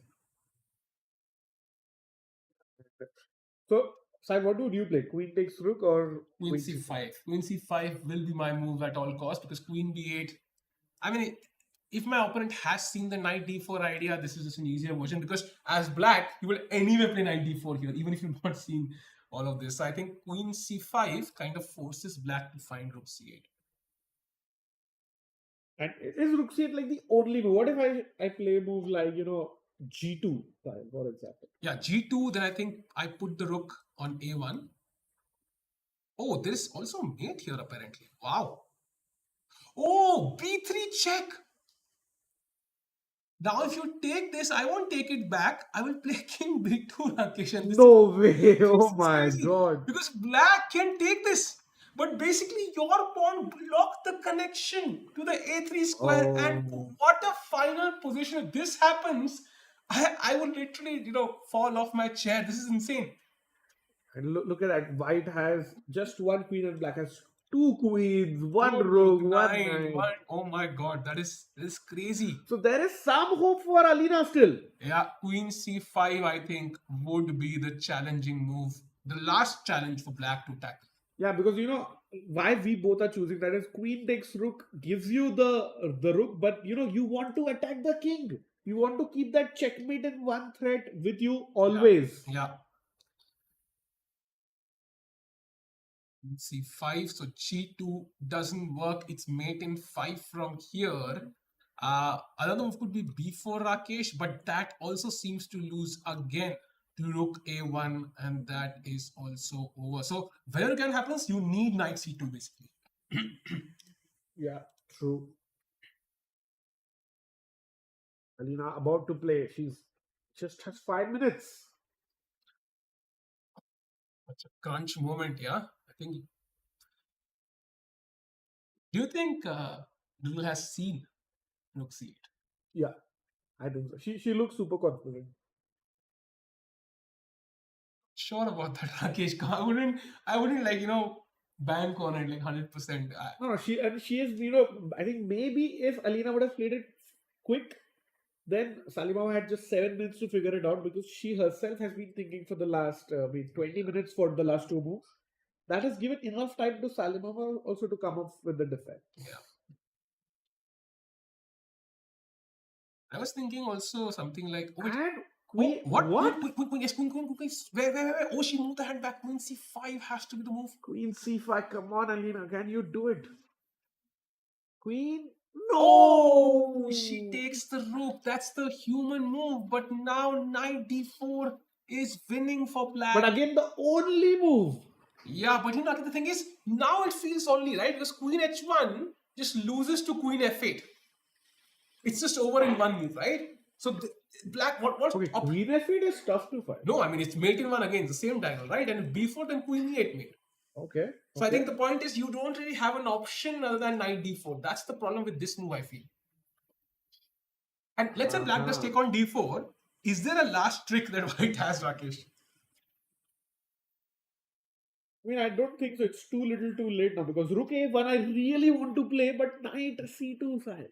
Because the point is, you don't have queen f8, Rakesh. The queen controls this. There is no counterplay whatsoever. And the only way I can attack or deflect the queen is with rook f1, but the queen still stays on that file. Yeah. And also there's knight b5 now. So even check b4, check, there's knight b5. So knight d4 is just such a smooth move. Yeah, but the only move, and she takes and it. she takes the pawn. That's why queen c5 was a better practical try. But I think black has seen it regardless. And she plays rook to c1. I did see this move. But this is just winning, Rakesh, I feel. How, Sahil? How? g2 is pushing the pawn. Yeah, queen b6. Queen b6. What if I have a sneaky threat if you're not careful. My first take was just taking this, knight c2.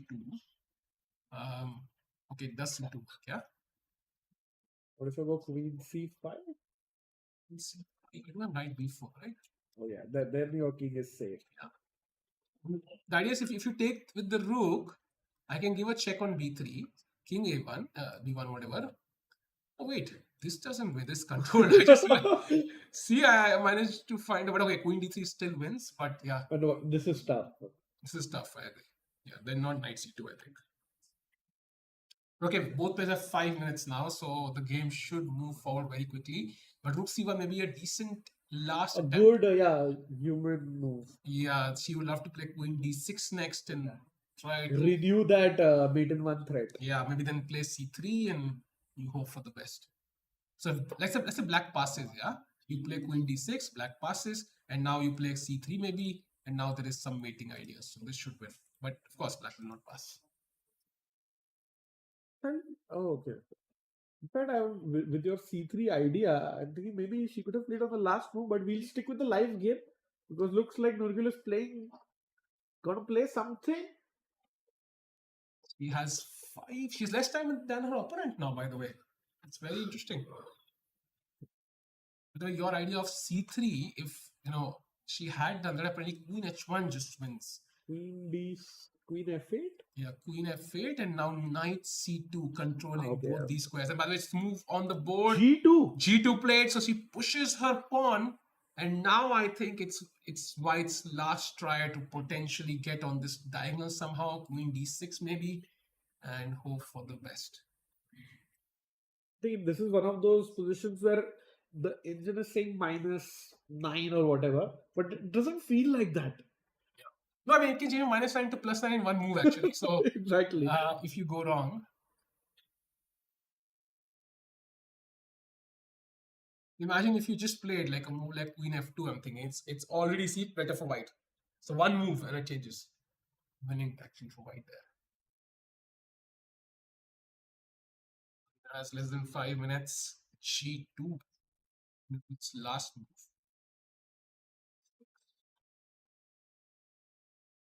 Oh, that's interesting, Rakesh, by the way. So after Queen D6, Black has only one way to win this. And that is Knight C2, or she loses. But yeah, now this is easy, right? Yeah, Knight C2. And if you take here, then Queen B3. And you Queen with B1, check. and you Queen with check because there is no control over this. So that tries.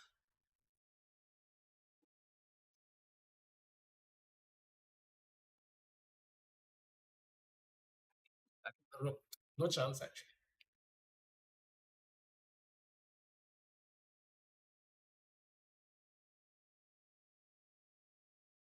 In 4 minutes now.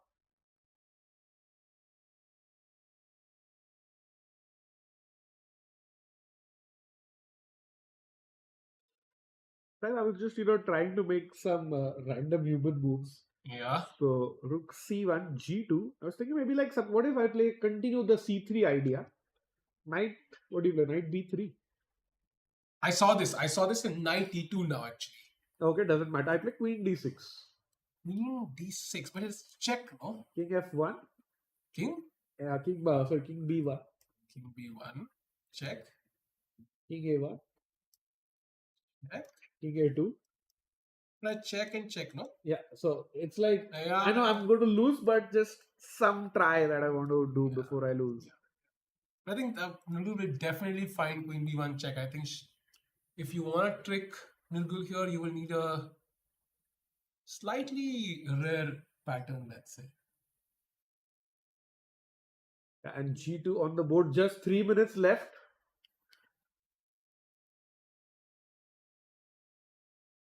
And I mean, it's so tough for Kashilinskaya because she had a tough event.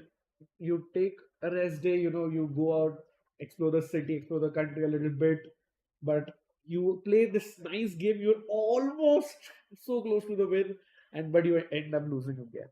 And we can see, I think her face is turning a bit red. Yeah, she realizes that it's lost. So yeah. And moving the queen. I think Queen D6 is my expectation. But yeah, I think so too.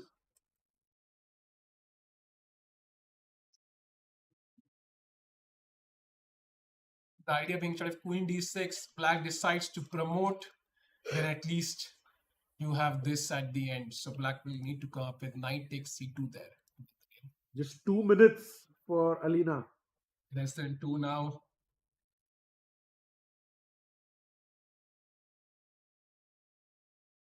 By the way, using every single second, that Alina has been thinking. She's not wasted a single second. Her eyes have always been on the board. And C3 played. My idea, sir. Yeah, now what is the cleanest win for Black? Because let's say if you... Knight B3 also seems to be winning. The same idea, right? You're going to capture on C1 anyway. Yeah, you just attack the rook and that doesn't allow White to develop the queen. So Knight E2. And what if White goes Queen D6? There is Knight C1 check. That check is very important. And what if King A1, Sahil? So We I saw don't. this. We saw this already, no? No, we didn't see. I don't allow you queen b1 Right. check. King goes up. So I have to give a check again, yeah? King goes up. Okay, oh, king b3 now. I come to c2. Oh, that Yeah, that wins. that is missable. Maybe stalemate, I don't know. That is missable, Sahil. I mean, there is some stalemate ideas, no? Oh, c4. Almost actually. Yeah.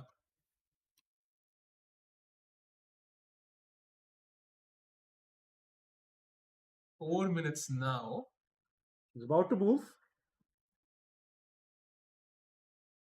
But with knight e2 and then rook a1, it's simply not enough because I can give a check. Knight takes c3, pawn takes c3, queen takes c3, and yeah, if you play king b1 check, simply queen takes a1, and then making another queen. And that's But the end. this is tough. Maybe she's trying to play that. Yeah, but I mean, I think Nirul will find this comfortably. Because the idea is knight c3. no, after c3 knight e2. Okay, got it. Yeah. Knight e2 is obvious because I think you want to attack the rook. You want to attack that rook so that the queen doesn't. But do you want to stop rook a1? So maybe you want to attack from b3 side. That's an interesting point. But psychologically, you think, okay, I've blocked rook a1 as well. But it's like I don't know. This feels a bit. We have the engines, the players don't. So This feels weird. Knight b3 somehow, I don't know. I'm not convinced with knight b3 because I'm not threatening anything. What if I play rook b1? you just go queen attacking the rook, like queen d3. Queen d3 is already equal, Rakesh. Exactly, I'm telling you. Exactly. So I think knight Play without the engine, Sahil. It's very tough. chess is difficult actually. That's why I think knight e2. Yeah, it's kind of a forcing move. You also threatening knight takes c3. But 2 minutes now, 2.5 minutes for Nirmal. Okay, will you see a twist? Yes or no? I think so. So Alina will get a chance to draw or win this game once. You say? Yeah, once. Nah, I don't think so. I think. But I think she still might end up losing because the position is so complicated from both sides. Can we get a front on vision? The different camera angle just to see. Yeah. Knight e2, better. the cleanest way to convert this game. 2 And minutes. she's about to play a move. Will it be knight e2 ending the game or will there be a twist? Alina holding her head, hoping for a miracle. Yeah, this is a great camera angle. Let's stick to this one. Nirmal also kind of almost. Yeah. She's also not extremely sure. Nerves, Sahil. This is nerves. 2 minutes each for both the players now. Oh. And knight Knight e2. e2. So the best move on the board. Nirmal just flawless in that conversion. And now white is stuck. It's literally mate in 9 now, Rakesh. So whatever white does, the game is over. Unfortunately for Alina, I think this will be losing another game. Yeah, and great to see so many people in the chat. There's 400 of them, and still we have almost a 50-50 people. Percentage of people in the chat supporting both players. Oh, rook c2. We didn't consider this move. It's a very interesting side. What if I just queen? Yeah, you can just make a new queen, but now maybe she wants to go queen d6 coming on that diagonal. Point being, knight c3 check, I'll capture with the pawn. And now how do you stop queen a3 mate? Wow. Last throw of the dice. Yeah, you need to find queen a1 check.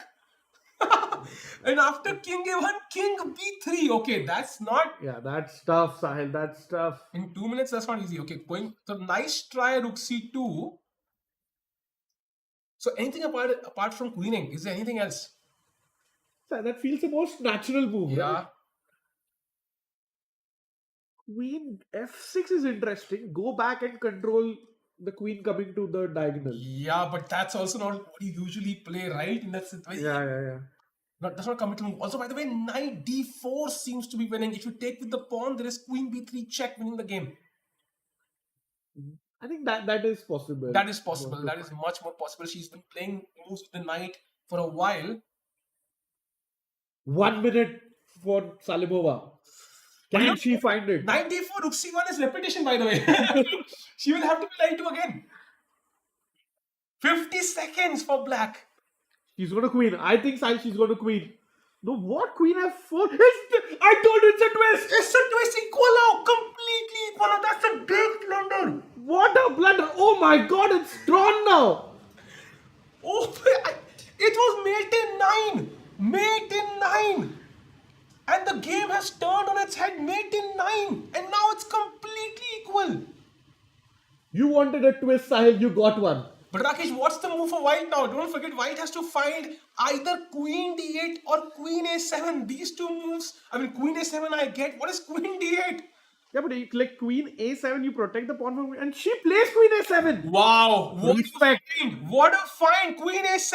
And now black has only knight d4. She's lost. Only one move, knight d4, or you're Okay, I going think home white with a is loss. winning this. I think white might just win this. What a turnaround here. Oh my god. 50 seconds. If Alina wins this, that will And be... Sahil, what happens if black queens? Just quickly for the chat. If black queens, queen e7 is winning on the spot. There Coming is to that, dream diagonal. Yeah, what a find. She needs to play knight d4 to block that diagonal. Wow, 40 seconds for Salimova. She has to find the only move that keeps her alive from a completely winning position 2 moves ago. 30 seconds now. Chess is super hard. Both the play. I mean, we still can't predict the result, Rakesh. All 3 results possible. She finds knight d4. Wow, respect, high level chess. What happens now? And now that's a brilliancy, and rook g2 is the only move for white. We are literally gambling with only moves. Rook g2 or now black wins. But this is kind of simple, no? Because the rook is attacked. Yeah, but it's still Black's only going to move. promote. After rook g2, knight b3 is the only move. And this is the repetition, Rakesh. I mean, what a game. It's like a parties of only move and knight d4 played. Sahil. Do you think she'll play rook g2? Yeah, I mean, she has to. With black queens, it's over, yeah?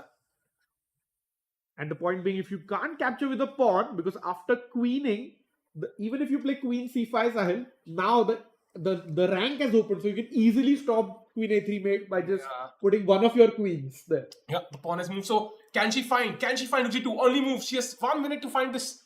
She's She taken. takes the pawn. What a turnaround. And now black has to find knight b3 as the only move. Wow. Nirgul, I think, has started to promise us some exciting games. Even last game was like crazy. b4! White is winning now! White is not winning yet, apparently. I think it's still a mistake. But now white has the better chances. After c takes b4, black has to now find knight b3. Or she's lost. And again, if white doesn't play c takes b4, white is lost. Yeah, there's b3 What's check. going on, buddy? And queen f1 mate incoming. So what a game this is. She captures. What a comeback by Alina Kashlinskaya. Great move. Only move, by the way. Sahil, if you had given me $1 every time you say only moves, I would be a millionaire now. Maybe you should be. Maybe you should be. But c takes b4 played. And now knight b3. What's that? It's the only position for Nirgul. Just to point out, Chad, if king takes b4, simply queen e7 check, and then the rook against the knight is just when the king is too wide open, and then it will be easy conversion actually. So knight b3 is the only move, and then white has to find queen d7 check, Rakesh, king b4, and queen d5, and we play this endgame on. This is not over yet. 20 seconds for Salimova. I think Sahil still all 3 results possible. Knight b3 played. Wow. Oh my god, this is. I know white has to queen d7, Rakesh. Which is the copy paste I think at this point. The only move, chat. All 3 results possible. This is getting down to the wire. For me, this is the game of the tournament so far in terms of excitement. I think. What fighting chess? Okay, who wins? White or black? I think white might win this. So. White, yeah? Yeah, I'm going to predict the white win as well here, I think. But anything is possible. Knights are the trickiest pieces. So, Yeah, for sure. All 3 results still possible. Wait, what? Rook g1, what? That's a mistake, and now it's equal apparently. after queen d4, which would actually lead to equality, Rakesh, and that game will end in a draw. So if black wants a draw, I think she has it. And luckily this time you don't have to use the words only move, because black has 3 options at least that lead to equality. And She interesting, has 14 seconds. I don't think she has time to consider 3 options, Rakesh. She has to play now. 10 10 seconds. seconds, a quick look at the clock. 7, 5. Oh, she takes on b4 with the king. I think that's still in the range of equal, but not the best move. She's played it with just 3 seconds. Okay, a couple of checks. I think to gain time on the clock should be very obvious from white, and black plays it quickly to a4, I think. Will we see a repetition? Or will Alina want to push? Would you repeat as white here? No. But draw is like the fair result after all But you of can this. take the pawn, right? You can take the pawn on d5 now. Yeah, I think that's pretty.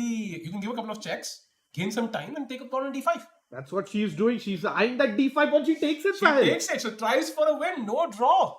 And again, knight c1, the only move for black. Wow. Because suddenly in all of this, we saw black lose a rook, 2-3 pawns, and now white is an exchange up. And not to forget, this is better for white now. It was mate in 9, forced checkmate for black. When she goes back and checks, if she were to lose this game, that will be heartbreaking. Yeah, and I think definitely, I fully agree. This was the game of the tournament so far. 1 minute to go.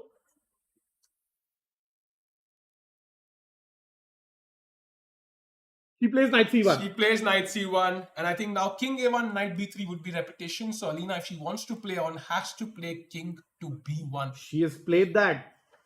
Yeah, on the board. And now knight d3 is the only move. That's tough. That's actually pretty tough. Wow. That's very tough. Let's quickly show knight d3. You should not move your rook up. Let's say you First want of all, important, if knight b3, what happens? Queen b7 check, king a4, queen d7 check, king b4, and I still don't see how do you kind of push here. What's the winning idea? What's the winning idea? I think you just go rook d1 at the correct moment. Really? Rook d1. See? It's not easy yet. It's not easy. It's definitely not. Game. 30 seconds. I think the extra time really matters now. That really matters.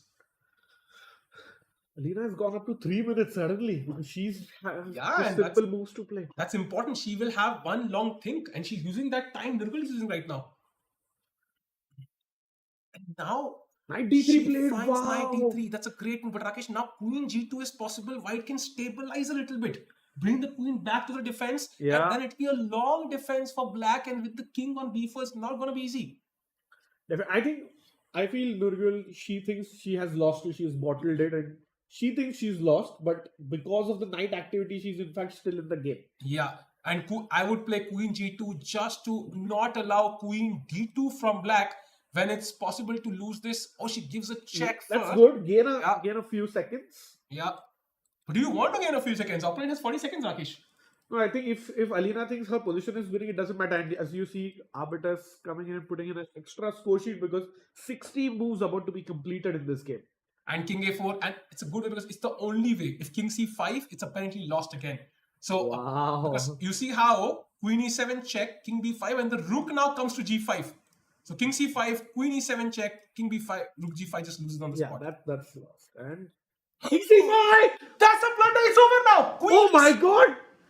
Queen e7 check and rook g5. That's great practical decision from Alina, and she's going to get her first victory of the event now. It's completely lost. Queen e7 check, not allowing the king to go back, and rook will come to g5. And Sayoma has seen it. She has seen it now. She tilted her head. She has seen it. You can see she's really angry at herself. She completely missed rook g5. Queen e7 now coming in. Only move, by the way. Queen e7 is the winning move, and she No! I cannot believe it. What a game. What a tipsy-turvy. It was winning by force.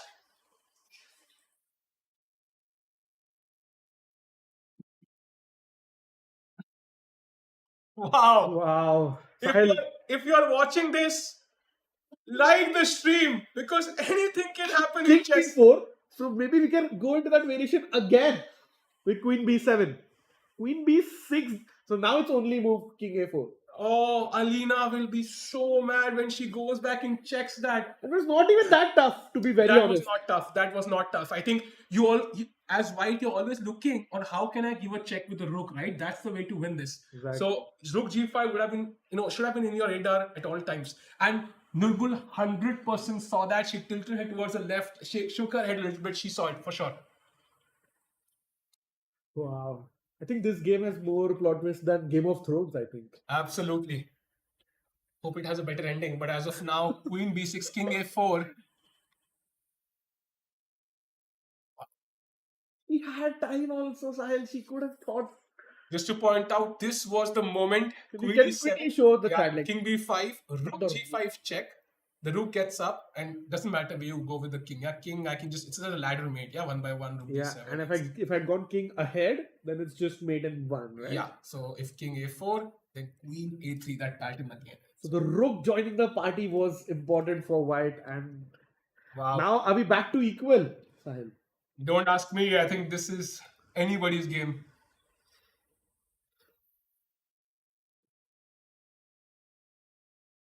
No, you don't even have that queen g2 stabilizing idea. Queen c6 check. They are repeating moves. So will this be a draw now? No, they didn't repeat, right? It's just one check. No, king b4, queen b6 will be repetition, right? Yeah, but the queen came from a7 and Oh, queen wait. b7 check. Okay. She again now king c5 is a blunder because of queen e7. Yeah. But Nurgul, if she plays king a4, she saw it the last time. Yeah, she saw it. Yeah. So now we'll know whether my hunch was correct. If king a4 now, she saw what happened. And maybe now white also saw Rakesh. Now both have seen. Nurgul is like, should I repeat moves? Or should I? I think she'll play the best King move in the A4, she'll play position. King A4. She will play king a4, I feel. Wow. What a game this has been. This What has been a just game. Oh, what a moment.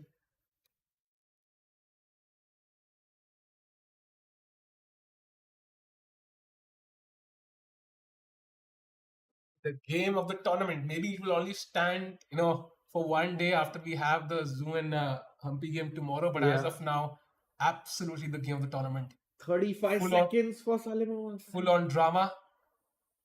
King a4 played. She saw it. She saw it. Alina also saw it. I think surviving for now. And King a4. So playing the only move. And now Alina needs to come up with some other plan to potentially win. I like your queen g2 idea, Sahil. The stabilizing one. Queen g2 now. I think knight b4. And I she's don't know, Rakesh. I'm a bit scared.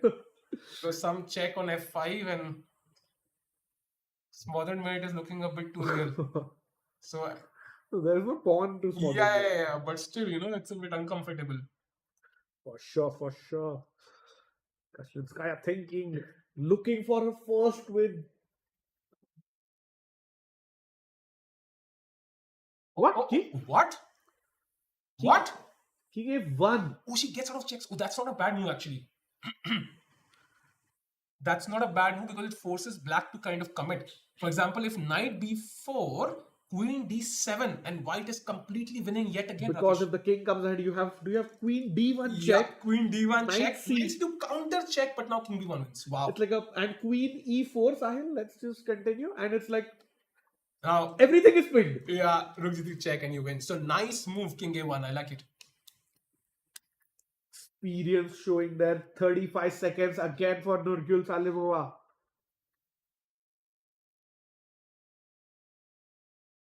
Get the clock. Black has a few moves. It's not like She's hitting the clock up every 2 seconds. queen Queen e3. e3 Nice move. keeps the game in the balance. Now I like queen g2 again. I like that move. Trying to get to c2 now, Rakesh.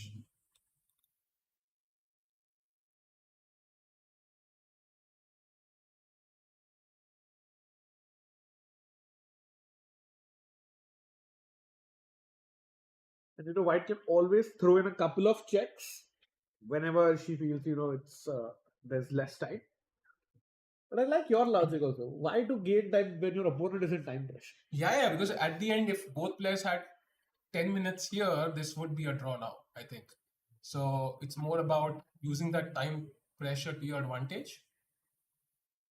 And now, if your king is safe, then white has no risk actually. Queen g2 also defends the rook, which is hanging right now. So very, very double move. You have to calculate, yeah? Queen g2, knight b2, I don't know, you never, you can't take with the queen because g1 hangs. Yeah. And king b2, there's some check, I don't know.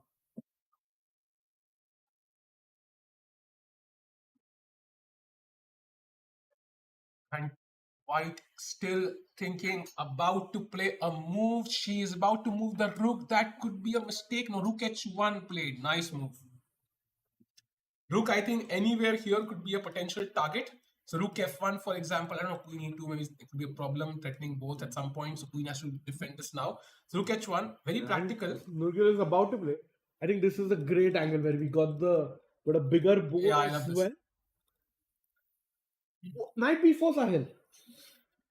No, knight c5. Knight c5. The idea is pretty good, right? So knight b3 and knight c1, trying to The get some perpetual. repetition there. So white has to be very, very. Queen c6 Six, check. nice. Best move in the position. Definitely no king. King b4.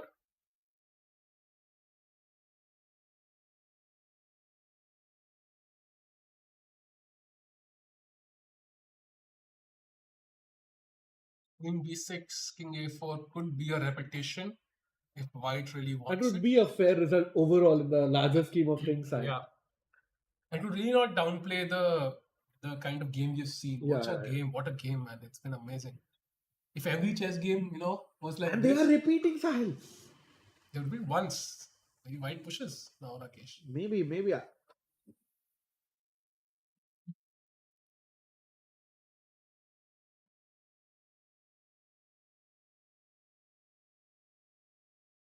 Black also has some knight d3, c3, there's rook h4, so maybe that doesn't work.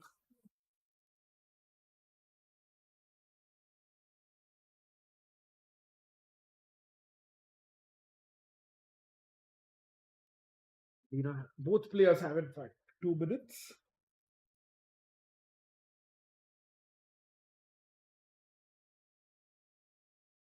What a game, chat. And regardless of the result, I think we need like a Alina OP, Nurgul OP in the chat. Chat. Legends, both of them, they both deserve a lot of credit for playing this game. What a beautiful game. And Sahil, it's more than 5 hours. We are into the 6th hour of play. We have more than 500 people with us across all channels. So do hit the like button if you haven't, and And chat is 15 minutes behind, so Yeah, definitely. And like you said, Alina OP and Nurgul OP, what a delight. Oh, she's repeating. She's repeating now. I think Yeah, you can see from the reaction. Yeah. So I think that would be a fair result for both players. Salima was checking, can she claim the draw? Yeah, But she can't. I don't think she has anything to worry there. White's look itself kind of felt that she has admitted, this is going to be. And Kashlinskaya also having a look at the score sheet. Queen c6 check and king b4. Then Salima can claim king b4 would be a draw. And there you go. What a game! What a game! Amazing. Kudos to the players. Beautiful game. I think both players, one side had mate in 9, other side had mate in, I don't know, whatever, like plus 11. So it was such a spectacular game. A treat to watch, Rakesh. Absolutely. 2 fighters on the chessboard. All 3 results possible. They showed us from the start opposite side castling. Plenty of ups and downs. I think, Sahil, this is my nominee for game of the tournament. Absolutely. And both players, I think, will be relatively satisfied at the end as well, because they were both losing at one point and both completely winning. Yeah. I think this game analysis would probably take a year or 2. Yeah. Once they go back and analyze, I think Angels will be like, okay, I cannot analyze so much. Give me some break. So let's see what happens. What a day, Rakesh. What a day. At the end, only 3 results, so your prediction was correct, but I would count it that it has 4 results because that game was more impressive than any result whatsoever. Absolutely. And the first result of the day was Harika drawing Divya Deshmukh in a nice four-fold repetition there. But then Indian star Koneru Humpy winning with the black pieces against Mungundul. And after that, we saw Zhu Jiner, tournament leader, regain her lead by beating Vaishali. And at the end, the last decisive game was Polina beating Salome. And lastly, as Sahil mentioned, an amazing draw that was more than a result. And last, Kashlinskaya versus Salimova was that game. Sahil, can you take us through the pairings for tomorrow? That is round 7. Wow, so Nurgul, after this game, I think she'll be high on confidence, even though it might not feel that way. Like, I think she'll be high on confidence tomorrow after playing such a spectacular game. Vaishali, of course, coming off of a blunder. That will give Alina a lot of confidence, I feel, this game. So that game will be interesting. But the 2-star games for tomorrow will be clearly Humpy against Zhu Jiner, the main game, because whosoever wins that game is likely to win the event. And of course, Humpy still has some chances there. And at the end, Divya, if she wants to win this event, will probably have to go for a win there. And of course, Shuvalova coming off after a victory today will also try to put Harika under pressure. And Chad, by the way, realizing, what is this game? Oh my God, that is crazy. What a game, what a game. So Chad is going crazy as you're 15 minutes behind. But Rakesh, the day itself was just amazing. Absolutely. Plenty of people, very excited in chat. And with that, Sahil, we are at the end of day 6.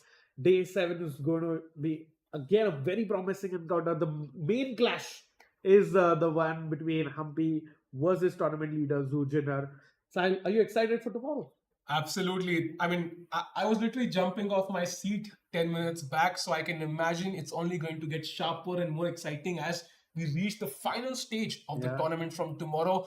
So thank you everyone for watching today. Rakesh, it was amazing to commentate with you, our amazing production team, and of course the players who gave us such a treat today. So we'll see you tomorrow, same time and same place, and it will be a treat to watch tomorrow as well. Bye bye.